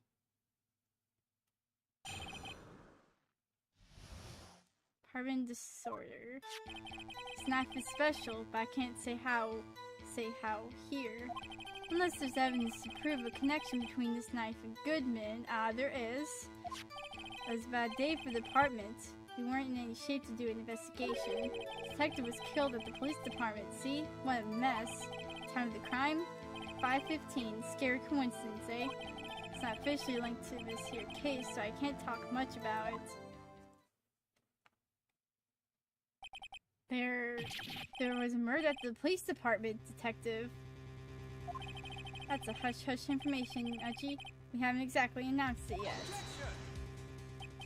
Wait a second. You said 5:15. That's the exact time that Detective Goodman was killed at the prosecutor's office.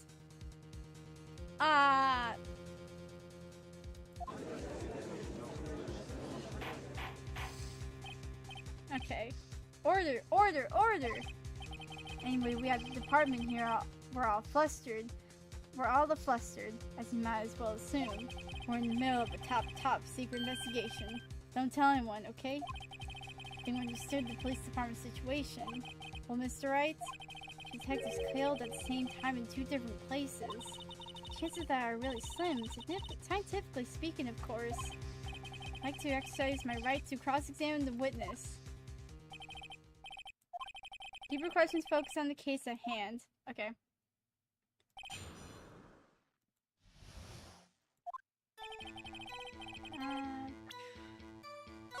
Save.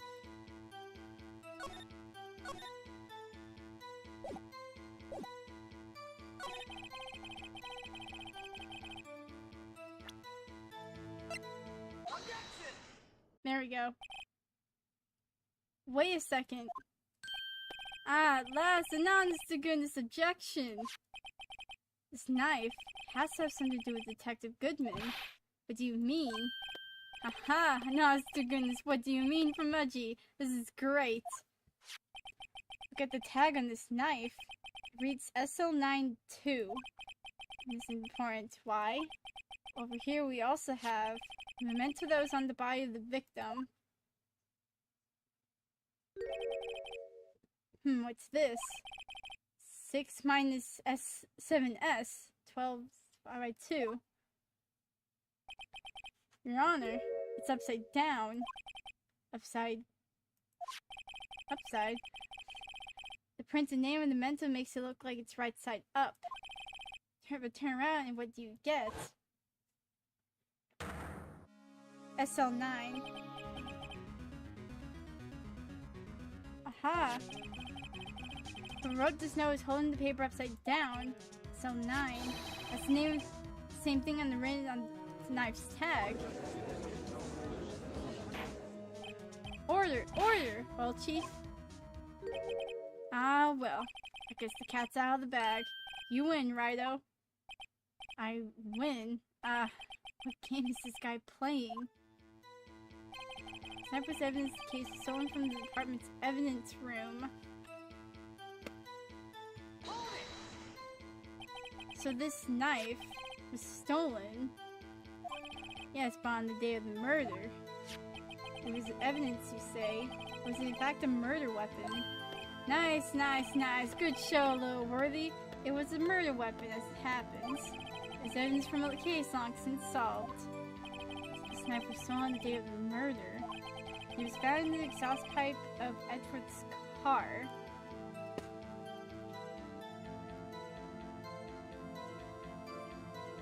Okay.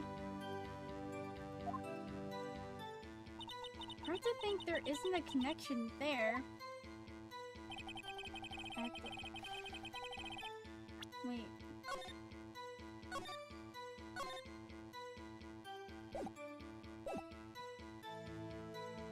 Edward's knife was a scapegoat. Yeah.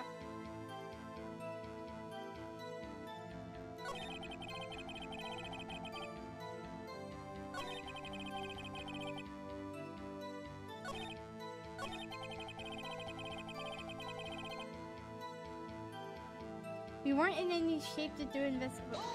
I'm gonna press on everything. Something happened at the police department too, huh? Got a good look in your eyes there, Righto, my boy? Sharp, hungry. So something did happen, and why wasn't I informed? Why weren't you informed? And why didn't you ask? No matter, I understand. You were busy, what with all this case and all. Well, what happened? What happened at the police department that day? He was killed in the police department. See.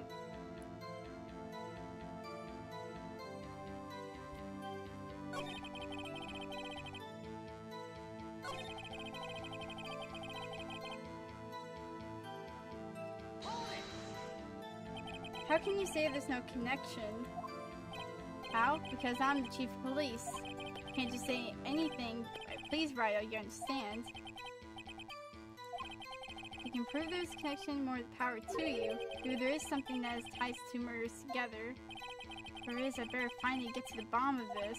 Detectives were killed at 5:15, one at the prosecutor's office and one at the police department. Can't be a coincidence. And that knife. What was it doing there? I better check this knife out. Someone from the department's head. Is there anything else? No, did not mean to do that. No. Shut your mouth. Maybe look close to. Yeah, I was about to do that, but then I accidentally clicked it.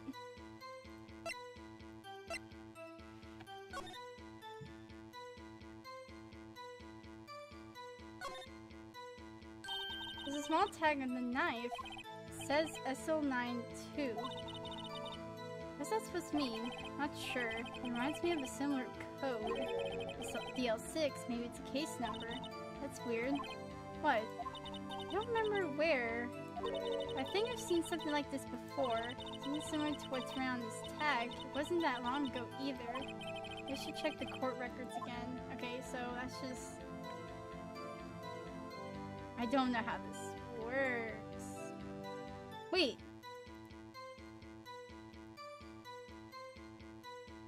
Wait. I have to look very specific.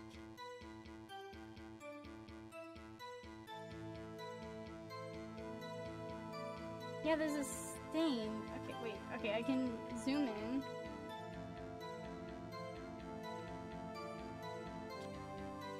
Dude.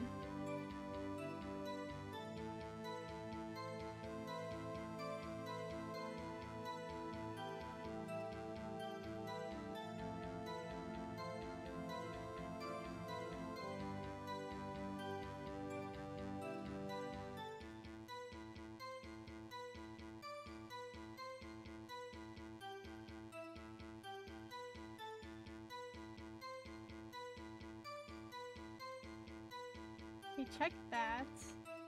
Why is the tip broken?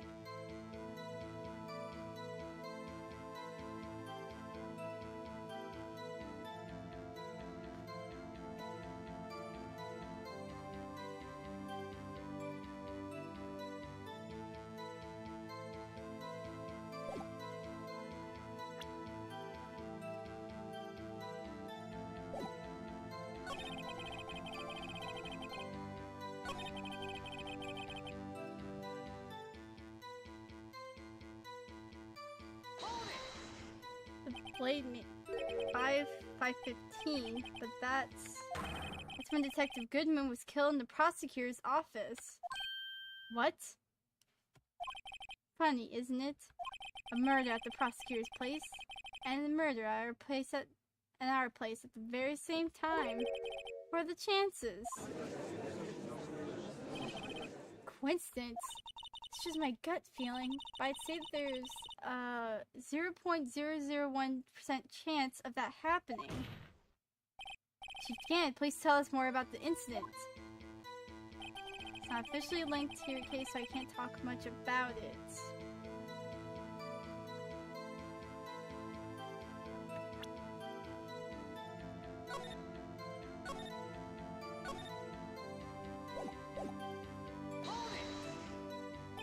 Can you say there's no connection? Okay, well. Night Star!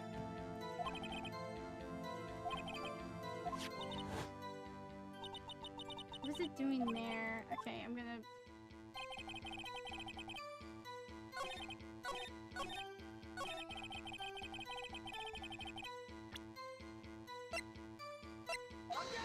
Did this? Nope.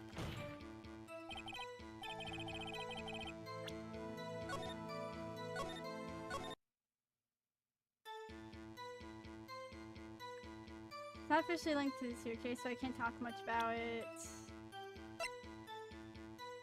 This? Nope.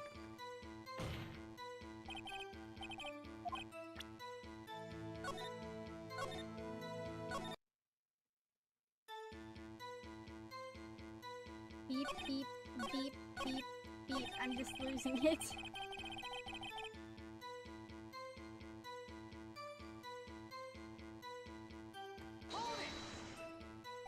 So this knife was stolen. Yes, but did it murder? There's evidence, you say. Was it in fact a murder weapon? Do I have to...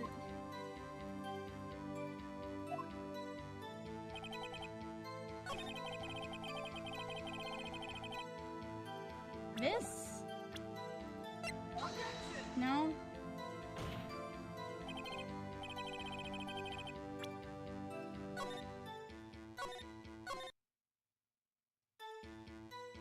Oh my god.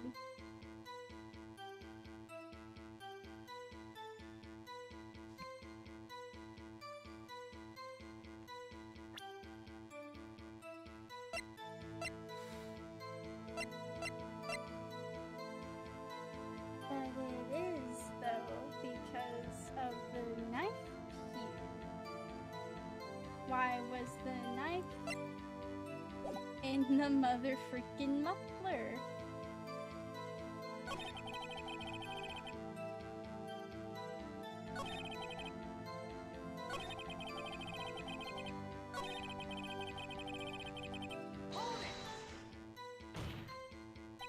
On the same day that detective was killed in the prosecutor's parking lot, another detective was killed at the police department.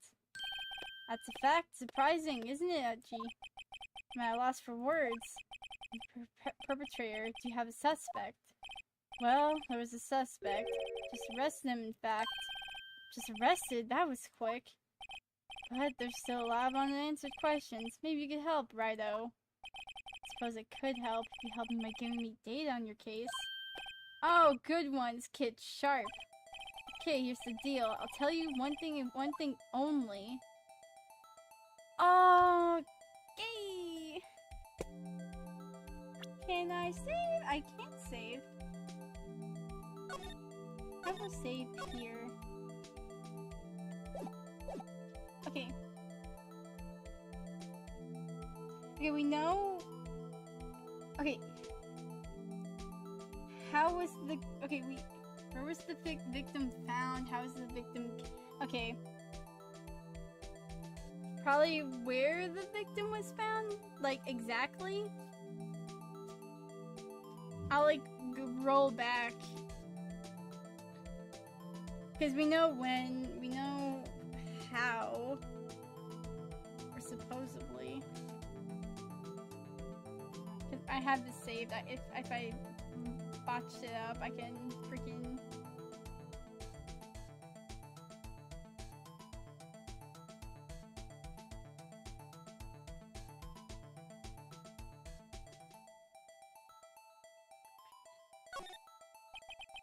So tell me, where was the victim found? Well, I can't speak on where the corpse was found. I can say the crime took place in the evidence room at the police department. Evidence room? Wait a second, I heard that. Evidence room? Didn't he mention that in his testimony just now? Snipe was evidence in a case that was stolen from the department's evidence room. There's the connection between the two cases. You seem happy, Mr. Wright. Happy. Just got handed our ticket to go down in this case. The link between the two cases established, we can finally have some leverage, and we can get Gant to testify about the details.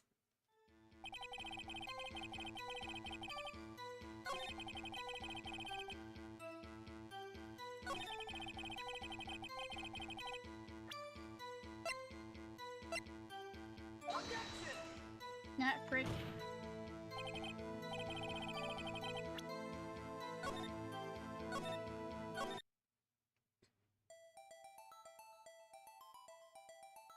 Yeah, where was the victim found?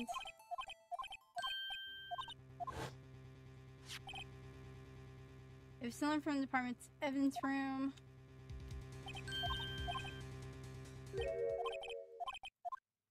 Okay.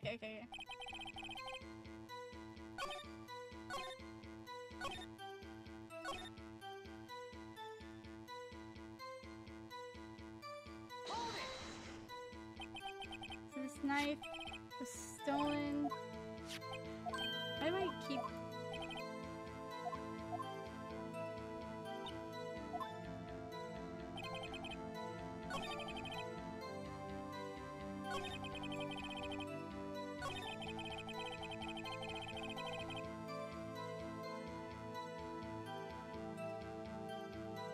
Can I show it now? I don't know.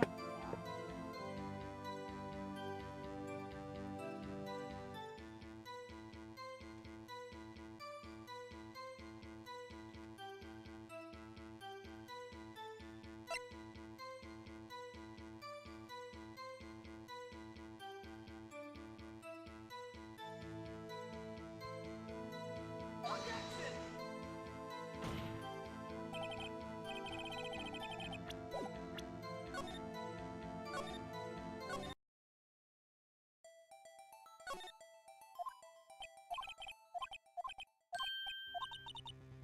Damn it. Let's try this now.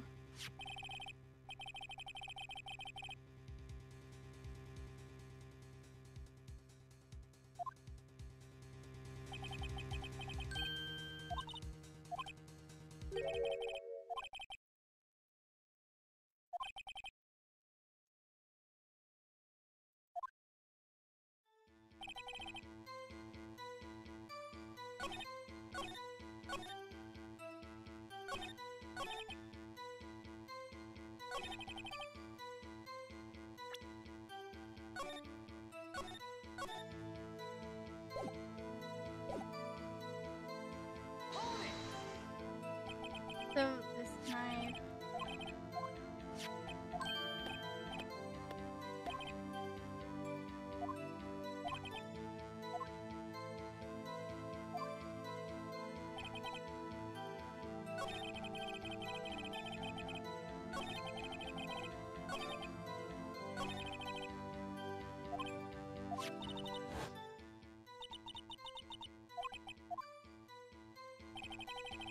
Here's the note on him saying it was stolen. Objection!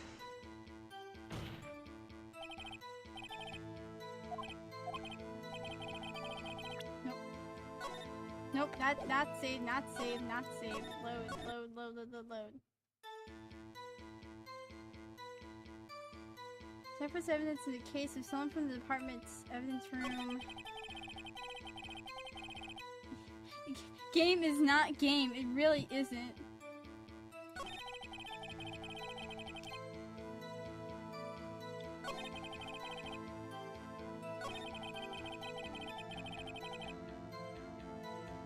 Did I use this with this?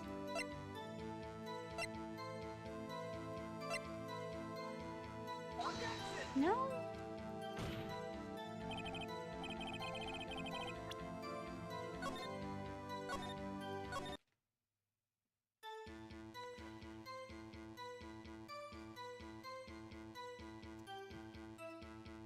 Okay.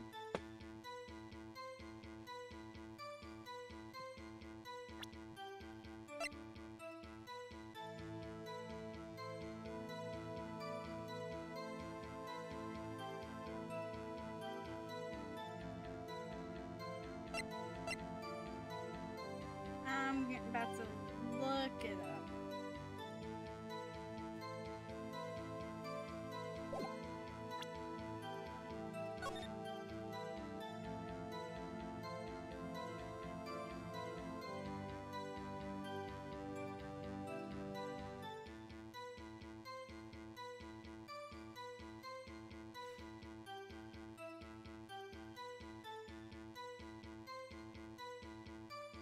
Okay. I'm not.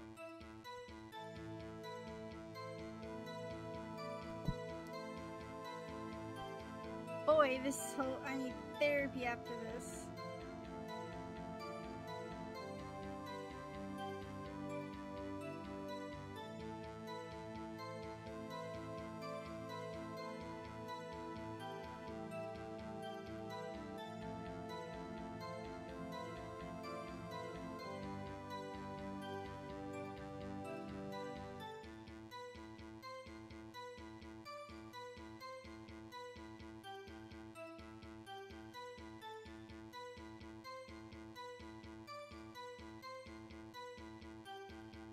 Okay. Okay.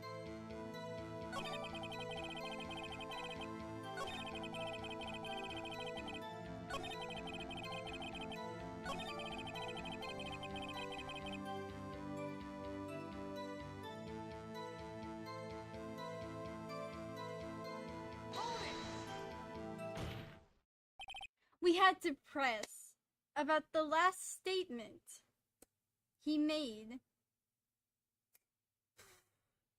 Because we have to point out verbally, not freaking evidence, that they're connected.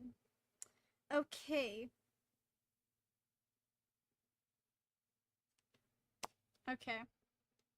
Chief, the defense position is simply this. The connection between these two cases has already been proven. Heh, you don't say. Well, out with it, Righto. What's your connection? Out with Mr. Wright. The connection is place mentioned in testimony we just heard.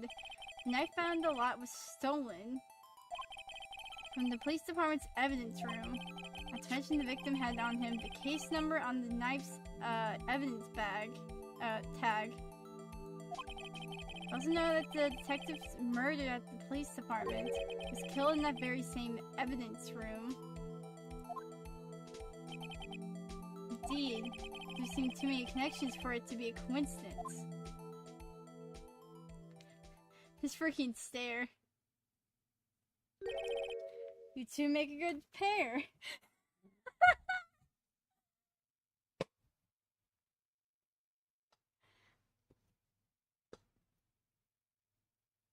See, even he agrees with the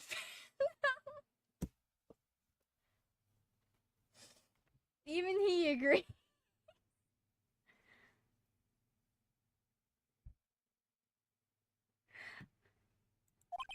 It took my men 2 days to find out what you deduced right here. Chief, request that you release your information on the victim at the police department. See, that's the tricky part. Hasn't been announced yet and all. Can we get the information unofficially? Oh. Sure, why not? It's unofficial after all. Oh no, he's gonna put this against us, ain't he? What? Really? Who would have guessed? Cooperate, but I can't reveal the name of the victim at the department, okay? If you're going to tell us a little, why not tell us everything? Ah, well, case information is sticky stuff. You have to do everything properly. Oh well, I guess I might try to get what I can out of him. Is it the ID number? You gotta tell me the victim's ID number. Sure, why not? It's not like you'll be able to tell who it is from that. Of course not. You won't tell me the name after all. You keep a tight lid on the ID number, so don't go getting your hopes up. Number is 5842189. Well, that's quite long. We have to remember these. It drives me nuts. 82. I can't do it. Didn't even get the first number right. Well, Mr. Wright, does this tell you anything? I didn't know the victim at the police department. Yes, it does. Yes, it does.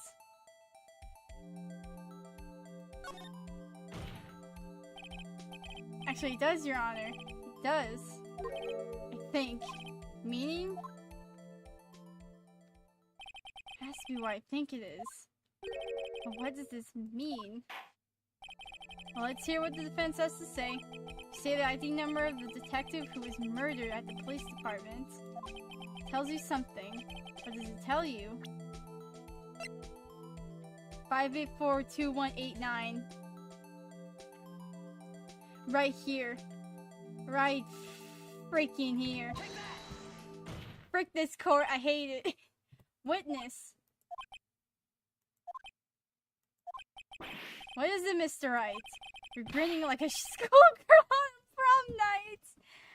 He about to get asked out.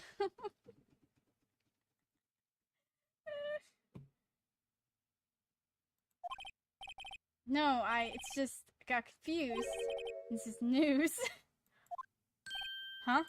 Just come out with both guns blazing, like you always do. Police department, prosecutor's office. 2 places, 2 detectives murdered at one time.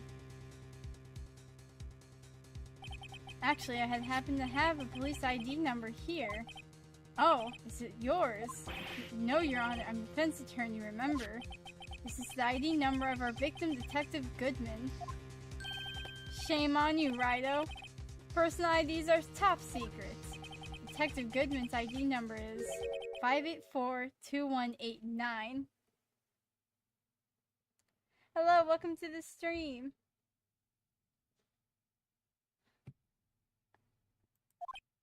Oh. And this means what exactly? Huh? Wait, the ID number we heard from the chief earlier. That started with 82. I've forgotten. Didn't even get the first number right. Again!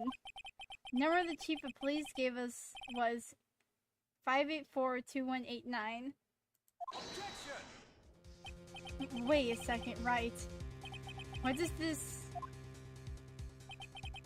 mean? That's why I want to know. 2 ID numbers are identical. In other words, the detective killed in the police department's evidence room was Bruce Goodman. What does our witness think about that? Oh, sharp as a tack, Righto. Sharp as a tack.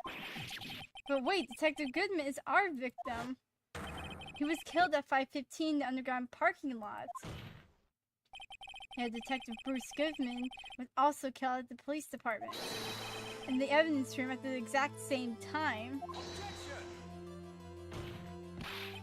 That's impossible. So what you're saying is, the same person was killed at the same time, in a completely different location. Order! Order! Order! Chief, what does this mean? No, what I want to know is why I didn't hear about this. This is top secret, fine, but I'm the prosecutor in charge of the case. Now, just wait a second, Worthy. No need to get all flustered. Your Honor, the police department has made a grave error in this case. Wait. I said, wait. Or didn't you hear me? The oversight. The grave error? Mr. Edgeworth. They're yours. Oh my...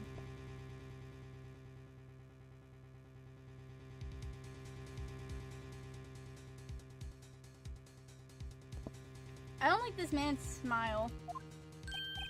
What? How dare? We informed you yesterday. I believe it was our officer Meekins who brought you the news. Oh my... Edgeworth, you freaking idiot. We were there. Meekins was there. He tried to give Edgeworth the files, but... Oh my god. Officer Meekins. Mr. Wright, where have we heard that name before? Wait, there he is.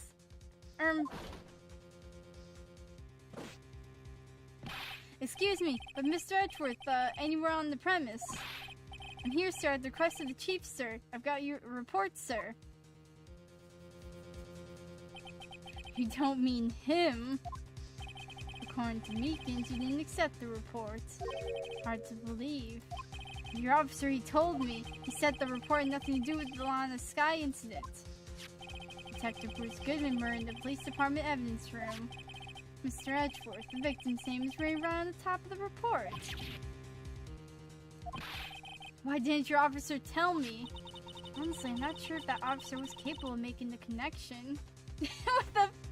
With that face, I don't think so either. He did seem challenged. In any case, this is a serious error, a gross negligence of duty of your part, Worthy. But sir, you could have submitted that report this morning to the court as evidence. Then I...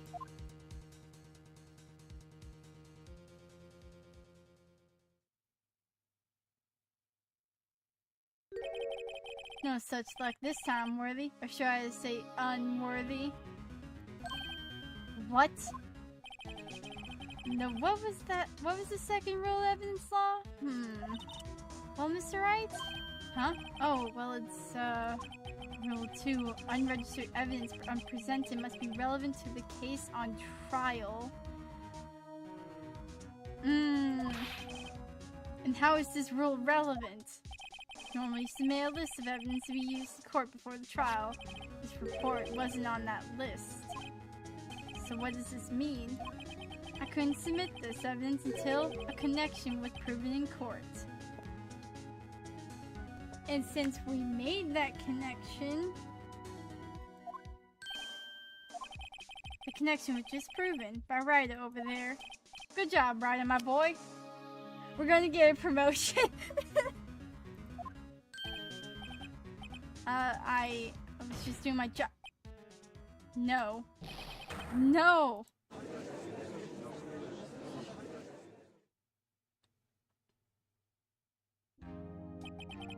Seems we have come to the end of this trial. I know you're going through a tough time, Worthy, with all those rumors. You were even the defendant's chair just this past December. Apologies for this terrible lack of due diligence on my part. Mr. Edgeworth, please, just give me one day.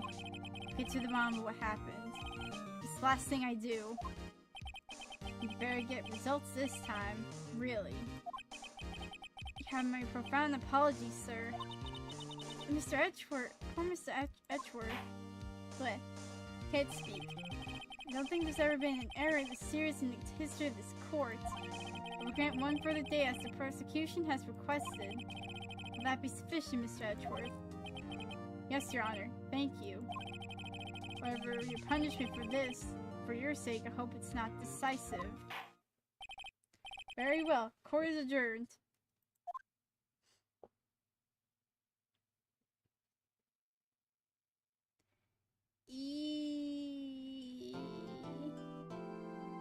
Yes, save my progress.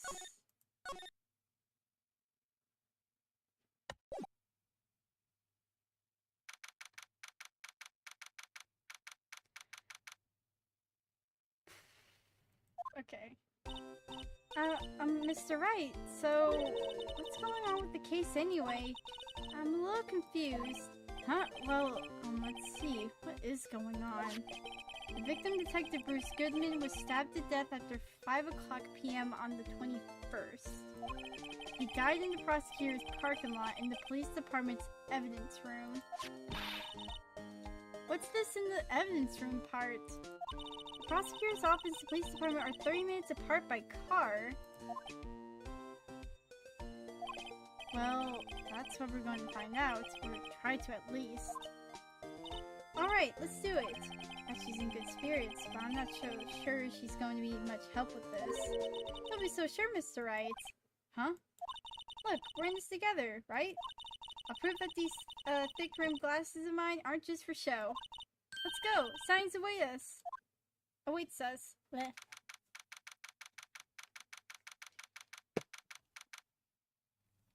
Okay.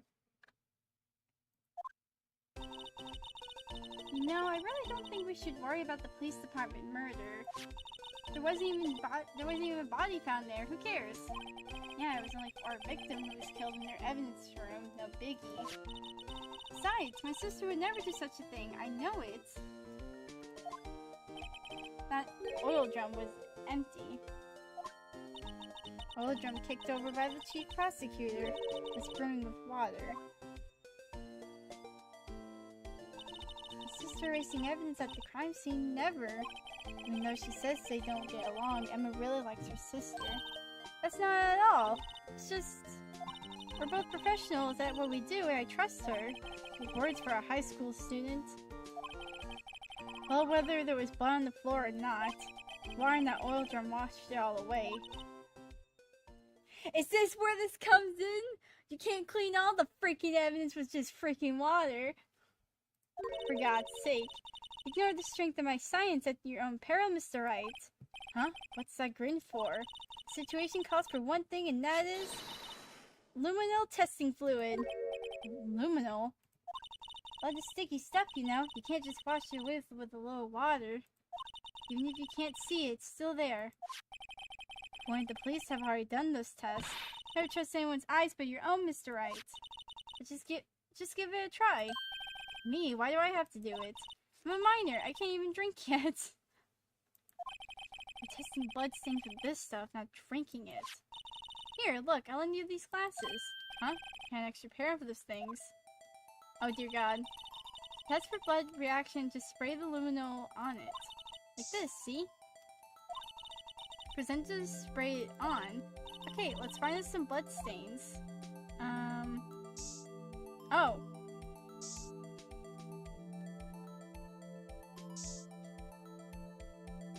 There we go. You can see her eyes shining from behind those glasses. So this is the blood stain. It's so... Emma, you're shaking. It's just... this is my first time seeing real blood. Scientific investigation in action. Okay, well, we definitely know that this isn't a blood stain. But doesn't something strike you as odd, scientifically speaking, of course? How about this, scientifically? The amount of blood. The perpetrator and Detective Goodman's fought here, right? Would you think there'd be a little more blood? I definitely think so. I mean, look at all the blood on the sole of the victim's shoe. It is pretty strange. They fought here. There had to be been more blood than this. Hey, Mr. Wright? I'm gonna mark up the floor plans, when we find the blood stains, okay? Oh, okay, thank God. See, I'm pretty handy to have around, right? Yeah, and this stuff's pretty handy too. I saved up my allowance to buy that. Okay. Pines blood spray. We can't be sure that the police will reveal all their evidence in court. Sometimes they fail to mention evidence that doesn't fit with their view of the case. Let's drag that hidden evidence out into the light of day. Yeah, looks like we're really investigating a crime now, doesn't it? Guess we should give this a spray on anything suspicious. Aha. Oh my god, she's back. I wonder how that fluid of yours would react to a nice deli box. Miss Star! You only trust your own eyes, Not bad, you two. This day old deli box is on the house. Sorry, it's just that kind of that lead-in doesn't really get my mouth watering. Yeah, day old freaking... You certainly put me in a tight spot today. My apologies, Miss Star, but... No, it's okay. It was my fault. Oh, we know. I witnessed everything from that security room right there. I was afraid that I wouldn't sound convincing enough, you see. I was wrong to think that. I'm sorry. Sorry, you lied on the witness stand. It's unforgivable. Little girl, don't forget what's important here. Even if the place I witnessed the events from was different, I still saw what I saw. I saw Chief Prosecutor Sky stab a man in cold blood, and that testimony still stands. I swear it on my honor as a detective. She stabbed Goodman. I know this photograph has something important to tell us, but what? So, you were a detective, weren't you, Miss Star? Yes, it was a long time ago. Well, 2 years ago. Everything goes back to 2 years ago. What the frick happened? No matter how hard the criminal, when they faced me, they coughed it up. They confessed. They babbled like babies. You know. I may seem like a demon sometimes, but I can be an angel too. I wouldn't doubt it.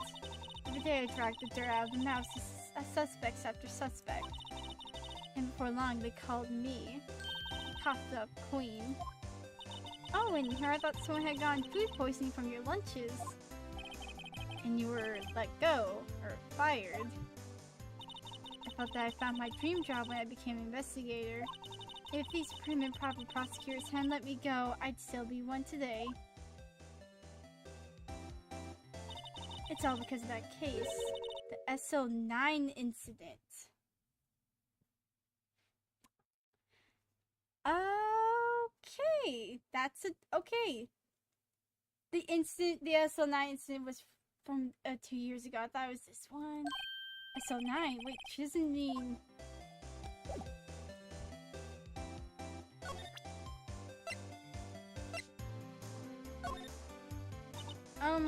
what do you think about this? The SO9 incident is written on that knife and on that note. Goodman. Goodman was the head detective on that case, you know. Really? The knife was evidence from that case, the murder weapon. It was due to transferal the day that Goodman was killed.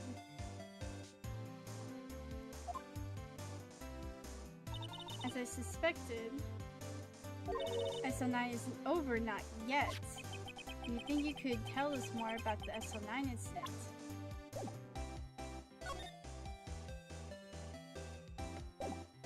Could you? Please? Like, I would like to know more. Because this might have to do with something about that case, ma'am.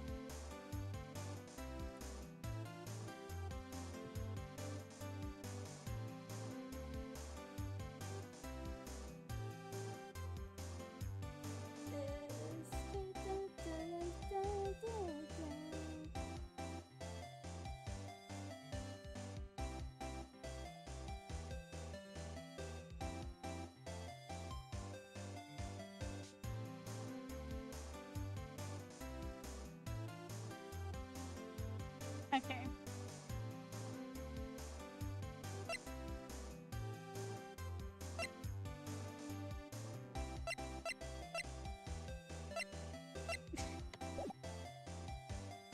Could you tell? No, I guess you're not. Okay.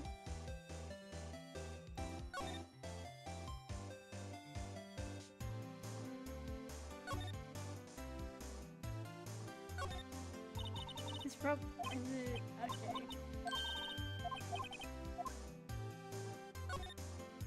That's where we found that note. SL9 is it. Case of suit for transfer the day of the murder. Detective in charge of the case was the victim. I wonder what kind of case SL9 this thing was. It's kind of hard to guess just knowing the case number. Can I talk to you now? No? Okay, well frick you then. Okay. I don't want any of your bento boxes. Is Edgeworth here?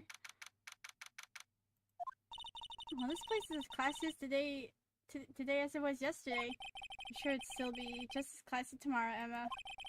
Incidentally, Edgeworth's not here. I'm sure he's off doing some important investigations. Well, that's what he's... I hope that's what he's doing. Guess we'll have to come back. Okay. Move. Underground. Move. Okay.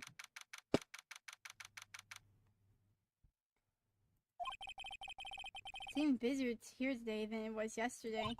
Detectives were running around so fast, they're blurring. It's supposed to make sense. The detective did get killed here after all. So, the evidence room's the scene of the crime. According to the pamphlet we got at the front desk, here it is. Just like a kid in an amusement park. Oh, a real crime scene. Let's take a look.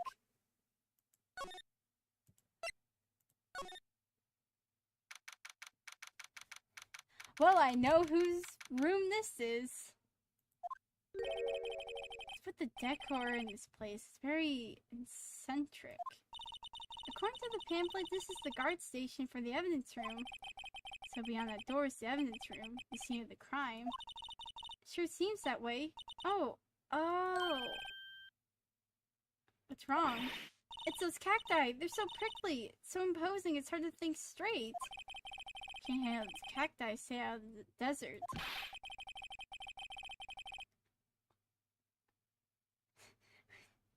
What I want to know is if this is a guard station. If this is a guard station, where's the guard? Watch. What do you mean, watch out?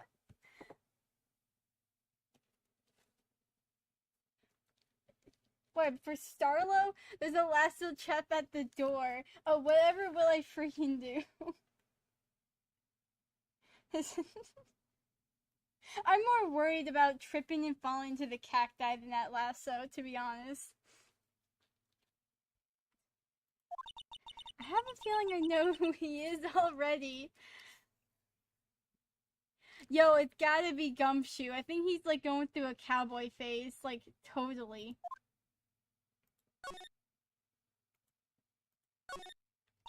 Look on the floor, a lasso. Looks like it's set up to trap something. A trap here? Why, I know. Maybe someone was trying to catch a wild bull in here. But the lasso's missed. Sure have an active imagination. Yipes, these jars prickly. They must be the real deal. Would think just one big one would be sufficient. These cacti are a lot like my sister, actually. How so? Encased in a cold, rigid shell with spines pointing in every direction. Just like her. I'm not so sure I see the resemblance. It's more an attitude thing than a physical similarity. That was depressing. Okay. Security guard uniform hanging there.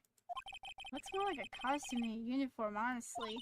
Leather jacket, leather pants, a leather... What was that called again? A punchy? A paunchy? A pinchy! I know! A poochie! Wait, maybe that wasn't it. It's a poncho, but I think I'll keep that information to myself for the time being. The cowboy arc goes hard. Is he supposed to have alcohol? Like... Oh, cameras. Looks like there's a video feed from the evidence room here.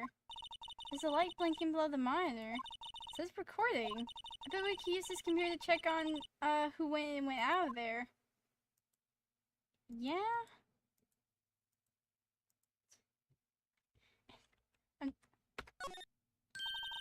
swinging door makes the place look like some kind of saloon.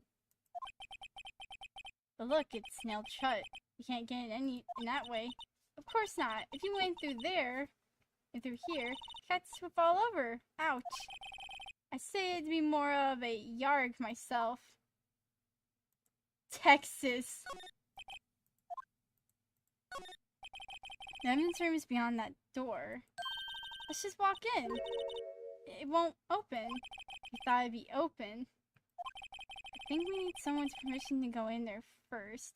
I feel like, yes, go Texas. You got the Texas representation in Ace Attorney trip. How do you feel? Cowboy pride. Barbecue. Whiskey. Cows. I'm still thinking about that cow eating that steak earlier. I don't know, I ran out of things.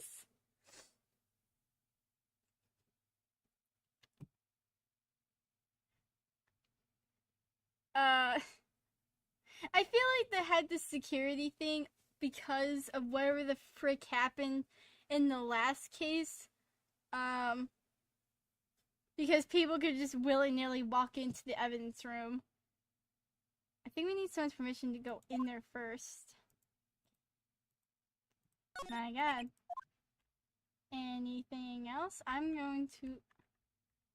Do you know how far I have to run to get to the next big thing? Because Texas is big! Good god. Can I steal the... There's a nameplate here! Can I just...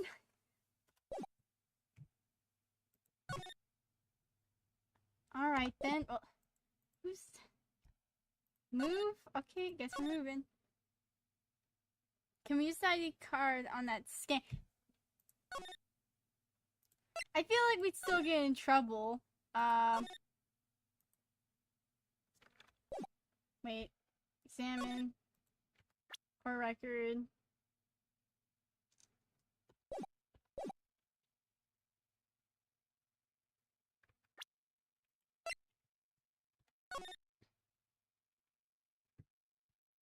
No, but I don't think we can, because, well, we'd still have to get permission.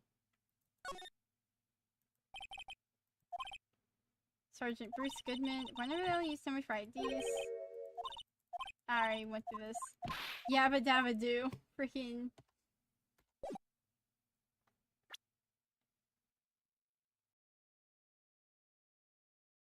God dang it.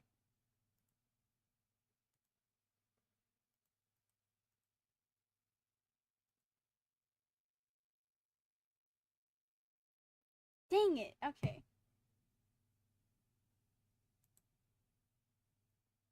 Why is...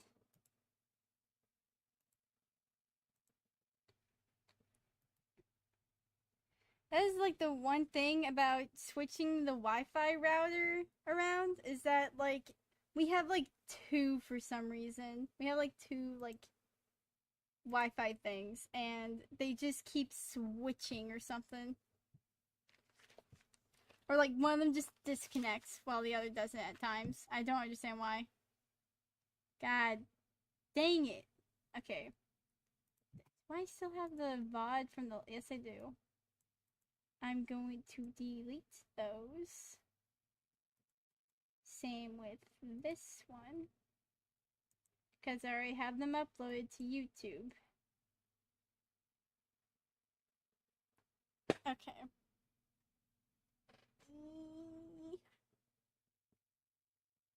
Wi-Fi is a weird mess. It's whack.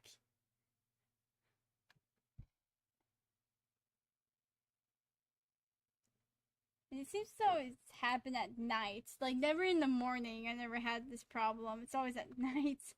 For some reason. I'm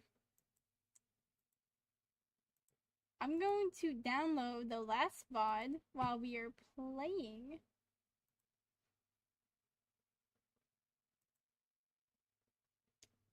So that I don't have to just wait for it, like, hours later. Okay. And I always thought I always had a safety pin. Each badge has a number carved into it. That way you can tell which attorney it belongs to. You mean you couldn't lend your badge to anyone? Or I'd be found out right away. Well, that's no fun. So it's just kind of screwed in onto there.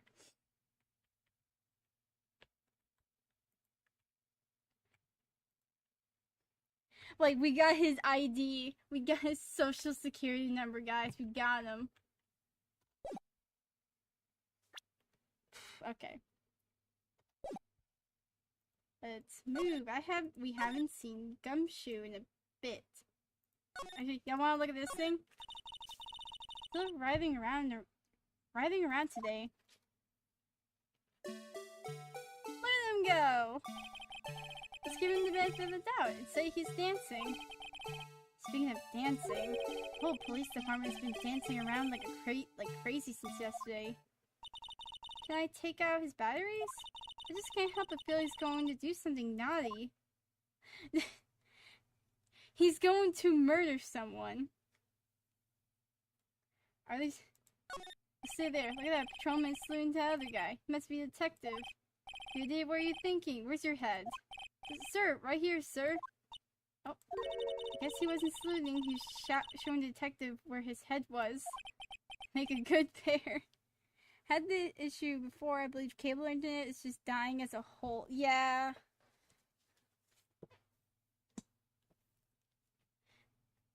I think even with the new Wi-Fi router we had before, we had to change it. It also would just disconnect at times. Reason why we had to switch it is because like it wasn't 5G or something, and my brother couldn't connect it to the switch for some reason. Like it wouldn't show up, and we couldn't figure out as to why. Like we had to like manually put it in, and it still wouldn't work.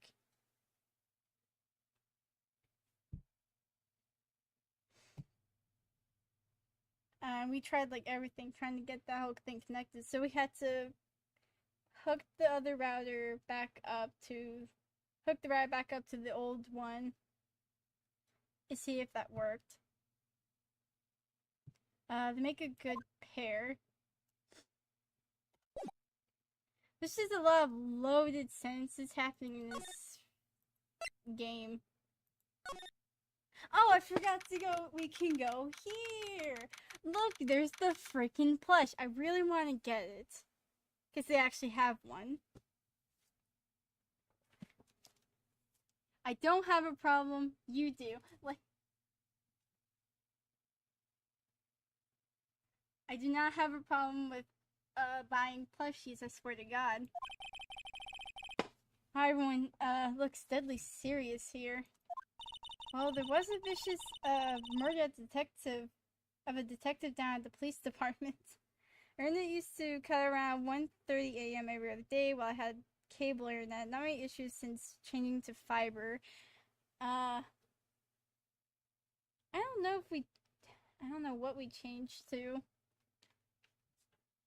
I'll have to look into that then.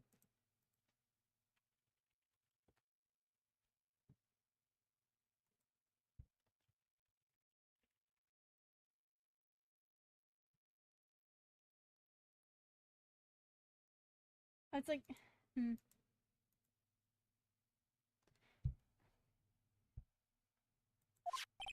Yes, but the same detective was also killed at the same time in the prosecutor's lot.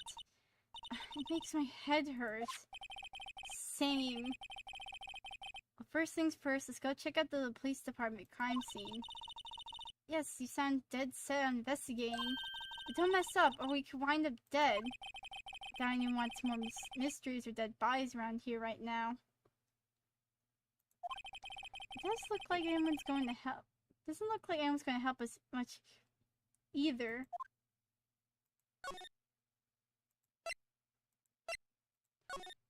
Anything at the detention center? We might as well. Look. Looks like Miss Sky isn't questioning. I hope the detectives aren't yelling at her. How'd you kill him in 2 places at the same time? Can you imagine? How's she supposed to answer that? Wait a second. Didn't Mr. Gant say they arrested a suspect in the police department murder? Let's come back later.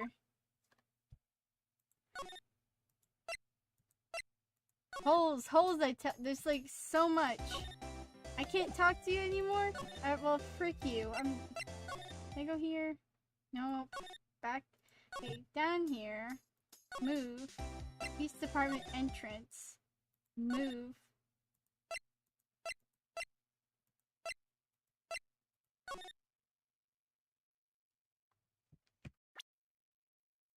Where do I go? Like, actually.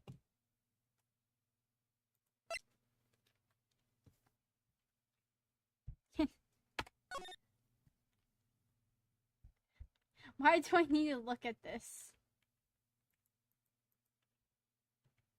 Oh! Someone used the marker to write their name on this. I'm a Sky. Don't tell me you bring this with you everywhere you go. Well, you never know where something might go down. Just what kind of world do you think we live in? That's funny. Can I use it? Oh, we have info. Gifted prosecutor and a ruthless man who do anything to get a guilty verdict. Still 24. Gumshoe, age 30. Detective at a local precinct in charge of the initial investigation. High school junior and self-styled scientific investigator. Client sister of Lana Sky. Wounded on her right hand. Serious lunch lady. Thinks he's a cowboy. In charge of homicide and criminal affairs, Division 1. Might not seem it. He's top dog in the PD. He really doesn't. His hair looks like lightning bolts or something, and his, like, beard looks like a shell. Is he, like, Zeus, or not Zeus, Poseidon or something?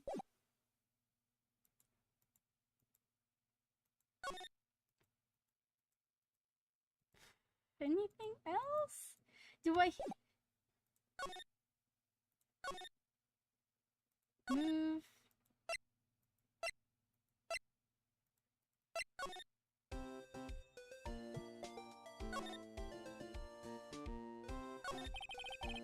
But where should we begin? Well, this is obvious. We should begin with, you know, that thing. The mystery of the victim, I guess. How could one man Detective Goodman be killed in 2 places simultaneously? Well, you see, you go to the police department. The evidence room was it? I'm not being very useful here, am I? No, you're being very helpful.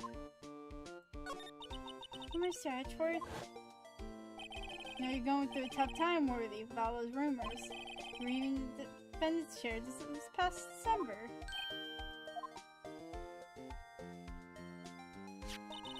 There was a business with him not reading the officer's report about the killing of the police department, Wright. Chief of police was right about that. I can't help but think someone at the police department doesn't like Edgeworth.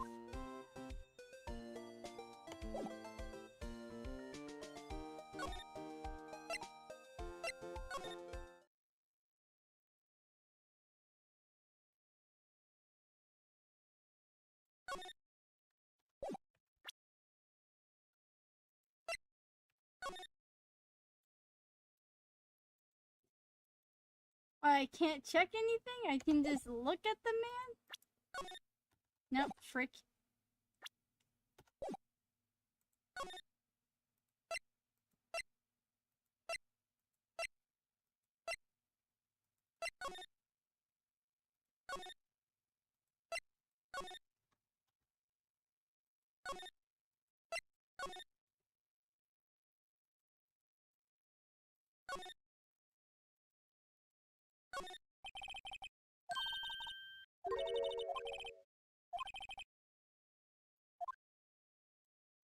Okay, so we need someone's permission. Move.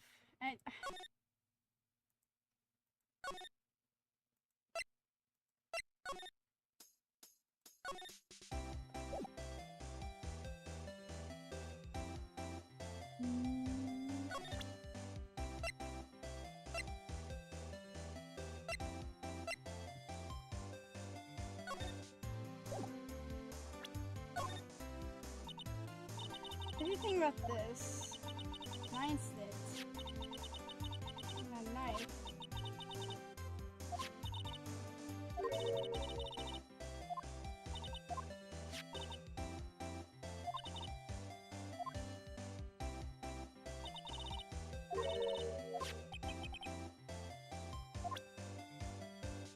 Yes, can you please tell us more, for God's sake? Take a look at this. You.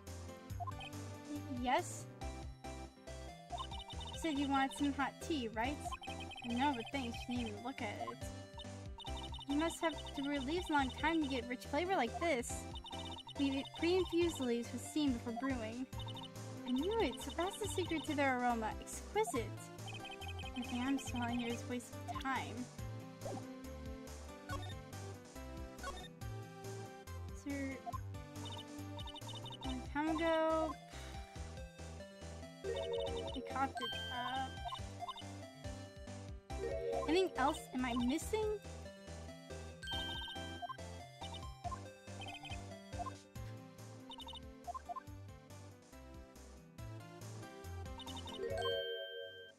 Which doesn't mean...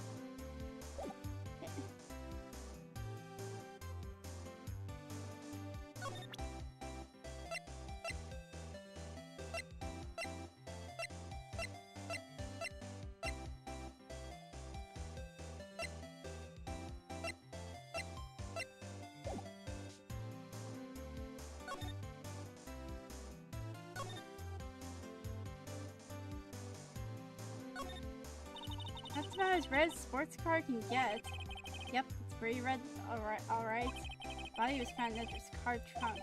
Lock on the trunk was broken too. The question is, why didn't this guy choose this car? So what model car is it? I think it was called a sedan or coupe, something like that. Those are car types, Mr. Wright, not models. You're a guy, aren't you, Mr. Wright? You're supposed to know these things. My man rides a bike. I'm pretty sure it was about time I got my driver's license. So...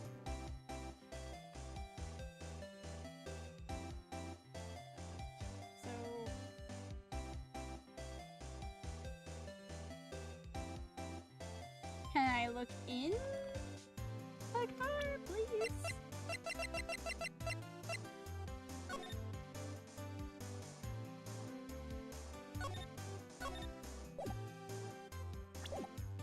Oh wait, can I move?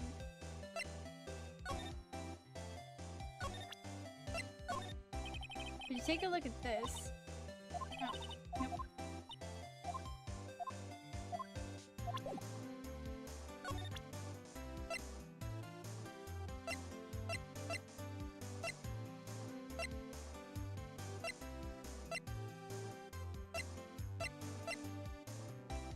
Okay. Where do I gotta go? Hold on.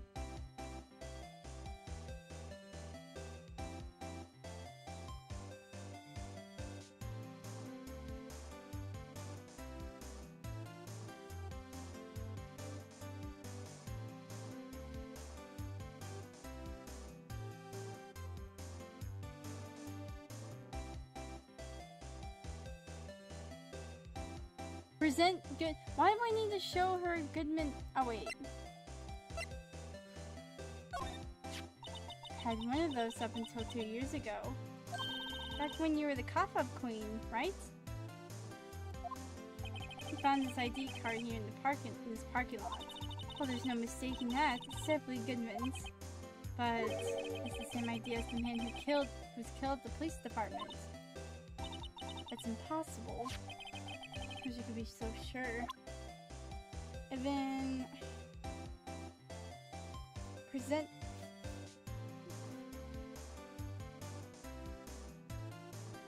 And then this. Okay.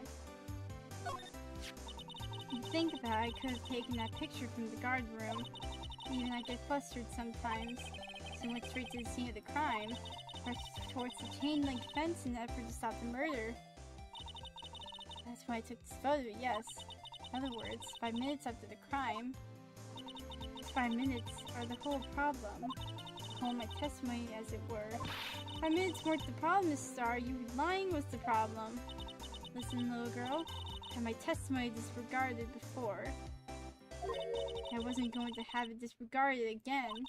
Just like that time. That time. Will you tell me now? Yes! Finally, ma'am! The incident really opened up my eyes to the truth. We're nothing to them. Disposable. Disposable? To who? 2 years ago, it was the biggest case I've ever handled.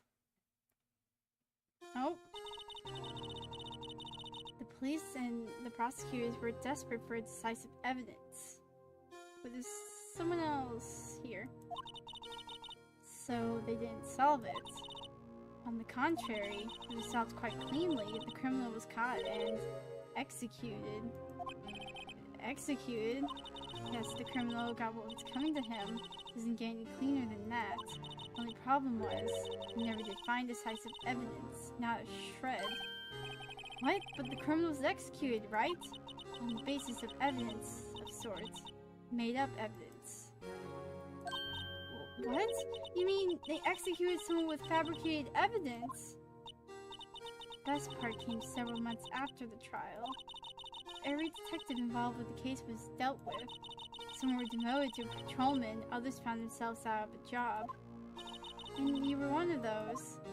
Myself and one other person you know well. Who could it be? Exactly, Detective Jake Marshall. Police Department Security Detail Officer Jake Marshall. As professional detectives, we investigate that case from every angle. Jake was particularly determined, and then it was over. He was demoted. However, he hasn't forgotten, and neither have I. We haven't forgotten SL9. There was another side to that case, a hidden side. That's what we're after now. No one up to their fancy, and no one up in their fancy offices can stop us. Wait, those lunches you sell. There's only one reason I come to sell lunches in this accursed office. I come here to meet old friends, boyfriends that can help me investigate. I'm sorry, it's old boyfriends. How many does she have anyway? I don't know what the relationship is between them, like with her boyfriends, like, but it seems they're still on good terms. Maybe.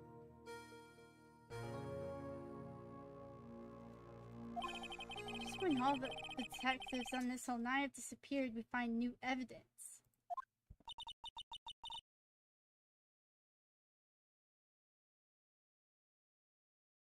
There has to be a connection.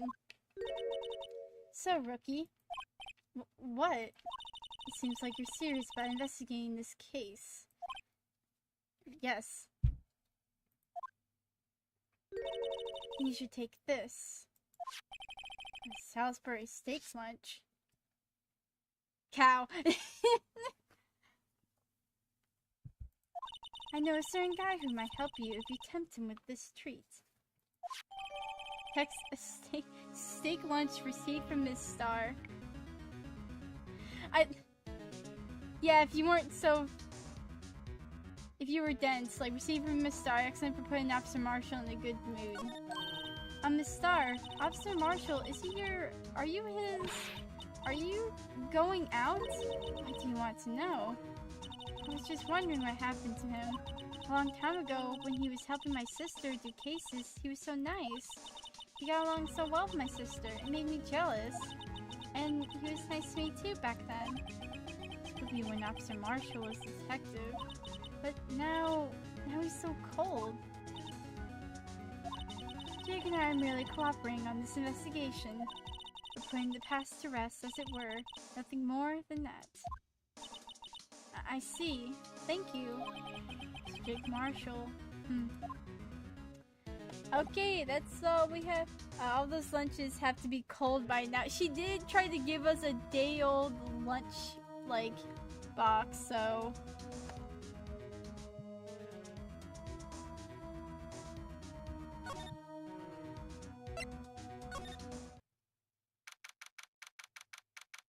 Who's gonna be here? This place is charged with frantic energy as always. Please? Huh? What wasn't that? One steak lunch, please? Oh, it's you. Detective Gumshoe. Now's not the time for chit-chat, pal. I'm a busy man. What I really need is a steak lunch from Lunchland. Oh, you mean one of these? Actually, it's not for sale. Aww. I think I just heard the sound of his heart breaking. Oh no. Oh, poor Gumshoe. He just eats freaking ramen. Like.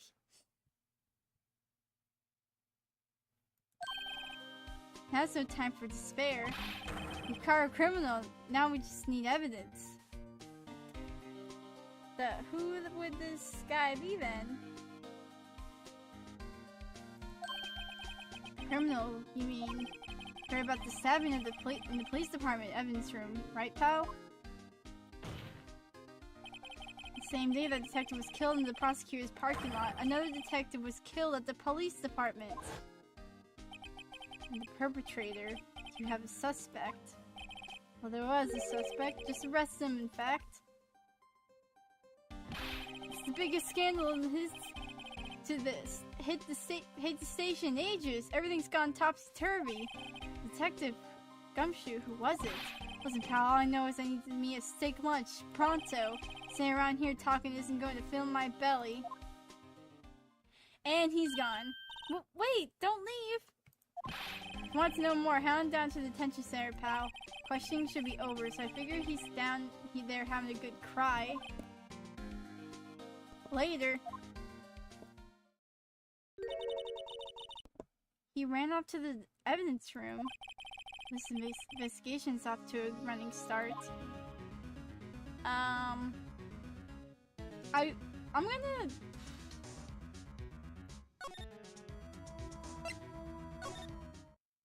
Okay, well, he's not there. Okay, well. Fine then. I guess we're going back to...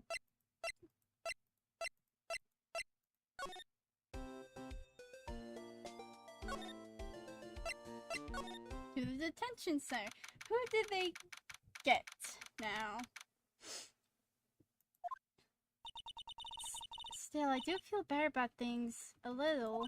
I mean, they caught the person who stabbed Detective Goodman, didn't they? Yeah, I guess they did. Just not to go too far down the road just now. Things will just get confusing. Oh, God! What was that? Sir, that's what I'm saying. Me, a perpetrator? I'd say I was the perpetrator against, sir. That's what I'd say. Oh, it's Meekins!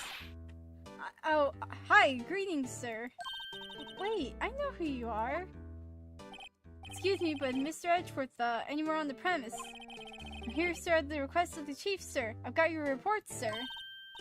Officer Meekins! Sir, you're a guard here at the detention center. No, sir. I'm not, sir. I'm a little lost patrolman, like a little lost lamb, sir. Oh, I get it. You're here to deliver a report. No, sir. How should I say this? Wait, he isn't. Is he? You, Officer Meekins, you didn't... Did you?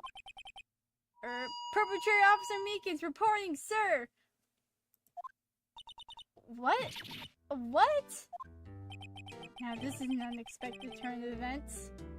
His hand is injured, too. His badge! Wait. Oh, his badge is also... He's also saluting. Aw. Okay, let's talk. Sir, I'm a patrolman with General Affairs. Sir! Ow, I can't hear you. I can hear you fine, Officer Meekins. I had some business that day, sir, and so I went to the evidence room, sir. The guard station in front of the room is empty, sir. So normally there's a guard at the evidence room. That's right, sir, because evidence is kept in the evidence room, sir. Now the security officer is none other than Officer Marshall. Marshall? Then, sir, I happened to glance at the security room monitor. That's when I saw him, sir. A suspicious person in the evidence room. A suspicious person, sir. A suspicious person! Yo!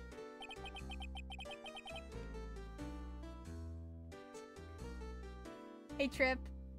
Meekins is freaking...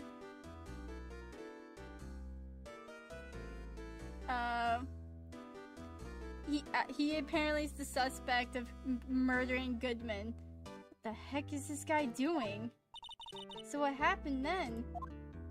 After that, sir, everything went white. I saw red, I blacked out. And when I came to, I was here in the detention center. How long were you out? Days? He hasn't eaten. Given the bento... Oh, may I ask you, what happened to your hand? Sir, there was no one to bandage me, sir. So I did what I could to wrap it up, sir. Bandage on his hand. Just like Miss Sky. Yet another similarity between this case and the one at the prosecutor's office. First things first, tell us how you hurt your hand. I don't need to pry, but you are the perpetrator, correct? You killed Detective Bruce Goodman in the evidence room, right? What is that little thing? Sir, please don't look at me with those sad puppy dog eyes, sir! I mean, these? You have to label me as a perpetrator or victim, sir. Then label me the victim. I would, but you happen to be in detention and alive, and well, at that. Yes, well, that's true, sir. I suppose you could say that. You know the victim, Detective Goodman. Well, sir, if I had to label him as a stranger or a total stranger, then I'd say he leans heavily to the total stranger side. So you didn't know him. Sir, I work in a tiny department devoted to light or other creature comforts. What is... His face is full of whimsy, my god. Like... Face full of whimsy. Nothing behind those eyes there. I don't know any detectives. So if he was a total stranger, why did you stab him? Sir, I had no intention of killing him, sir. None. Nor do I have any recollection of killing him, sir. At least someone around here is more confused than I am. Okay, bandage hand. About your hand, did that happen during the course of the crime? Well, you see, sir, don't you think you should just confess? But sir, but there was nothing I could do. Nothing you could do? Sir, to tell the truth, sir, when it happened, when the detective pointed that knife at me, I just hollered, sir. Wait, what? And the next thing I knew, I was unconscious. The next thing you knew, you were... Huh? And when I opened my eyes... I was alone in the evidence room, sir, all alone. Alone because Detective Goodman had disappeared. What? And when I looked down, I was gushing blood, from my hands, sir. Oh, the shock, oh, the sorrow, sir. Can you imagine how I felt? The victim's body disappeared. What the frick? Aw, poor guy. That's some story.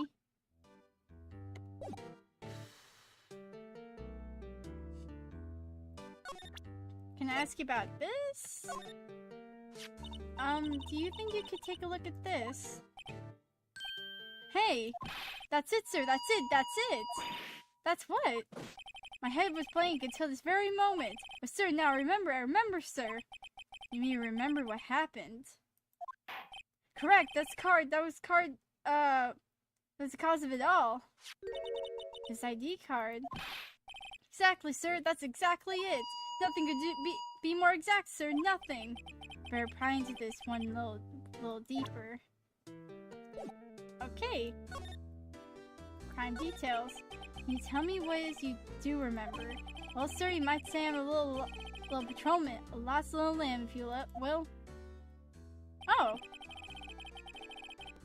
I didn't know Mr. Detective Goodman, who was in the evidence room. And that's why you thought he looked suspicious. Sir, I entered the evidence room and asked the man to show me his ID card. Well, that sounds pretty much by the books so far. That's right, sir. That's why I've been trying to tell you. She asked Detective Goodman to show his ID card. What do you do? That's the thing. Suddenly he pointed a knife at me. What? Sir, I assure you, I was flustered as you are right now. And I whooped and I leapt at him. Detective Goodman pointed a knife at him. Do unto the others before they do unto you, my own father's words. Sir? What happened then? Well, sir, everything went white, and I awoke, I was here. He keeps holding like a little thing there. Right. So after Meekins, why was that they arrested you? Do you mean, Emma? Well, let's look what we know. Now, Officer Meekins didn't know Detective Goodman, and the victim, when he met at the scene of the crime, didn't show his ID card. In other words, we have no way of knowing if the victim was really the victim. And if this body just disappeared from the evidence room, we don't even know if anyone actually died. That's it, sir. That's what I wanted to say. That is, I did say something along those lines. Huh? But you still end up here. They told me that it had to be him, sir. On that day at the time, Detective Goodman was definitely in the evidence room. That's what they said. But you don't remember the events clearly. No, but the videotape is quite clear. Oh yeah, this freaking tape. Okay, hold on. I'll be right back. Real quick.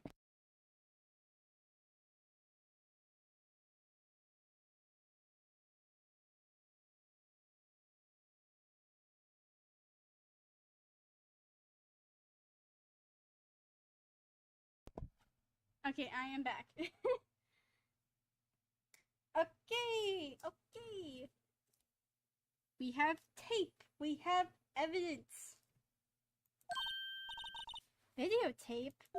From the security camera. The crime of my crime. The crime I swore to stamp out. It's there. It's me. It's on tape. My ears are about to freaking die here, Meekins. Can you shut up?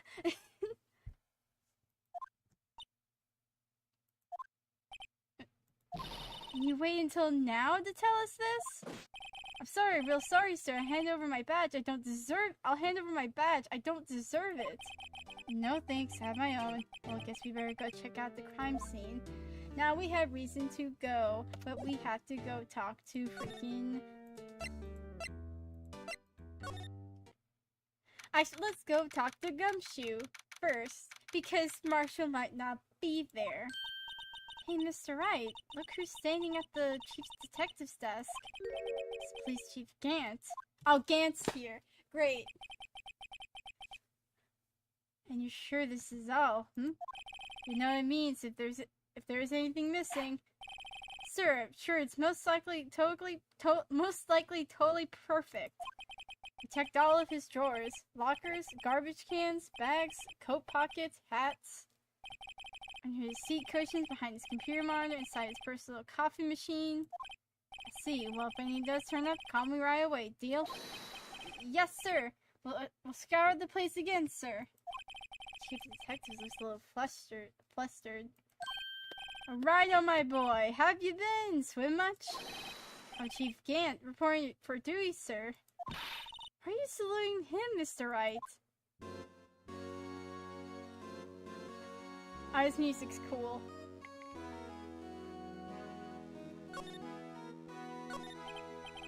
Miss Edgeworth's going to be okay. Oh, Worthy, you know they're doing a little inquiry committee with him. Sounds like an inquisition. Yeah, well, they've had no end of trouble with the boy since last year. I mean, the incident on Gourd Lake. It doesn't look good having a top prosecutor sit in the defendant's seat, does it? And you got someone else found guilty in that case, right? Righto? On karma. A legend he was, undefeated in his 40-year career. In court you fixed it, so he was caught for forging evidence. But wait, I didn't do anything wrong. He did forge evidence. In the case, the prosecutor office is in a bit of a turmoil, you might say. Why they do just about anything to restore their reputation. Now, depending on what that inquiry committee decides, it could be bad for Worthy. Oh no! What? It's downright odd, I tell you. The detective getting killed in their turf, too. I mean, they're being the prosecutors, I assume. Scientifically speaking, it's impossible. But that's what the evidence is saying. Goodman was stabbed in the two locations at the same time. That's what it says. Evidence is this. Now, Righto, I can't give all your secrets just like that. In this particular, well, it's a little sensitive. I can't talk about it. I wasn't expecting much anyway. You know, one thing I hate most of all is hiding stuff, secrets. Can't stand them. I think you're... Then why don't you tell me? What the frick happened? Like, what's going on? Huh?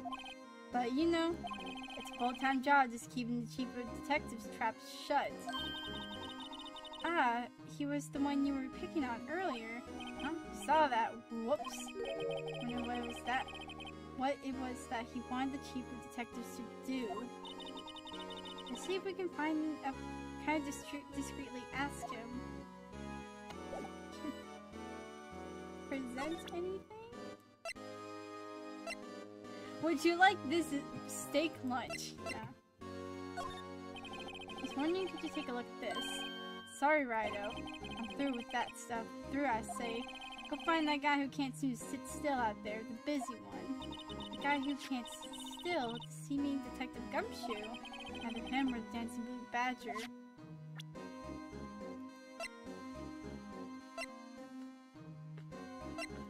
This? I was wondering if you take a look at this. So, Rido, okay, well, frick you. Okay.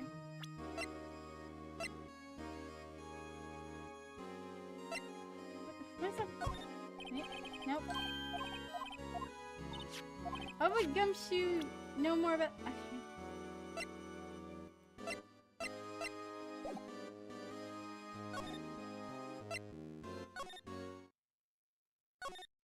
Is he in the guard station? Nope. Where the frick are you? Marshall?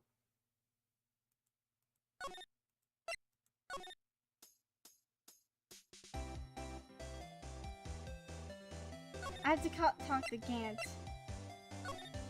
Anything here? Nope. Nope. Move. Entrance. The detention center.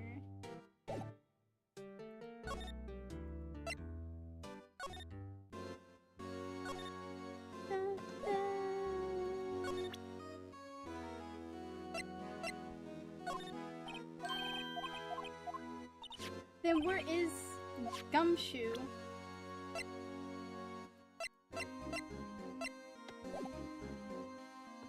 Now what do I have?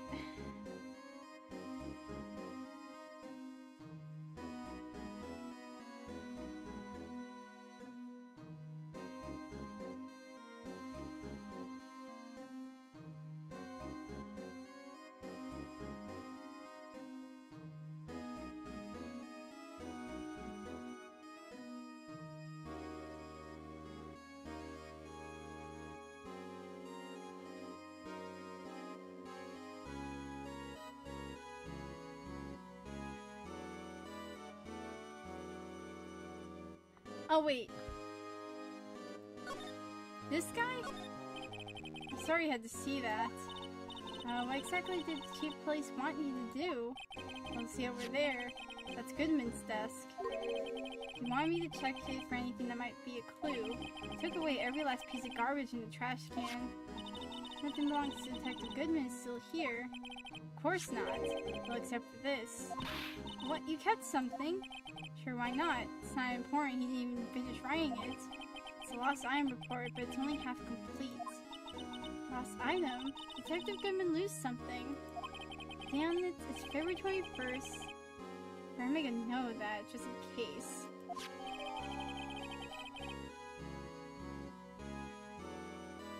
Is it the knife? Wait, what was... Should really get back to investigating the police department crime scene.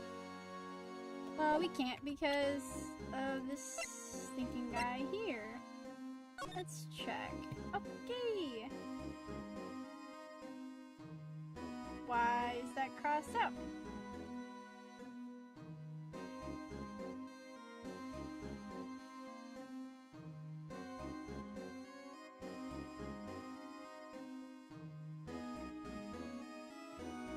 Okay, something was lost on the day of the murder.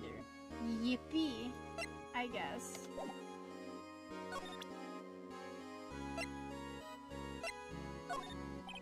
Right, take a look at this.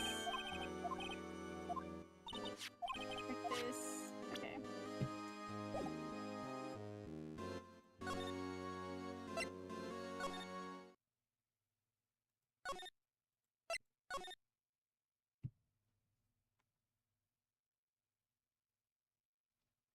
Whole thing's full of holes.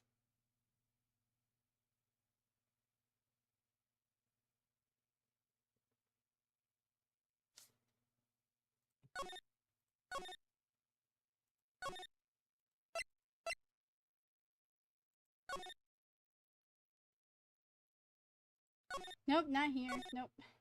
I'm losing it. Okay. Criminal Affairs Department. You know what? I'm going to make some... Actually, wait. Yeah, okay. I'm gonna make some food. While we're playing. I'm gonna, like, cook a pizza while we're playing this.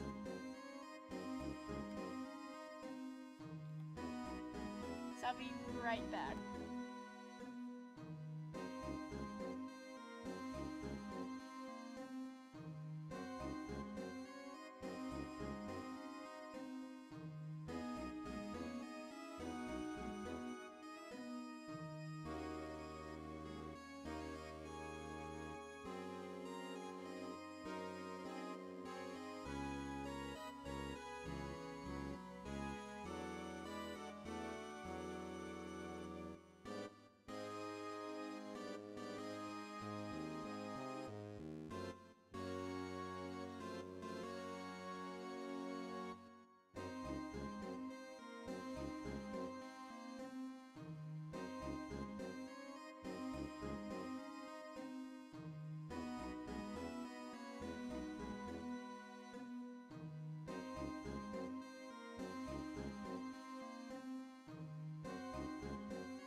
Oh, now we have permission to enter.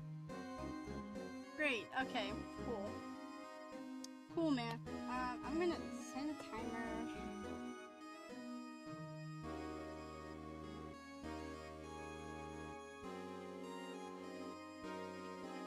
$15 minutes. Or around 15. Now let's check on it. Okay, oh.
Okay, now I'm back.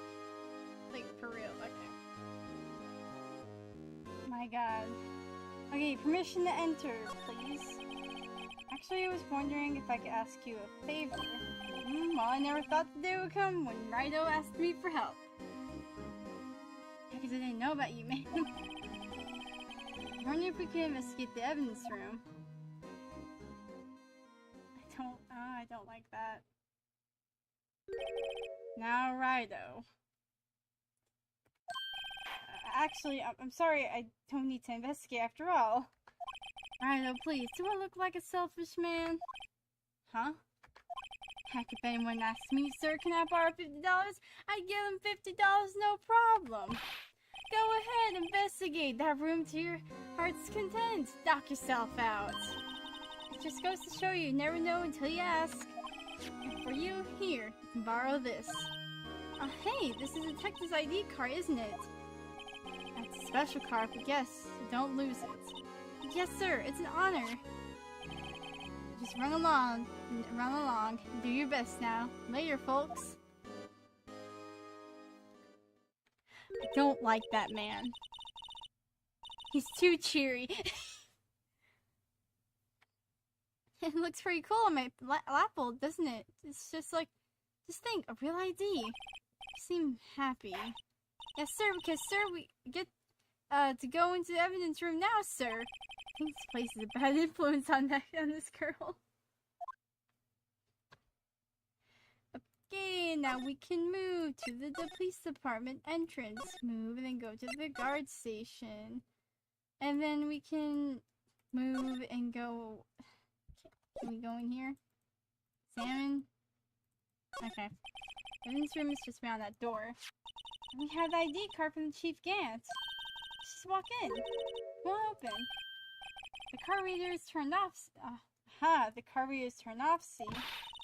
What is that security guard thinking? Howdy, partners. Well, what's made my Bambina sky so gray?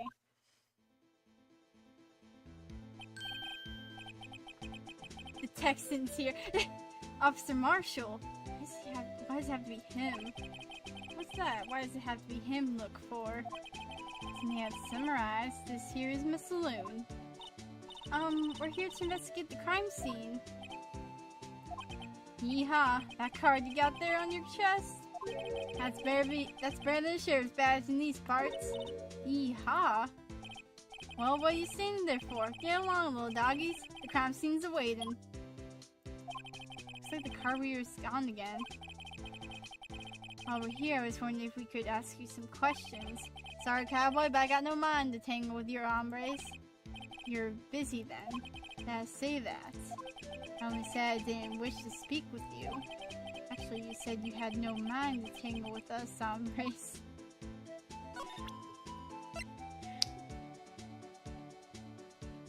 You live! Mage lives another day!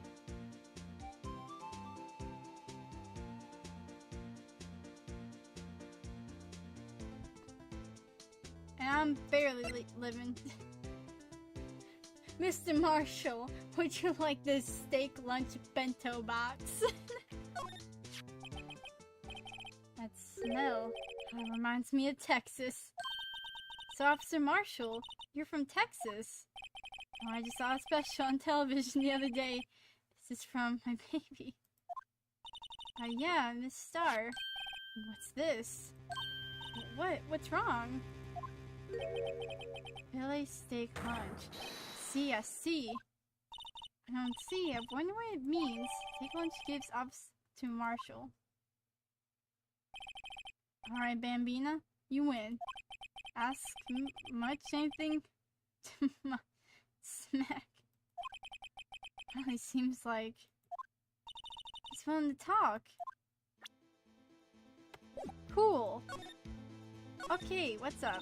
Officer Marshall, you're in charge of security for the Evans room, right? You got good eyes, partner. It's an easy job, and I'm grateful for it. Actually, Officer Meekins at the detention center told us.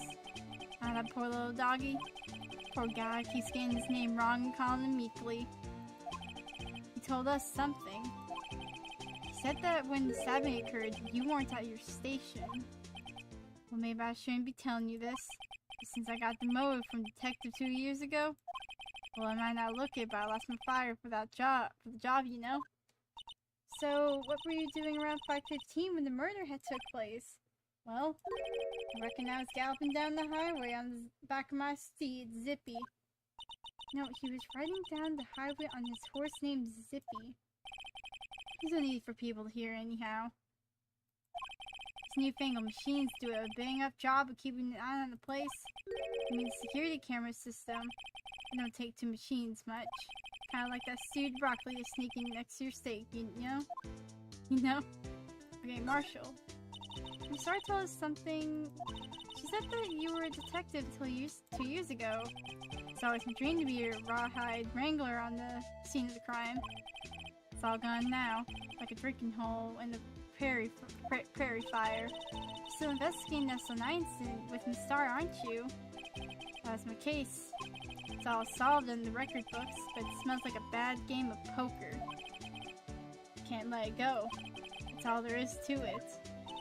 What kind of case was it, anyway? You've heard the name so many times, but no one tells you what exactly happened. There are some things you're better off not knowing, Bambina. Anyway, that case is officially dead as of 2 days ago. Ah, frick. 2 days ago? The day of our case. That's right. The evidence transferals. George was talking about the transferals too.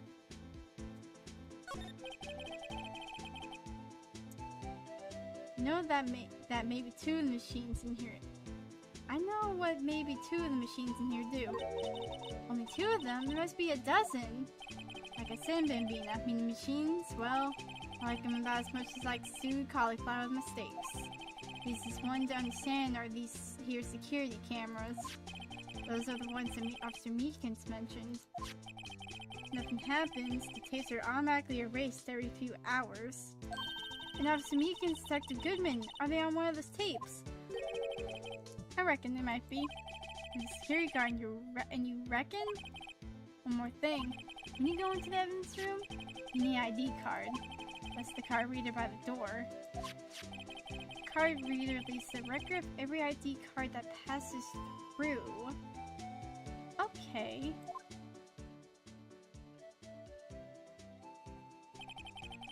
So there's this ID card record.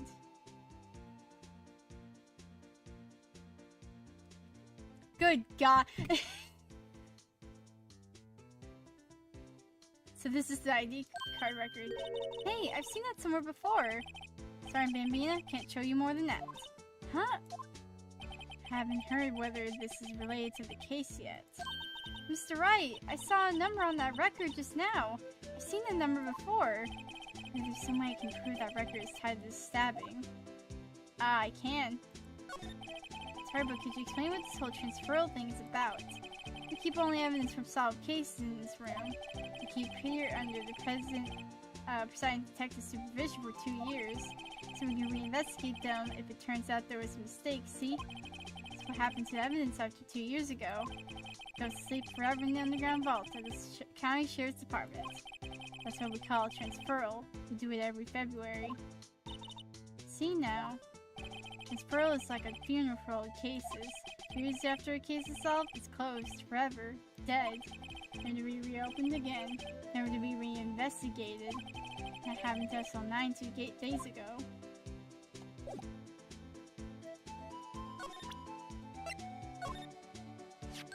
See this?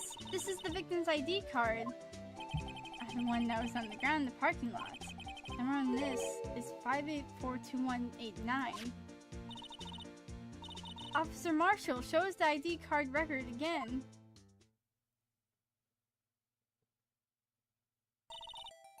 Look, the fourth number, it's a perfect match. It was used at 5:14, right before the stabbing. What's more, there's only one of them cards in the world. So when the incident occurred, Detective Goodman was in the evidence room.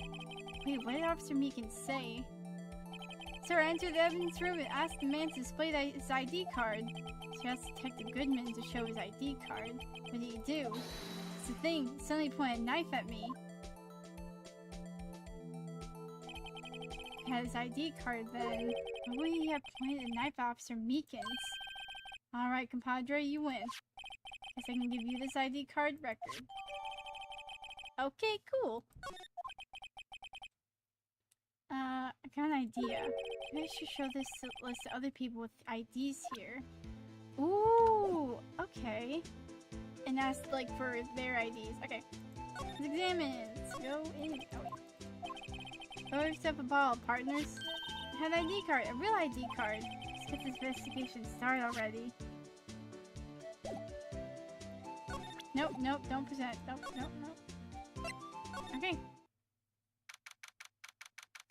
My God. Oh, hey, look!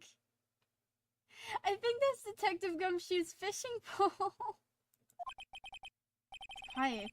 Investigation must be over with here. So this is the evidence room. This is kind of like a graveyard. What the frick? What the heck? Graveyards are supposed to have grass and trees. This feels more like a morgue. Nice try, Mr. Wright. You can't scare me. Oh, Gumshoe! Eek! Whoa! Oh! Sorry, I thought you were a ghost. I wouldn't recommend going around smacking ghosts in the head, pal. So this is true, what I heard. Right, oh, please do I look like a selfish man. Heck, if anyone asks me, sir, I can borrow $50. I give them 50, no problem. Go ahead, investigate to the room your heart's desire. Knock yourself out. Yeah, it's true. So Chief Police Gant won't loan anyone $50, even me.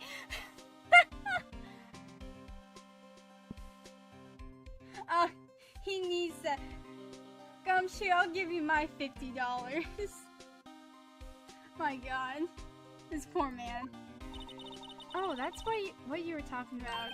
Actually, I was put in charge of the investigation for today. Just for today. Boss for a day. Boss for a day? But guess what? You got permission from the chief, so now you're boss for the day. Gee, thanks. Oh. Okay.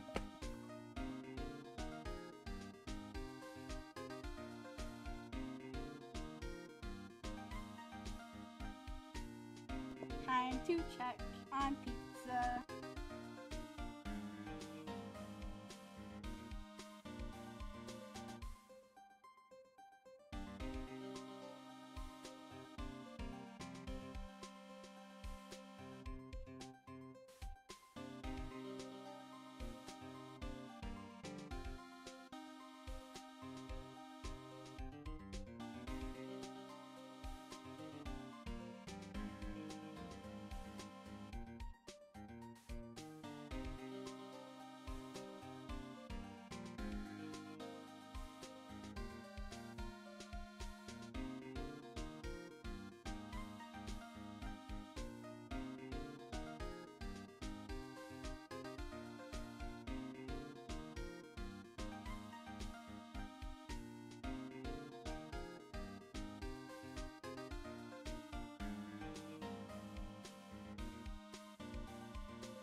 First of all, you want to have this. Room floor plans added to the court record. Okay. Let's talk. Boss for a day. So, Detective Gumshoe, you're boss for the day? That's right. It's an honor. For all, the murder took place right here in the police department.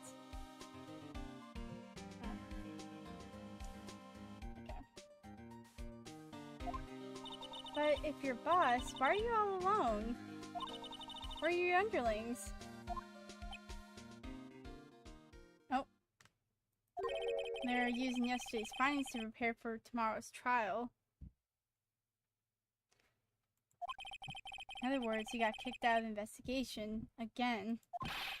I'm adamant, though. I'm going to take control and put this case to rest. My own evidence locker, pal. Have a locker in there too, Detective Gumshoe. Of course. I'm a detective after all. Give me a locker that only I can open, pal. Only you can open. I'll always believe in Mr. Edgeworth, no matter what happens. So Mr. Edgeworth is with the inquiry committee now, right? We're trying to figure out who's responsible for the mess up in court today. See. This is what you call fate. Mr. Edgeworth just can't get away from that case. That case? Yeah, that case. The SL9 incident, of course. I mean, he's been in a lot of incidents. That was the beginning of the end for Mr. Edgeworth.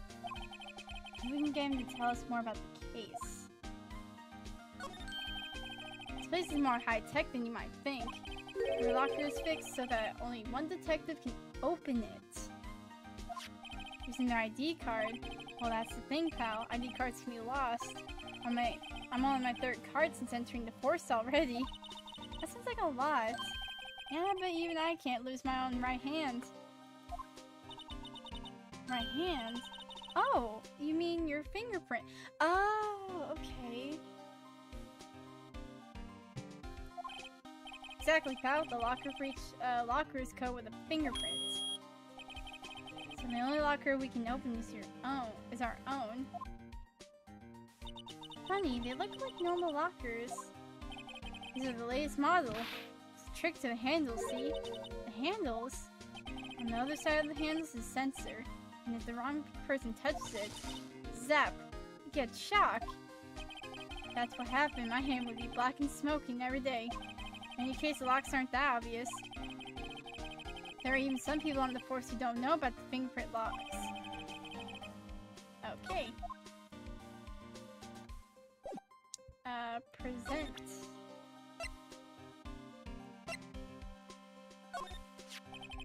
Take a look at this. This ID card record of the people who came in here on the day of the stabbing. I heard the rumors. It was Goodman who came in here at the time of the murder. Whoa! What is it? The second number. It's not your ID number, is it, Detective Gumshoe? Mr. Edgeworth. What? The second number on this list belongs to Mr. Edgeworth. Oh, what the frick you mean? It belongs to him. What? But wait, no, he was at the prosecutor's office, though.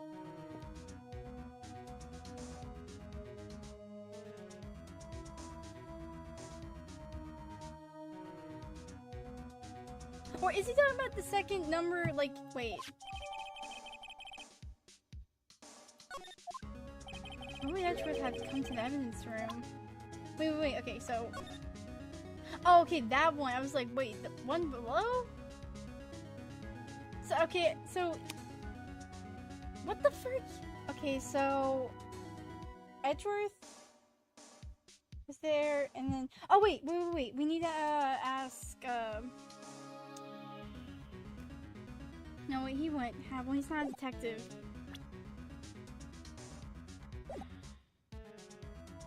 Talk. Examine.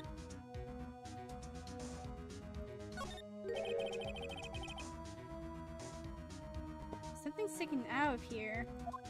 Looks like a shirt. I guess it must be evidence for some case. I wonder if Detective Gumshoe put this here. Here you go, pal. Making me out some kind of slob. I'm not responsible for the evidence here. That said, but the evidence locker was opened recently. How do you know? If you leave things hanging out like that, the evidence gets dirty or ripped. The guard checks on that kind of stuff and notifies detectives responsible. How many times have I had him breathing down my neck about some silly evidence? Sometimes Detective Gumshoe leaves evidence hanging out a lot, too. But he doesn't tuck in his shirt under that trench coat, either. If you're going to talk behind someone's back, don't do it right in front of them, pal. Aww.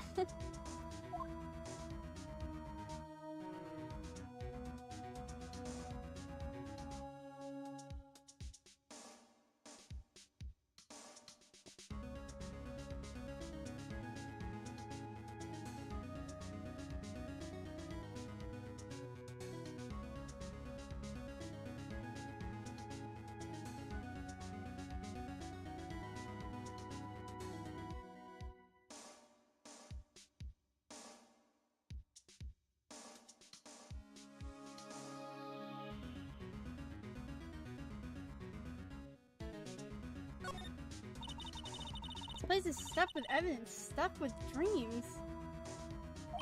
I'm not so sure about the dreams. Oh, it won't open. Do you really think it would? Hey pal, security is high-tech around here.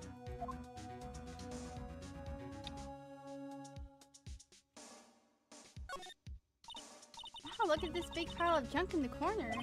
Looks like a car door. There's a pair of handcuffs attached to the frame. Maybe the guy they caught was some sort of escape artist and he got away. And that's one of those human profiles for range testing. He's been shot square in the forehead. Better him than us. I was tased. Like, last case. I don't know how I'm dead.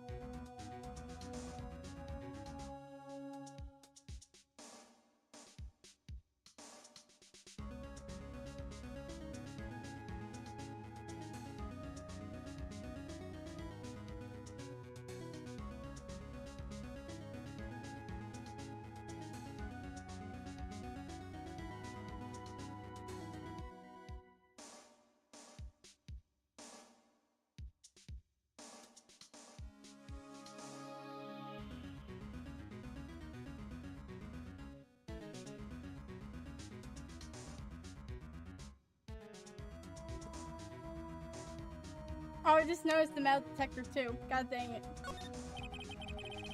So our bulky equipment with gathering dust here. What's that sorry looking fishing pole that is? Oh, that's my personal pole. Never did get around to using it. I've seen that somewhere before.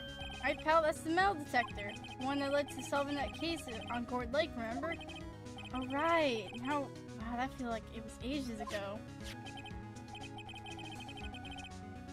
And, I don't think I've seen this one before. Well, that's a bug sweeper. Sure, it'll come in handy in some case sooner or later. A cheap looking box. You can't judge a person or a machine by their cover. You gotta look at the heart.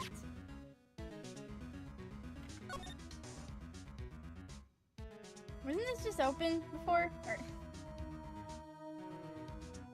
My god.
New PNG tuber mode unlocked.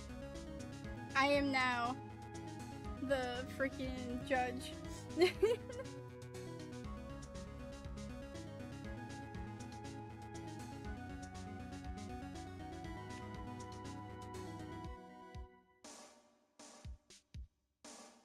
Oh god, my teeth.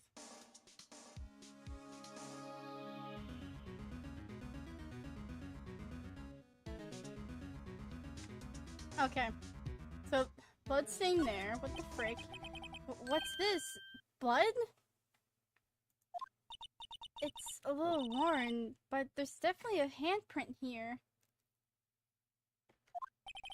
Looks like someone tried to wipe it off. Mr. Wright! What if there's another blood? What if there are other blood stains left in the room? We should use her testing fluid to test it out, check it out. Okay.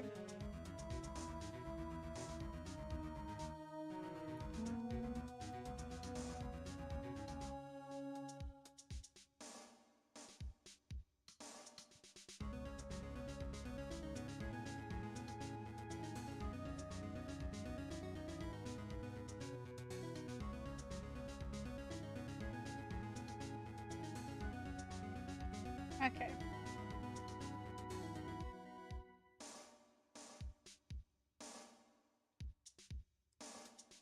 This case is getting done tonight, whether I like it or not.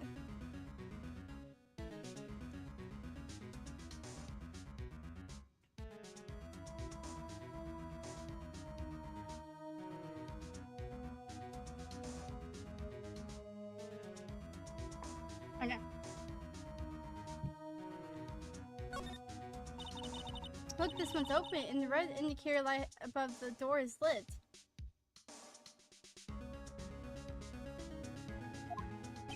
The locker is coated with Detective Goodman's fingerprints. Goodman's locker? Are you sure it's okay to leave it open like that? Well, it'd be hard to get it open again if you close it. It's empty. It must have taken the contents elsewhere.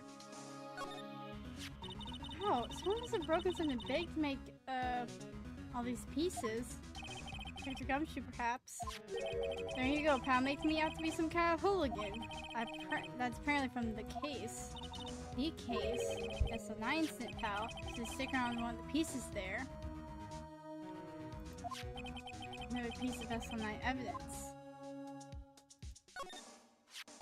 I wonder what shape these pieces were in before it was broken. I wanted to try to put it back together. Ah, here we freaking go. Another thing we can do! Good luck, pal. That's no job for amateurs.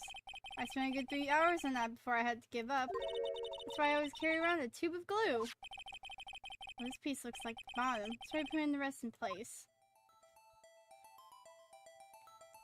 Oh dear God. Okay.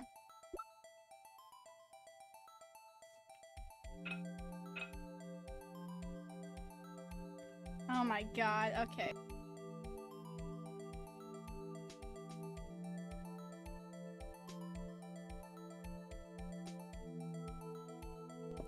I'm gonna eat my last slice of pizza and then, like, we're gonna do this. It's gonna be take a bit.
Okay.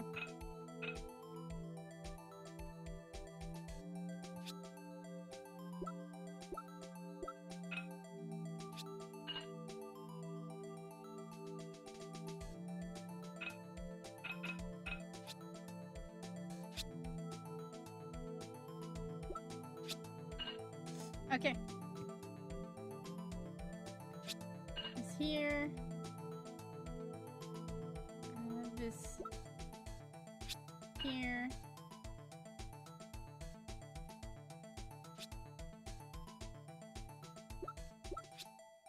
This here.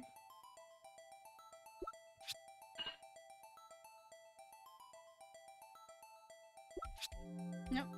This here. Or I have to rotate this.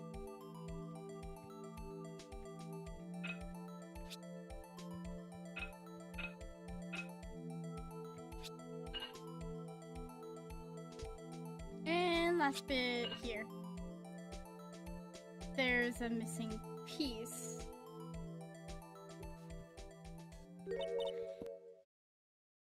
Huh? Well, I think we did it, but some of the pieces are missing. And I got that far in 2 minutes myself. The problem is finishing it.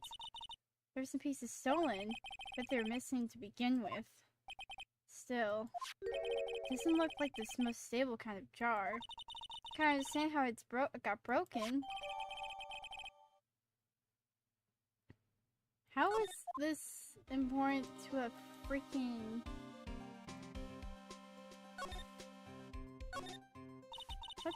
What is the saw and paint doing here? Since it's done. Oh god.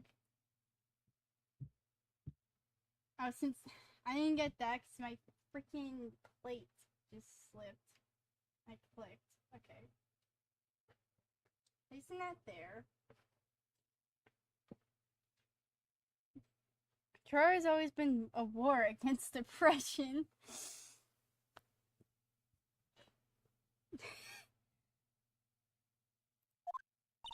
True art. I noticed that there's blue and yellow paint here. Perhaps we were witnessing the birthplace of the blue badger. Loaded sentence again. Well, you might say this is my studio. Here, in the evidence room. But Gumshoe, why?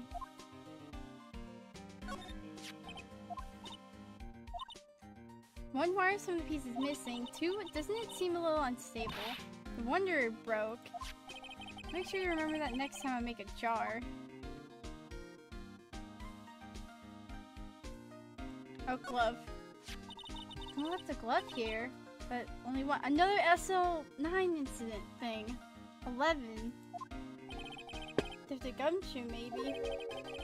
There you go, about making me some kind of absent-minded detective. Evidence from the case, you know? And the SL9 does have a tag on it. It does have a tag on it. Extremely thin rubber glove.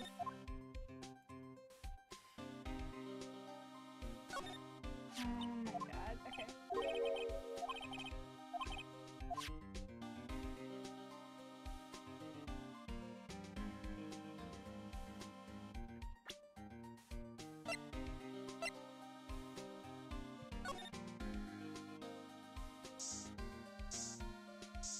Oh my god, that's a lot of blood.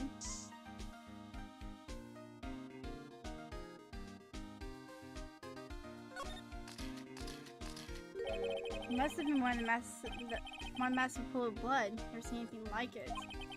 Not professional. What's your opinion, detective? Pale blue blood. Detective Goodman.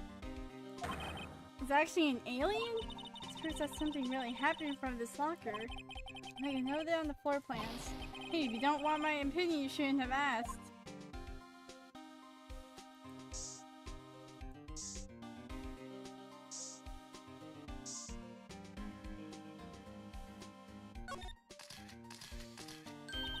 I knew it. This is someone's handprint. What? What's the matter, detective? This locker, it's mine. It's yours. Please, have to help me when they come to take me away. Promise to test that I wouldn't harm a fly.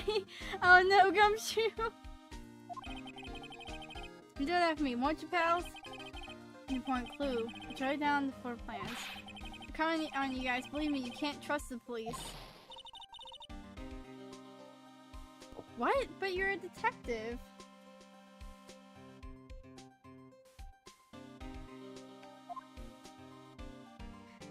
That is so stupid. Anything here? I'm gonna use up all of this freaking thing.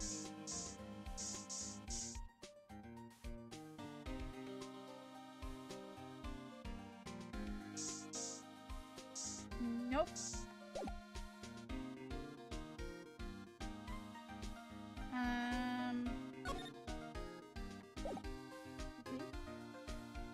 Q slide, examine.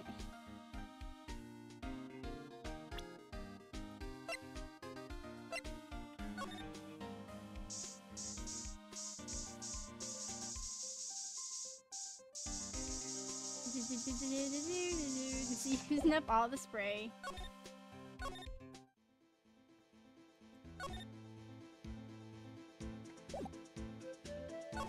No, don't present anything.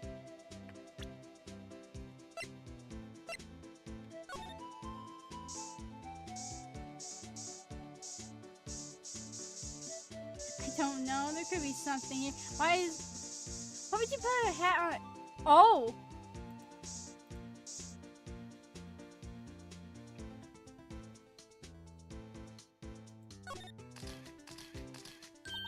Wow, we got a reaction. There's clearly blood around the spines here. This room's pretty messy. Someone must have tripped over or something. They planted their head right in the spines. I think that might be more painful than being murdered.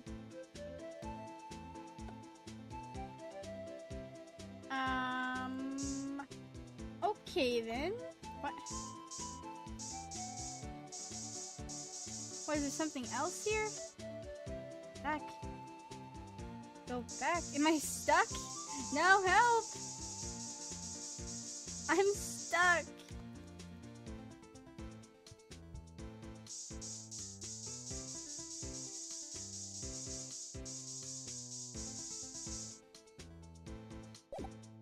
Oh my god. Why the frick did that just happen? Oh my god. I hated that.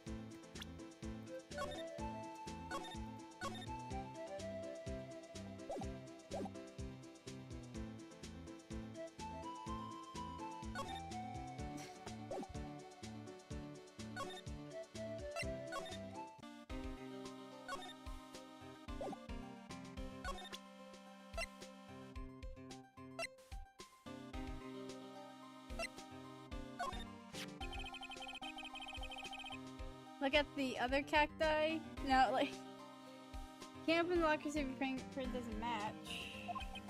You can open it. I'll give you 50 cents. The police department lacks faith in its lock system. After all, Detective Goodman was stabbed here after opening his locker. At the same time, he was found dead over at the prosecutor's office.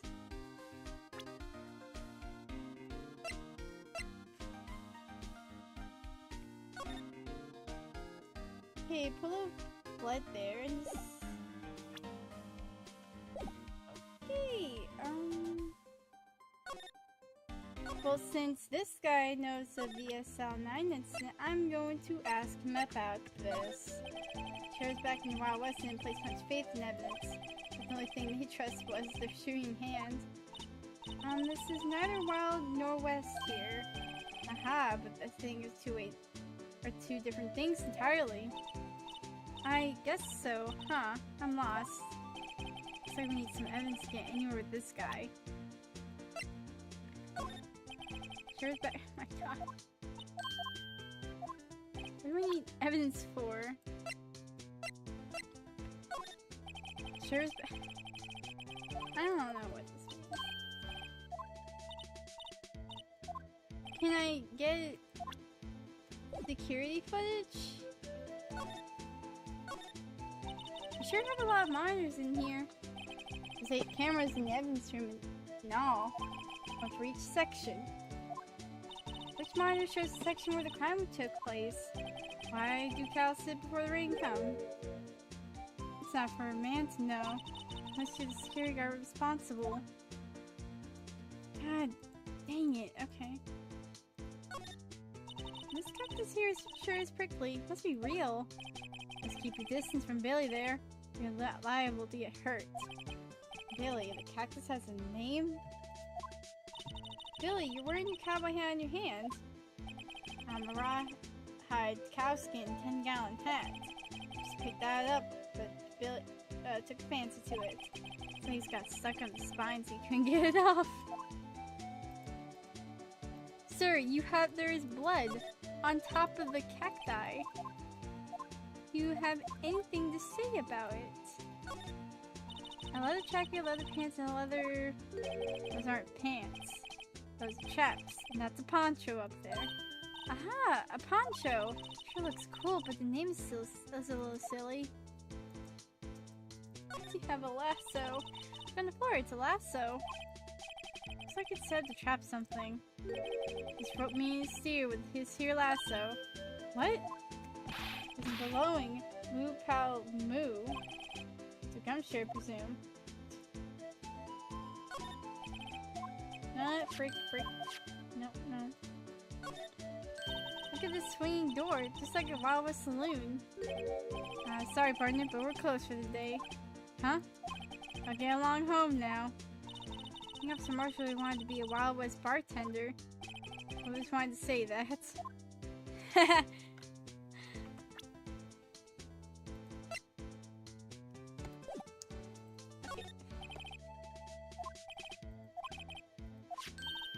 Yeah, no.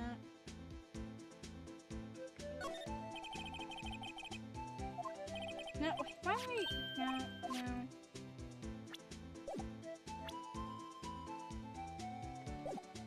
Back. Move. Back to evidence room.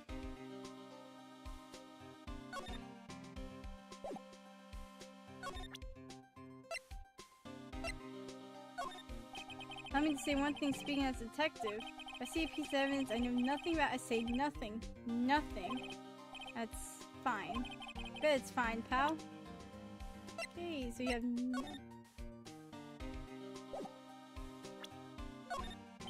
Let me just say one thing. Okay.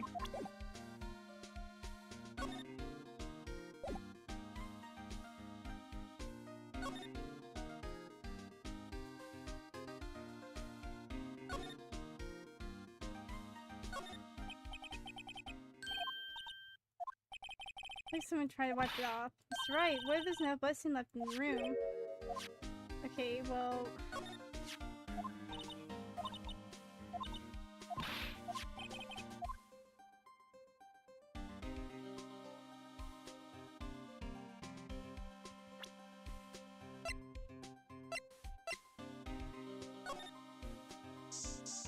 in here...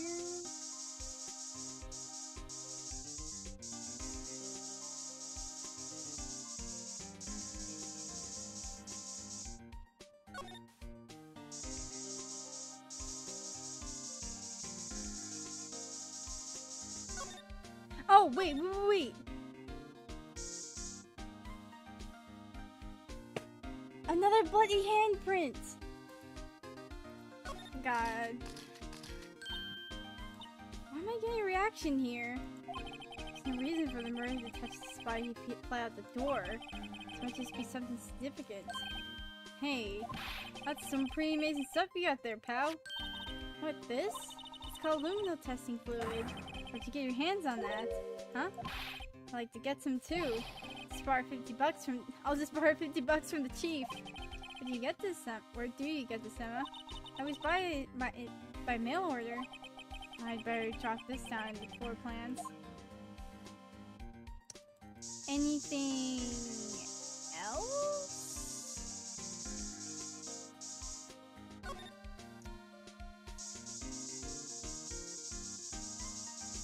I think there'd be more somewhere.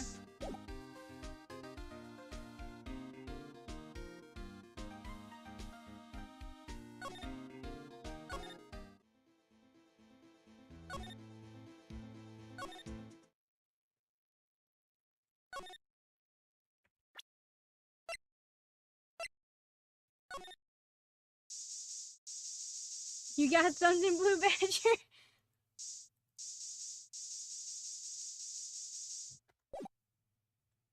Yeah, I got nothing.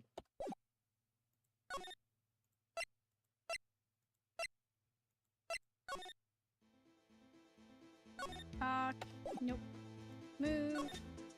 I think someone left with blood on their right hand like the cop. Yeah. Something like that. What the frick?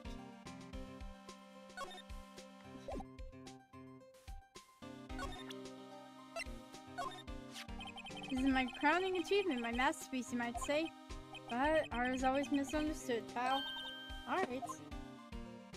I was dancing proudly on the day of the awards ceremony. But there were a lot of people coming and going after the ceremony. They took the Blue Badger away for a while. Really? Why? They said it was shameful or something like that. Shameful? I toiled night and day! I sympathize with Detective Gumshoe, but I can see why they moved it.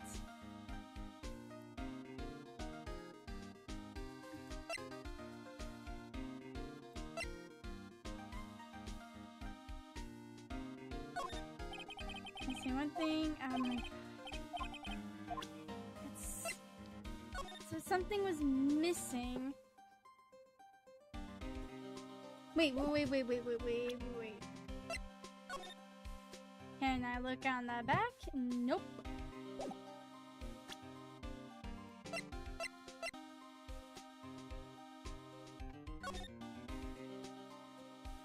Yep. That's a glove.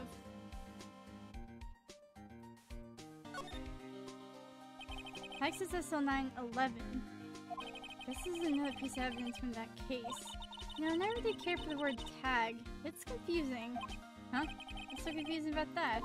Do you know how many other words sound like it? Bag, gag, nag, lag, zag. Zag, is that a word? Do you challenge me? What, are we playing a word game now?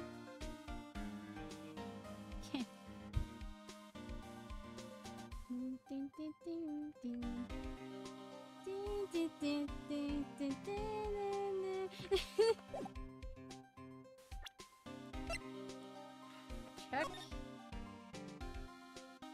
Well, I can't tell that there's blood on this thing. Oh my god. They're hard to make out, but there's some red mark stains here. Looks like blood. You think Detective Goodman's blood smack on this when we were stabbed? Unlikely. This blood looks like it's been here for months, maybe longer.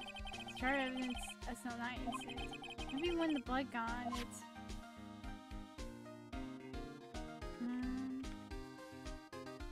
Oh, handle is broken. Or something to it. Wait. That's weird. Oh. Huh? This thing doesn't have a bottom. It's weird. I wonder which side is up. Or yet, what's the purpose of a bottomless jar? At least it doesn't collect dust inside, right?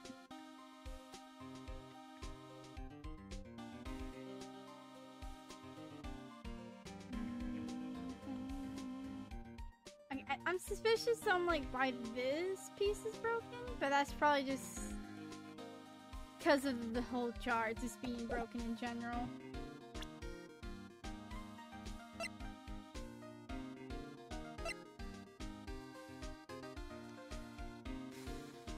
Okay.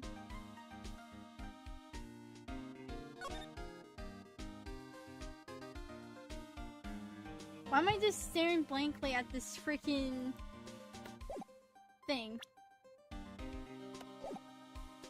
Examine, Q, move. I'm going to investigate this again. Gumshoe, why is this on your freaking thing?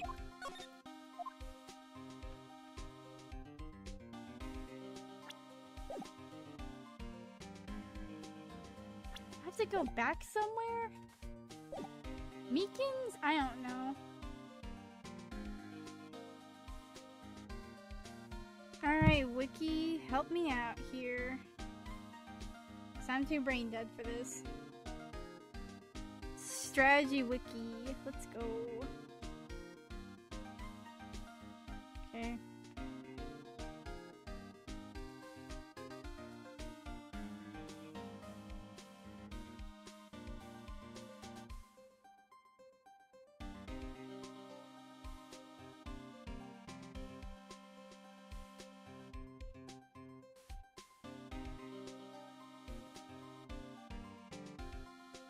Okay,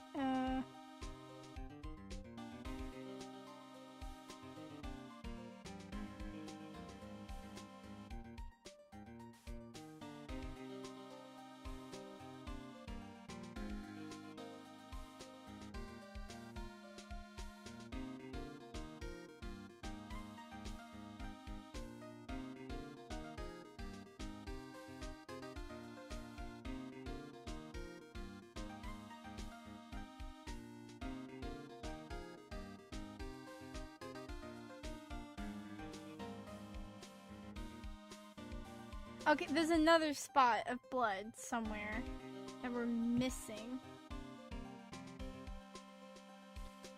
I left the sword spray with the aluminum piece of cloth. Somewhere to the left of the crime scene.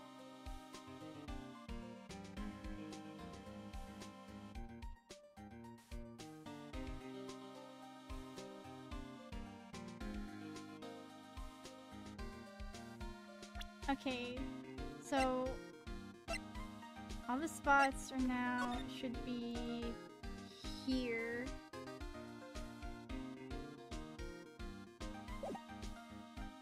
So do I have to show this to Gumshoe now?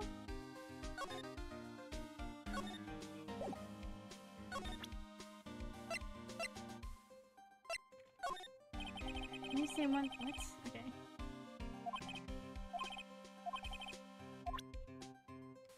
Pen left, this starts Raylo.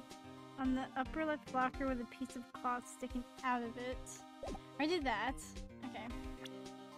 I'm just gonna go ahead and just bring this thing out. And start spraying. Okay, well there.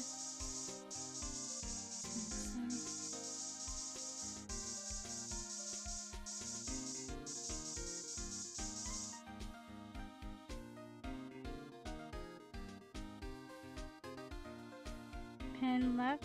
Wait.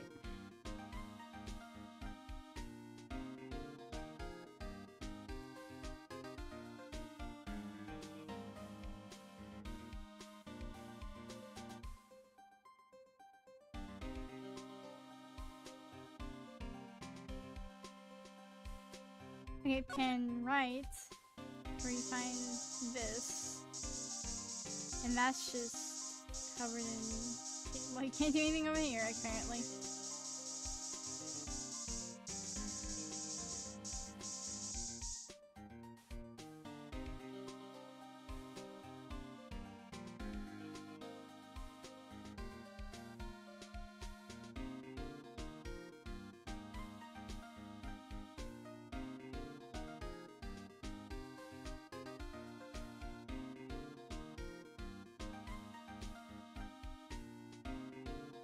Oh, I have to present another thing to him? Okay. What the... his...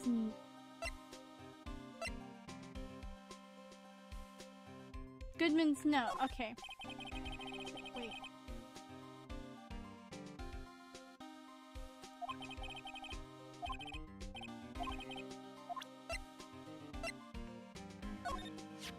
Detective Goodman's note and the switchblade knife. Edgeworth was the most surprised of anyone because of the SO9 connection. That was Mr. Edgeworth's first big case, you know, 2 years ago.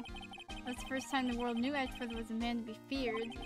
Why would evidence from the case turn up now? Guess it's not over, pal. Maybe there are some loose ends left on that case. Okay.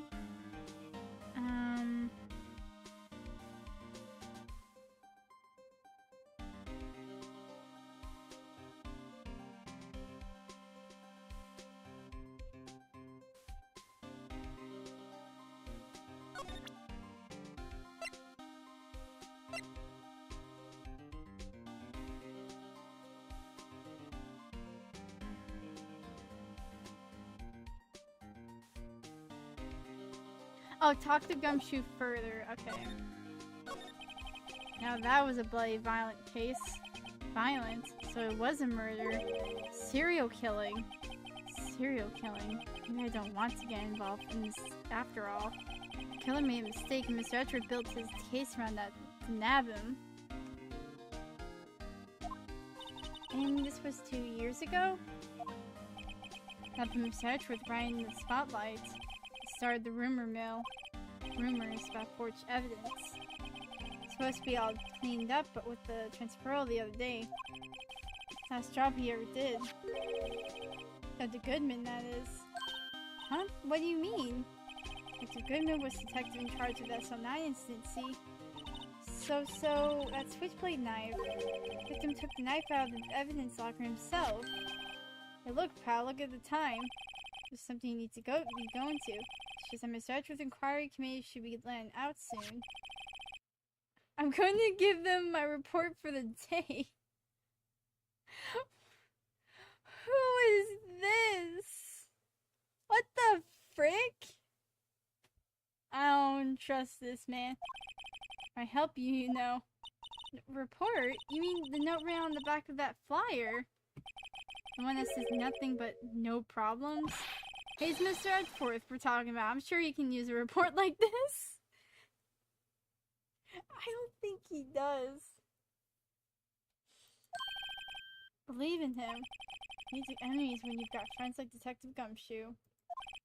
I'm off, pal. Later. Should probably see what Edgewood has to say too.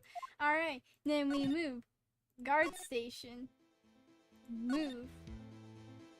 Evidence. No. Police department. Move. Underground parking lot. Move.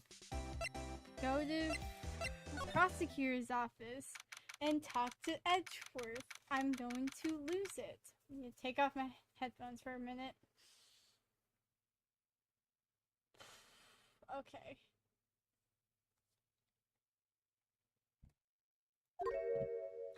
Why are you here? What the frick? I guess my apologies. Oh, it's you. We met somewhere. Huh? Mr. Edgeworth, I beg you leave so long. Is Edgeworth here? There, standing by the window, a teacup in his hand. Right. Has the hotel bring him tea service? Mr. Edgeworth, you're back from the district prosecutor's office inquiry. I am. By the way, Detective Gumshoe was looking for you. Yes, he brought me the latest information, it seems. I don't even know what that says. Elen at the end? I don't know. I don't trust that man.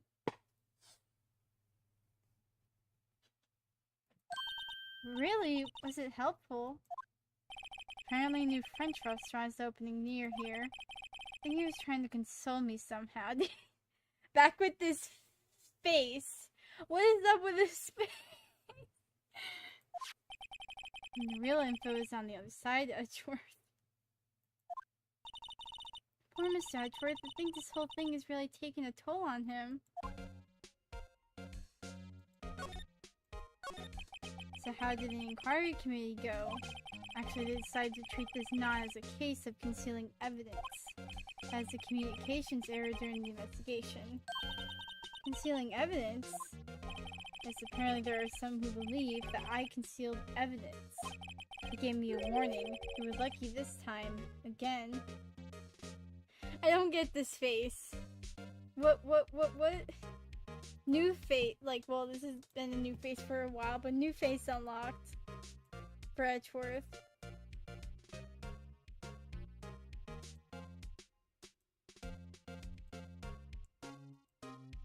And I'm done with this. Again, heard him say that so many times, ever since that case 2 years ago. You're okay for the trial tomorrow. I'm still the presiding prosecuting attorney. However, something happened. They gave control of the investigation over to the police department. Police department? Yes, any further investigation for this case will be directed by the Chief of Police Gant. Do nothing but wait for his results. That is... That's...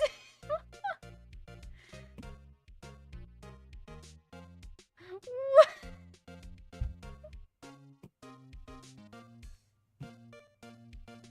Okay, I see. Why, I ask you, why? How long I've done only what I believe is right. I have nothing to be ashamed of. But still, I've never seen him this out of sorts. I'm going to present this to you. Why? Oh, right. I better check this now. So I was saying What's this? Record of ID card usage. Edgeworth, you went into the evidence room that day, didn't you? Just before the incident occurred, no less. Yes, that's true. Why, Mr. Edgeworth? Please don't look at me like that. I was asked to go by Chief Gantz, no less. The Chief of Police? Am I wrong? I don't know.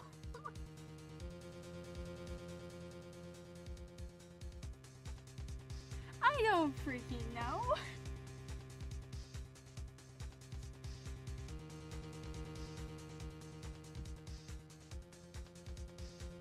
Oh wait, there's the chief of police. Another. What the frick? What? I feel like this evidence thing is like so random. He wanted evidence for that case that wrapped up half a year ago. He told me he wanted to keep it here in the prosecutor's office. AI 16? Or AL, I don't know. But it was solved, right? It would have to be if the evidence was already filed. Chief has never wanted to explain himself. In any case, on the day of the stabbings, I brought this back here. Can I ask what kind of case it was? Can't say. It really has nothing to do with the current case. I'm curious about this other case. Where I make note of it.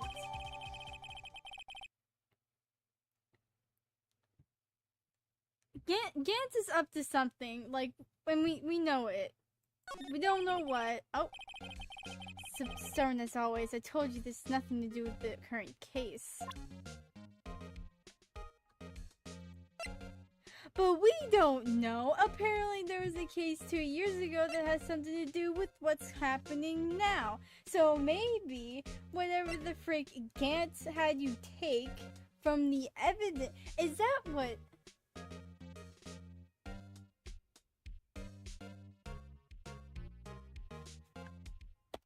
I'm not gonna. Anything else I gotta ask you, man?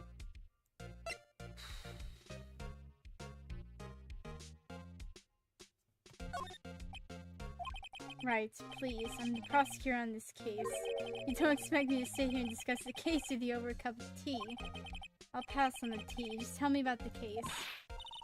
Mr. Wright, Mr. Edgeworth just told you no in a very polite manner. Whose side are you on, anyway? If I just show him my best evidence, I can get him some reaction out of him.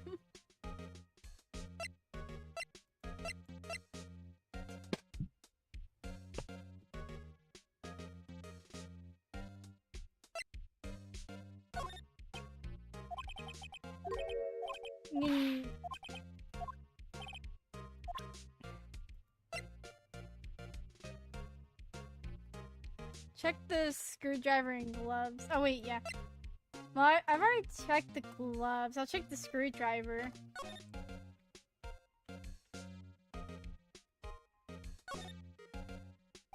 Next is AI 16. What's that got to do with anything? Nothing, apparently. At least that's what Edgeworth said. That makes it seem like all the more suspicious. Who knows? This might turn out to be the clue that breaks the case. Wouldn't that be nice?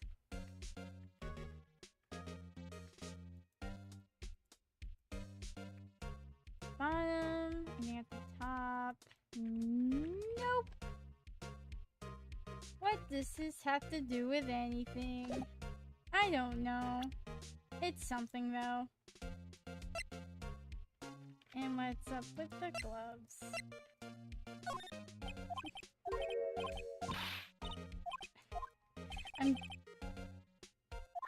Well, I already showed him this. Showed him that. I think. No, yeah, I already showed him. Can we talk?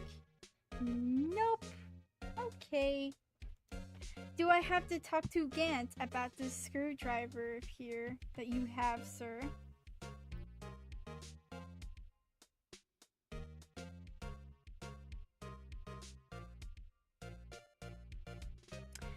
Okay, back to the note. Of Goodman's notes, so... because we already discussed this. Or the knife, whichever one. Oh wait. I clicked too fast. Dang it. It has to do with that case you were on, the SL9 incident. And some dark suspicion you were wrapped up in. You were the man who revived the worst memory of my life. I figured I'd be telling you about this sooner or later. Must be talking about his father's murder in that elevator. Okay, Edgeworth, why don't you tell me about it? Tell me the truth. The SL9 incident was a heinous serial killing case. The head of the investigation was the deputy chief of police at the time. Damon Gant. A wacky old coot was involved in that case 2 years ago too then. He's a top officer, and it was my first time working with him. I was nervous. Oh, you get nervous too, Mr. Edgeworth. I want to know is why I was Deputy Chief of Police on the investigation. Truth, I used slightly more extreme methods than normal. We were dealing with vicious murder. If I let him go, the blood would be on my hands. We won our guilty verdict and the killer was executed. But you didn't. Of course not. I didn't touch the evidence. Yes, I will do anything in my power to win a trial. However, I do have a code and I follow it faithfully. Do you? By the way, Emma, the chief prosecutor wanted to know something. My sister? What? If you were still studying forensic science. Huh? Yes, of course. I just today, Miss Wright, never using this. No testing fluid. Well then, you might have to use for this. Ooh. Aluminum powder for taking fingerprints. We need this for the freaking, like, room. Because, like, the sensors in the lockers only have, like, fingerprint sensors. It's been chemically treated for better attention. For me? Are you sure? We are the enemy, you know? No saying today's investigation. Do as you will. Edgeworth, no need to thank me. You take your powder and these fingerprints. Yes. Just take your powder and these fingerprint files for everyone involved. Thanks. How about giving these to Detective Gumshoe as well? Well, let's get going. One last investigation. Right. I do seem to remember seeing a suspicious handprint somewhere. Yippee! Thank you, Edgeworth! Just like runs out. Anything? Wait.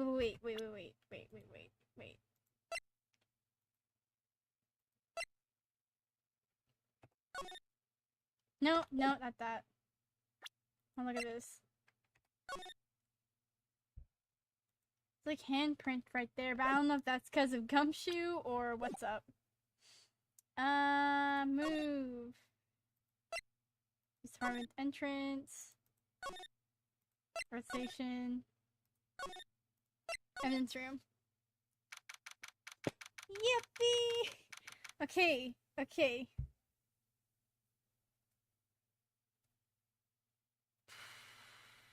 Wait. Investigation turned up a suspicious handprint. Hearing this blood on the detective's evidence locker.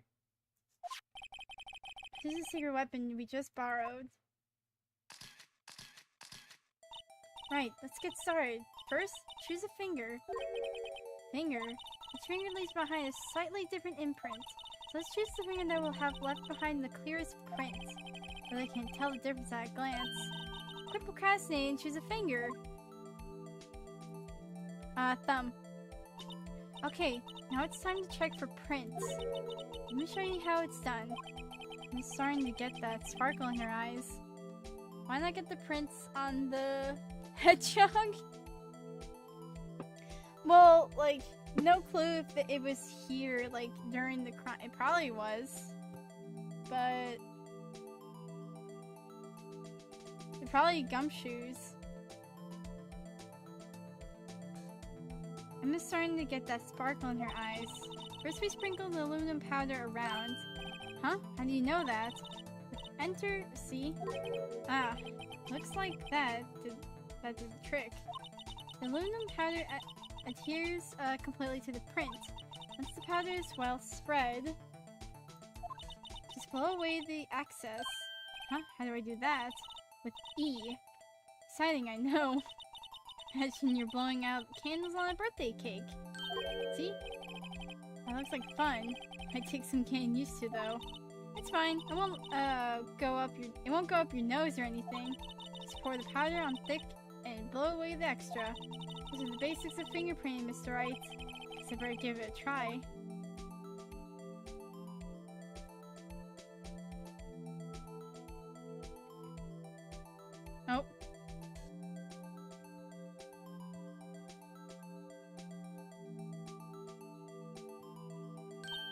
Aha, you did it! You found one!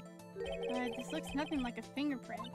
Now that you mention it, I guess it doesn't. Does it mean... What does it mean? I think it means we're out of luck. Out of luck? The person who left this fingerprint must have worn gloves. Exhale! No! No, don't sniff! No! Don't tell me we've been wasting our time here. Hey, calm down. That's just the way it goes sometimes in scientific investigations. It does seem a shame. If we're at it, why don't we look for other prints? Other prints? Looking at the locker door again closely. Seems like there are fingerprints outside the bloody handprints as well. See if we can find a clear print. Prints outside the blood. Oh yeah, there's a smudge.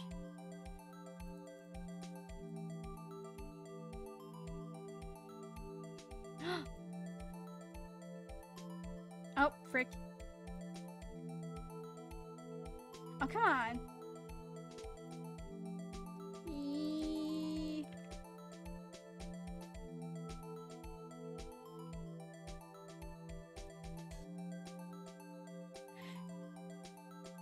Haha, I just doxed your fingers.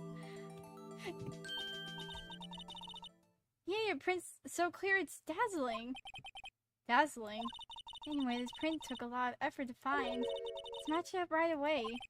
So we're not done yet, it's quite a process. Well, there's no point in finding a fingerprint and not knowing who the owner is, right? Because she's right. Look at the fingerprint data we got from Mr. Edgeworth and point out the person you think left those prints. How am I supposed to do that? Know who it was? I can make a pretty good guess. The bloody handprint and the fingerprints are in different places, right? It means that the prints probably don't have anything to do with our case. So whose fingerprints would most likely find this evidence locker?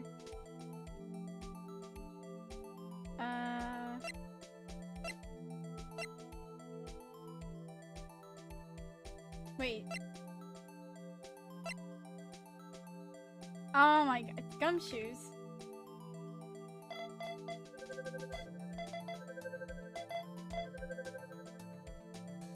Hey! Alright, perfect match. Aha! So these prints belong to Detective Gumshoe. It's the Gumsta! Is that his new nickname? Gumsta? Like freaking gang, like Gumshoe. Something wrong, Mr. Wright. You gave me this so what look. I guess that's probably because I was thinking so what. Okay, so we came up with nothing this time, but there's always next time. Sometimes you hit something, sometimes you miss. You gotta roll with the punches, Mr. Wright. Like how we've been doing for the last 4 cases, man. Thanks for the sympathy. Wait, if I remember correctly, there's one other handprint in this room. Let's check it out. Oh, what trip? Oh god. Ow. Can we please look at the blue badger? Okay, fine. We can look at the blue badger. First, I want to look at this thing here. I want to look at this.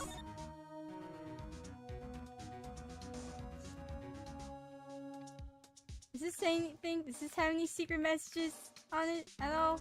No? This is a... Transcend.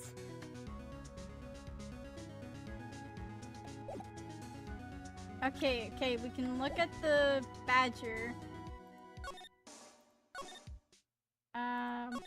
Move, police department.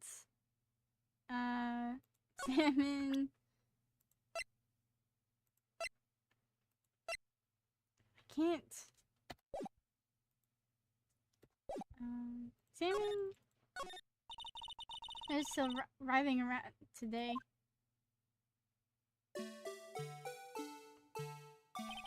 Let's give him the benefit of the doubt and say he's dancing. Speaking of dancing, the whole police department has been dancing around like crazy since yesterday. Can I take out his batteries? Just can't help but feel like he's going to do something naughty. We cannot look at the badger with this stuff. Sorry, Trip.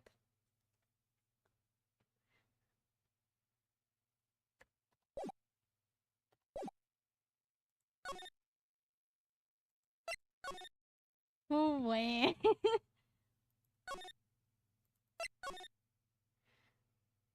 You just have to look at the bloody freaking handprints.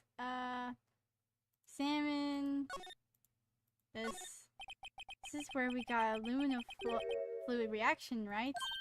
Right, there was a handprint here. Okay, want to try using this? Here go her eyes sparkling again. Let's check it. Okay, let's check for prints. That's the spirit.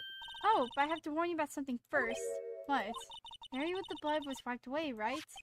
Only end up finding using chemical means. The prints in that area will have been wiped away too. Oh, right. So that means no prints. You say the probability of your hypothesis is high.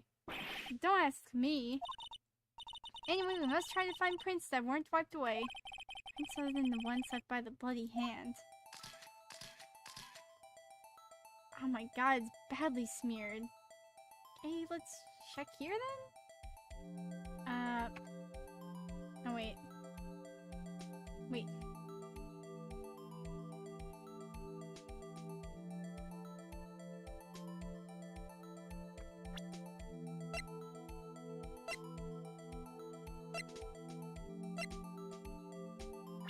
Oh. It's me, kids. Nope, nope.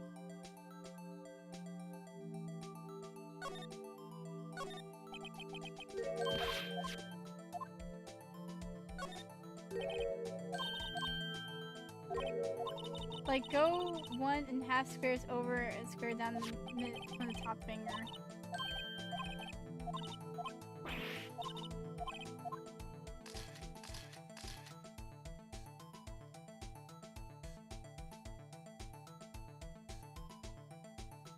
Left and down. Wait, so...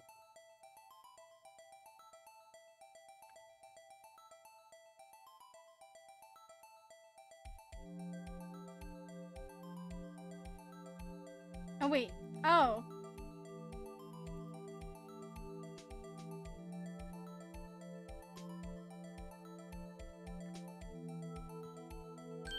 Oh. Give it my best shot. Our result won't be any good for matching prints, will it? Doesn't look like we'll get a clear result from this print. Okay, let's try a different finger then. Okay.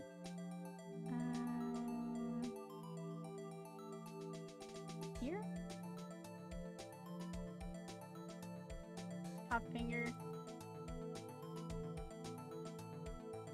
Oh, okay. Okay, we got a clear print here.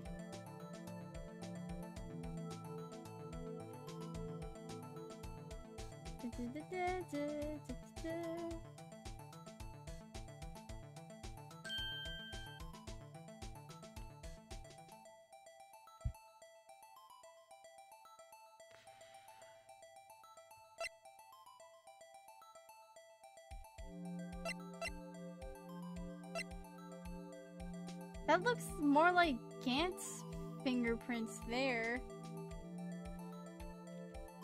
I'm gonna compare them just in case. No. Not exact, but... Wait. Wait. Wait. Okay, compare this. When did you get in here?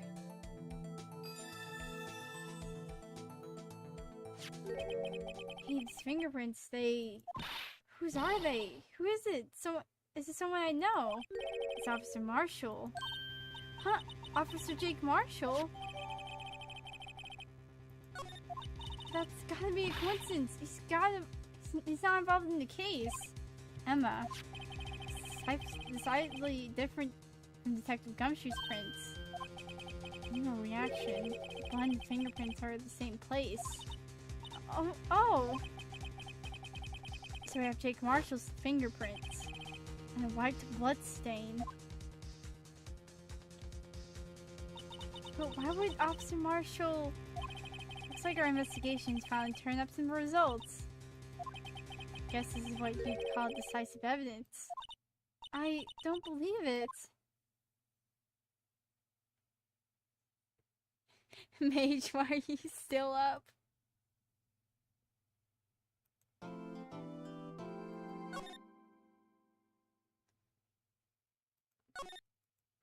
God. I can't... Why are you?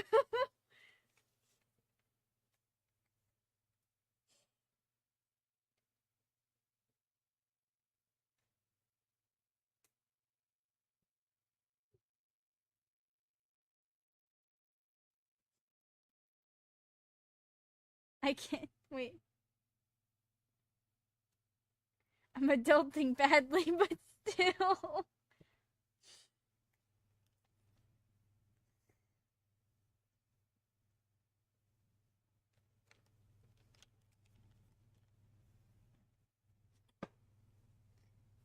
Okay. I don't know if this is the end of the... Is this the end of the case? I don't know. It's day 3 of the trial. This has to be the end of it because you can't go any further than 3 days. This has to be it. But it's gonna take an hour. But whatever. I'm not doing anything on today. On Monday.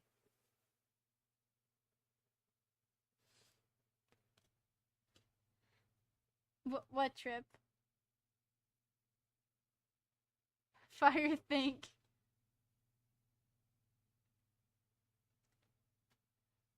What? Think what?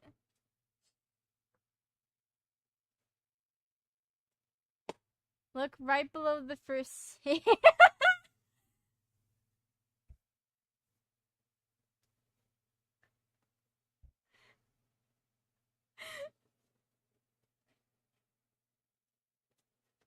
Like freaking remember.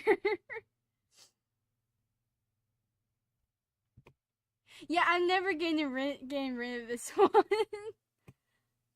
That's just forever gonna stay there.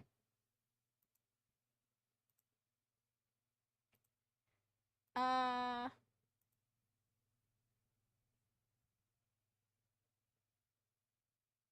not what I mean. What do you mean? What do you mean?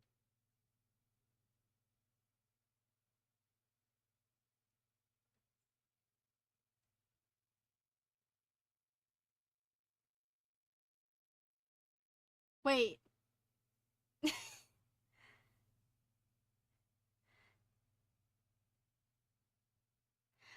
Oh my god. Well, this is former. So there's probably gonna be a freaking after. A trial after. Look, this has to be the last case, or not the last case. This has to be the last freaking day because that's trial former. So there's probably gonna be a 30-minute intervention like last time, and then it's gotta change.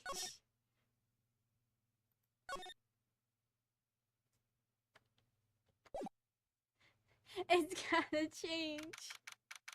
It says day 3. Day 3 season of 5. Not final day.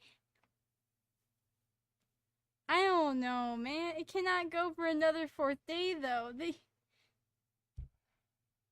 It cannot go for another day.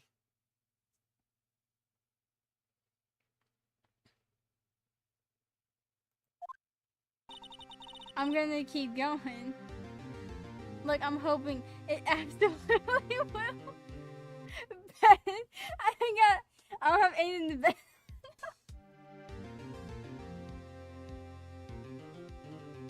Look, I'm just hoping it's the final day. If it ain't, then I will cry. Okay?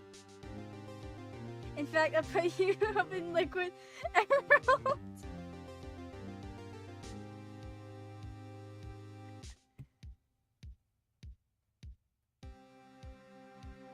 Give me your juice box. Look, man, I'm hoping it's the final day. It's the 3rd trial. cannot freaking suspend this for another freaking day, I swear to God.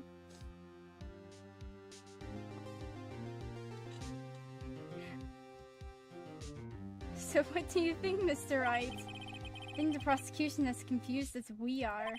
After all, the victim was murdered in 2 different places at the same time. And a different suspect was arrested at each of the crime scenes. Lana! Good morning, Mr. Wright.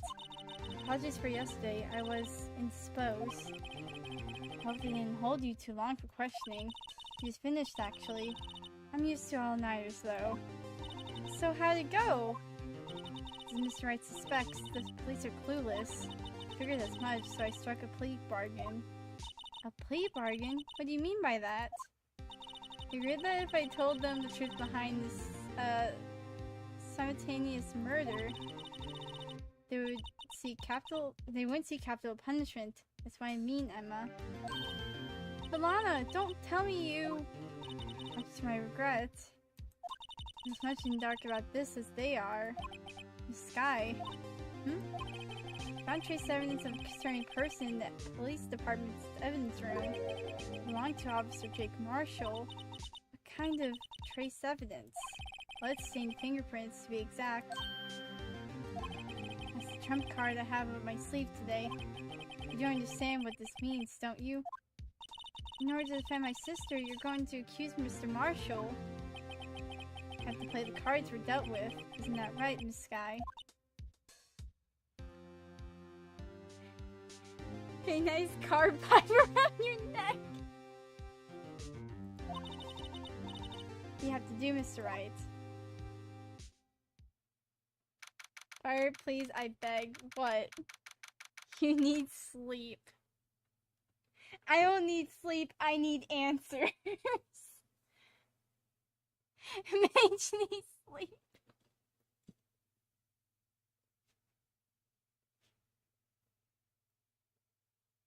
I should sleep soon, maybe.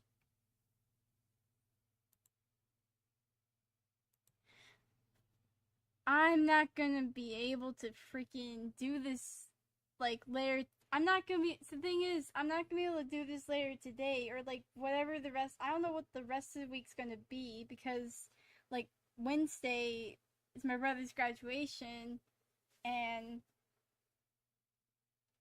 I gotta, like, be up that time to freaking let my mom remind her about, like, taking to practice. Yee, freaking finally graduated from that dang high school.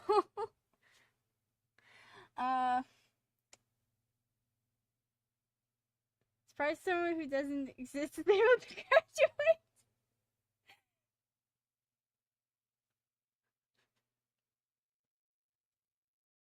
That takes talent. My god, he's just like a freaking... He's a specter, he just...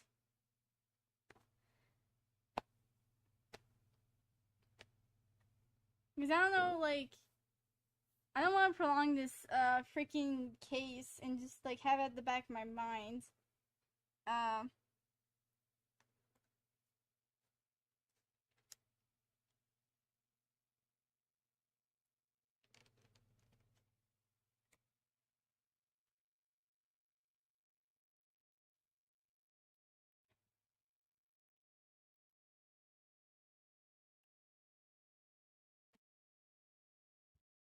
Oh, god dang it.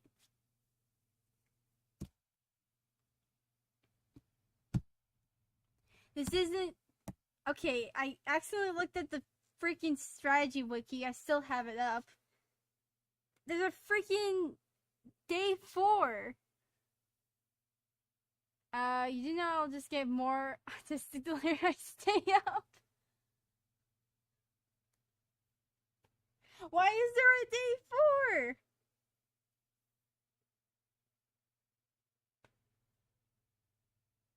I freaking told you. You're not taking my liquid emeralds.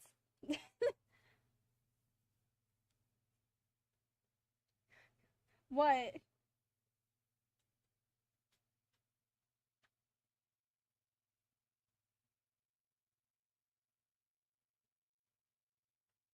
I didn't take up on your bet. I literally accidentally looked down. I'm like, frick. Final date is the 5th day. Good God, nah. Why'd they prolong this? I'm losing my mind here.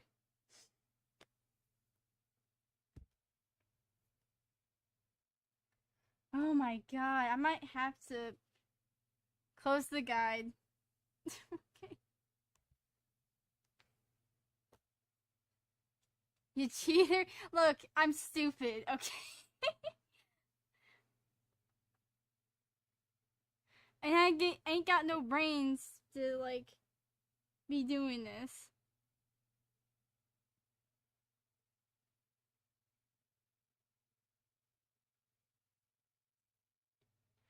Okay. I really don't want to. I'm gonna have to sleep. Or else I'm just gonna be looking at the wiki, to be honest. Because I'd be too brain dead. Or maybe I might have just a little bit more amount of stupid to get me through this case. But either way, I need sleep. Like,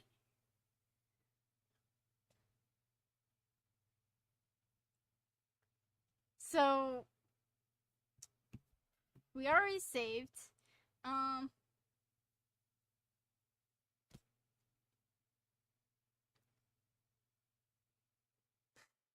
Yeah, so I'm gonna have to go to bed. Don't want to. Want to get this case done. I don't know when I'm gonna stream for the next one. It's gonna be whatever freaking chaos week.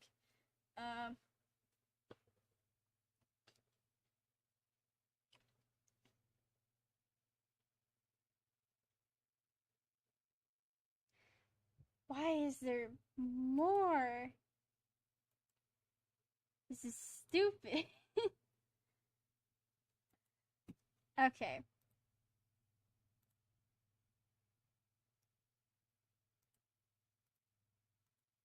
I'm gonna close everything first.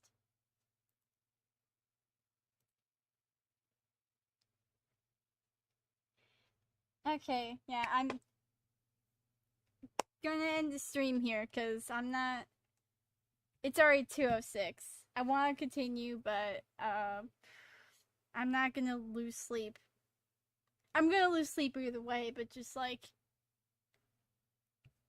at least I'll gain a bit more sleep if I just do it now than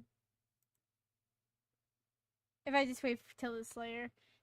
So I'm still not sleeping.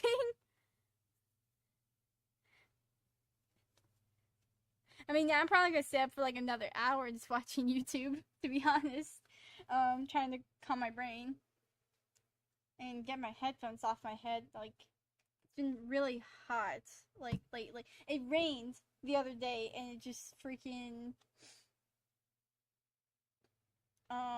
just became hot as heck.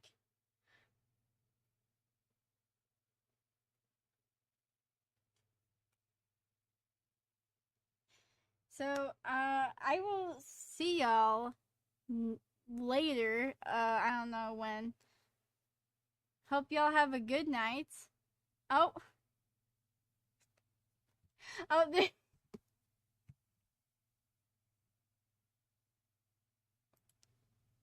oh, thank you for the raid. I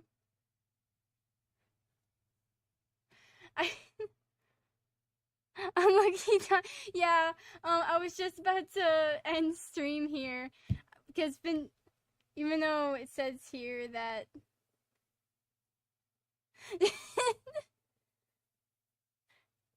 Thank you, Mr. Bear, for the raid. Yeah, we were just about to end stream here. Even though it said I've streamed for 2 hours, I was stream cut off last time. I just ended to. Oh, I was very okay. I do apologize. Like, yeah, I have to end stream here. I don't know when I'm gonna stream again.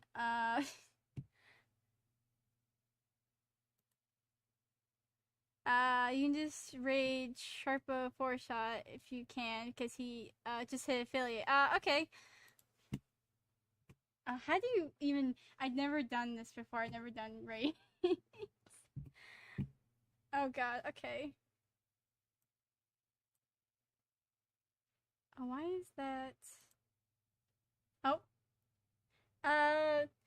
Thank you for the follow, Mr. Bear Gamer.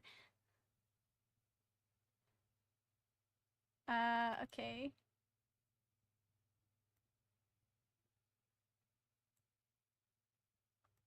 Cop sharp shot. Okay. How do you? Oh, okay. There you go. That's how you do it. Okay. Gonna raid sharp shot. Playing Dark Souls 3. Uh, I will send y'all over to them. And I hope y'all have a wonderful. Oh, use unraid. Ah, frick. Wait. Ah, frick. Wait. Hold on a second. What did I just do? The raid got canceled. Ah, dang it. Alright, start raid. Alright, there we go.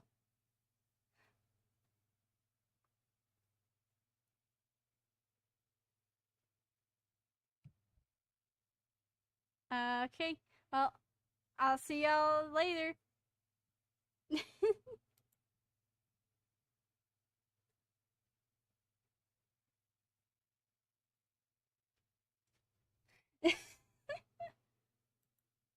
So that's how you do raids. Okay.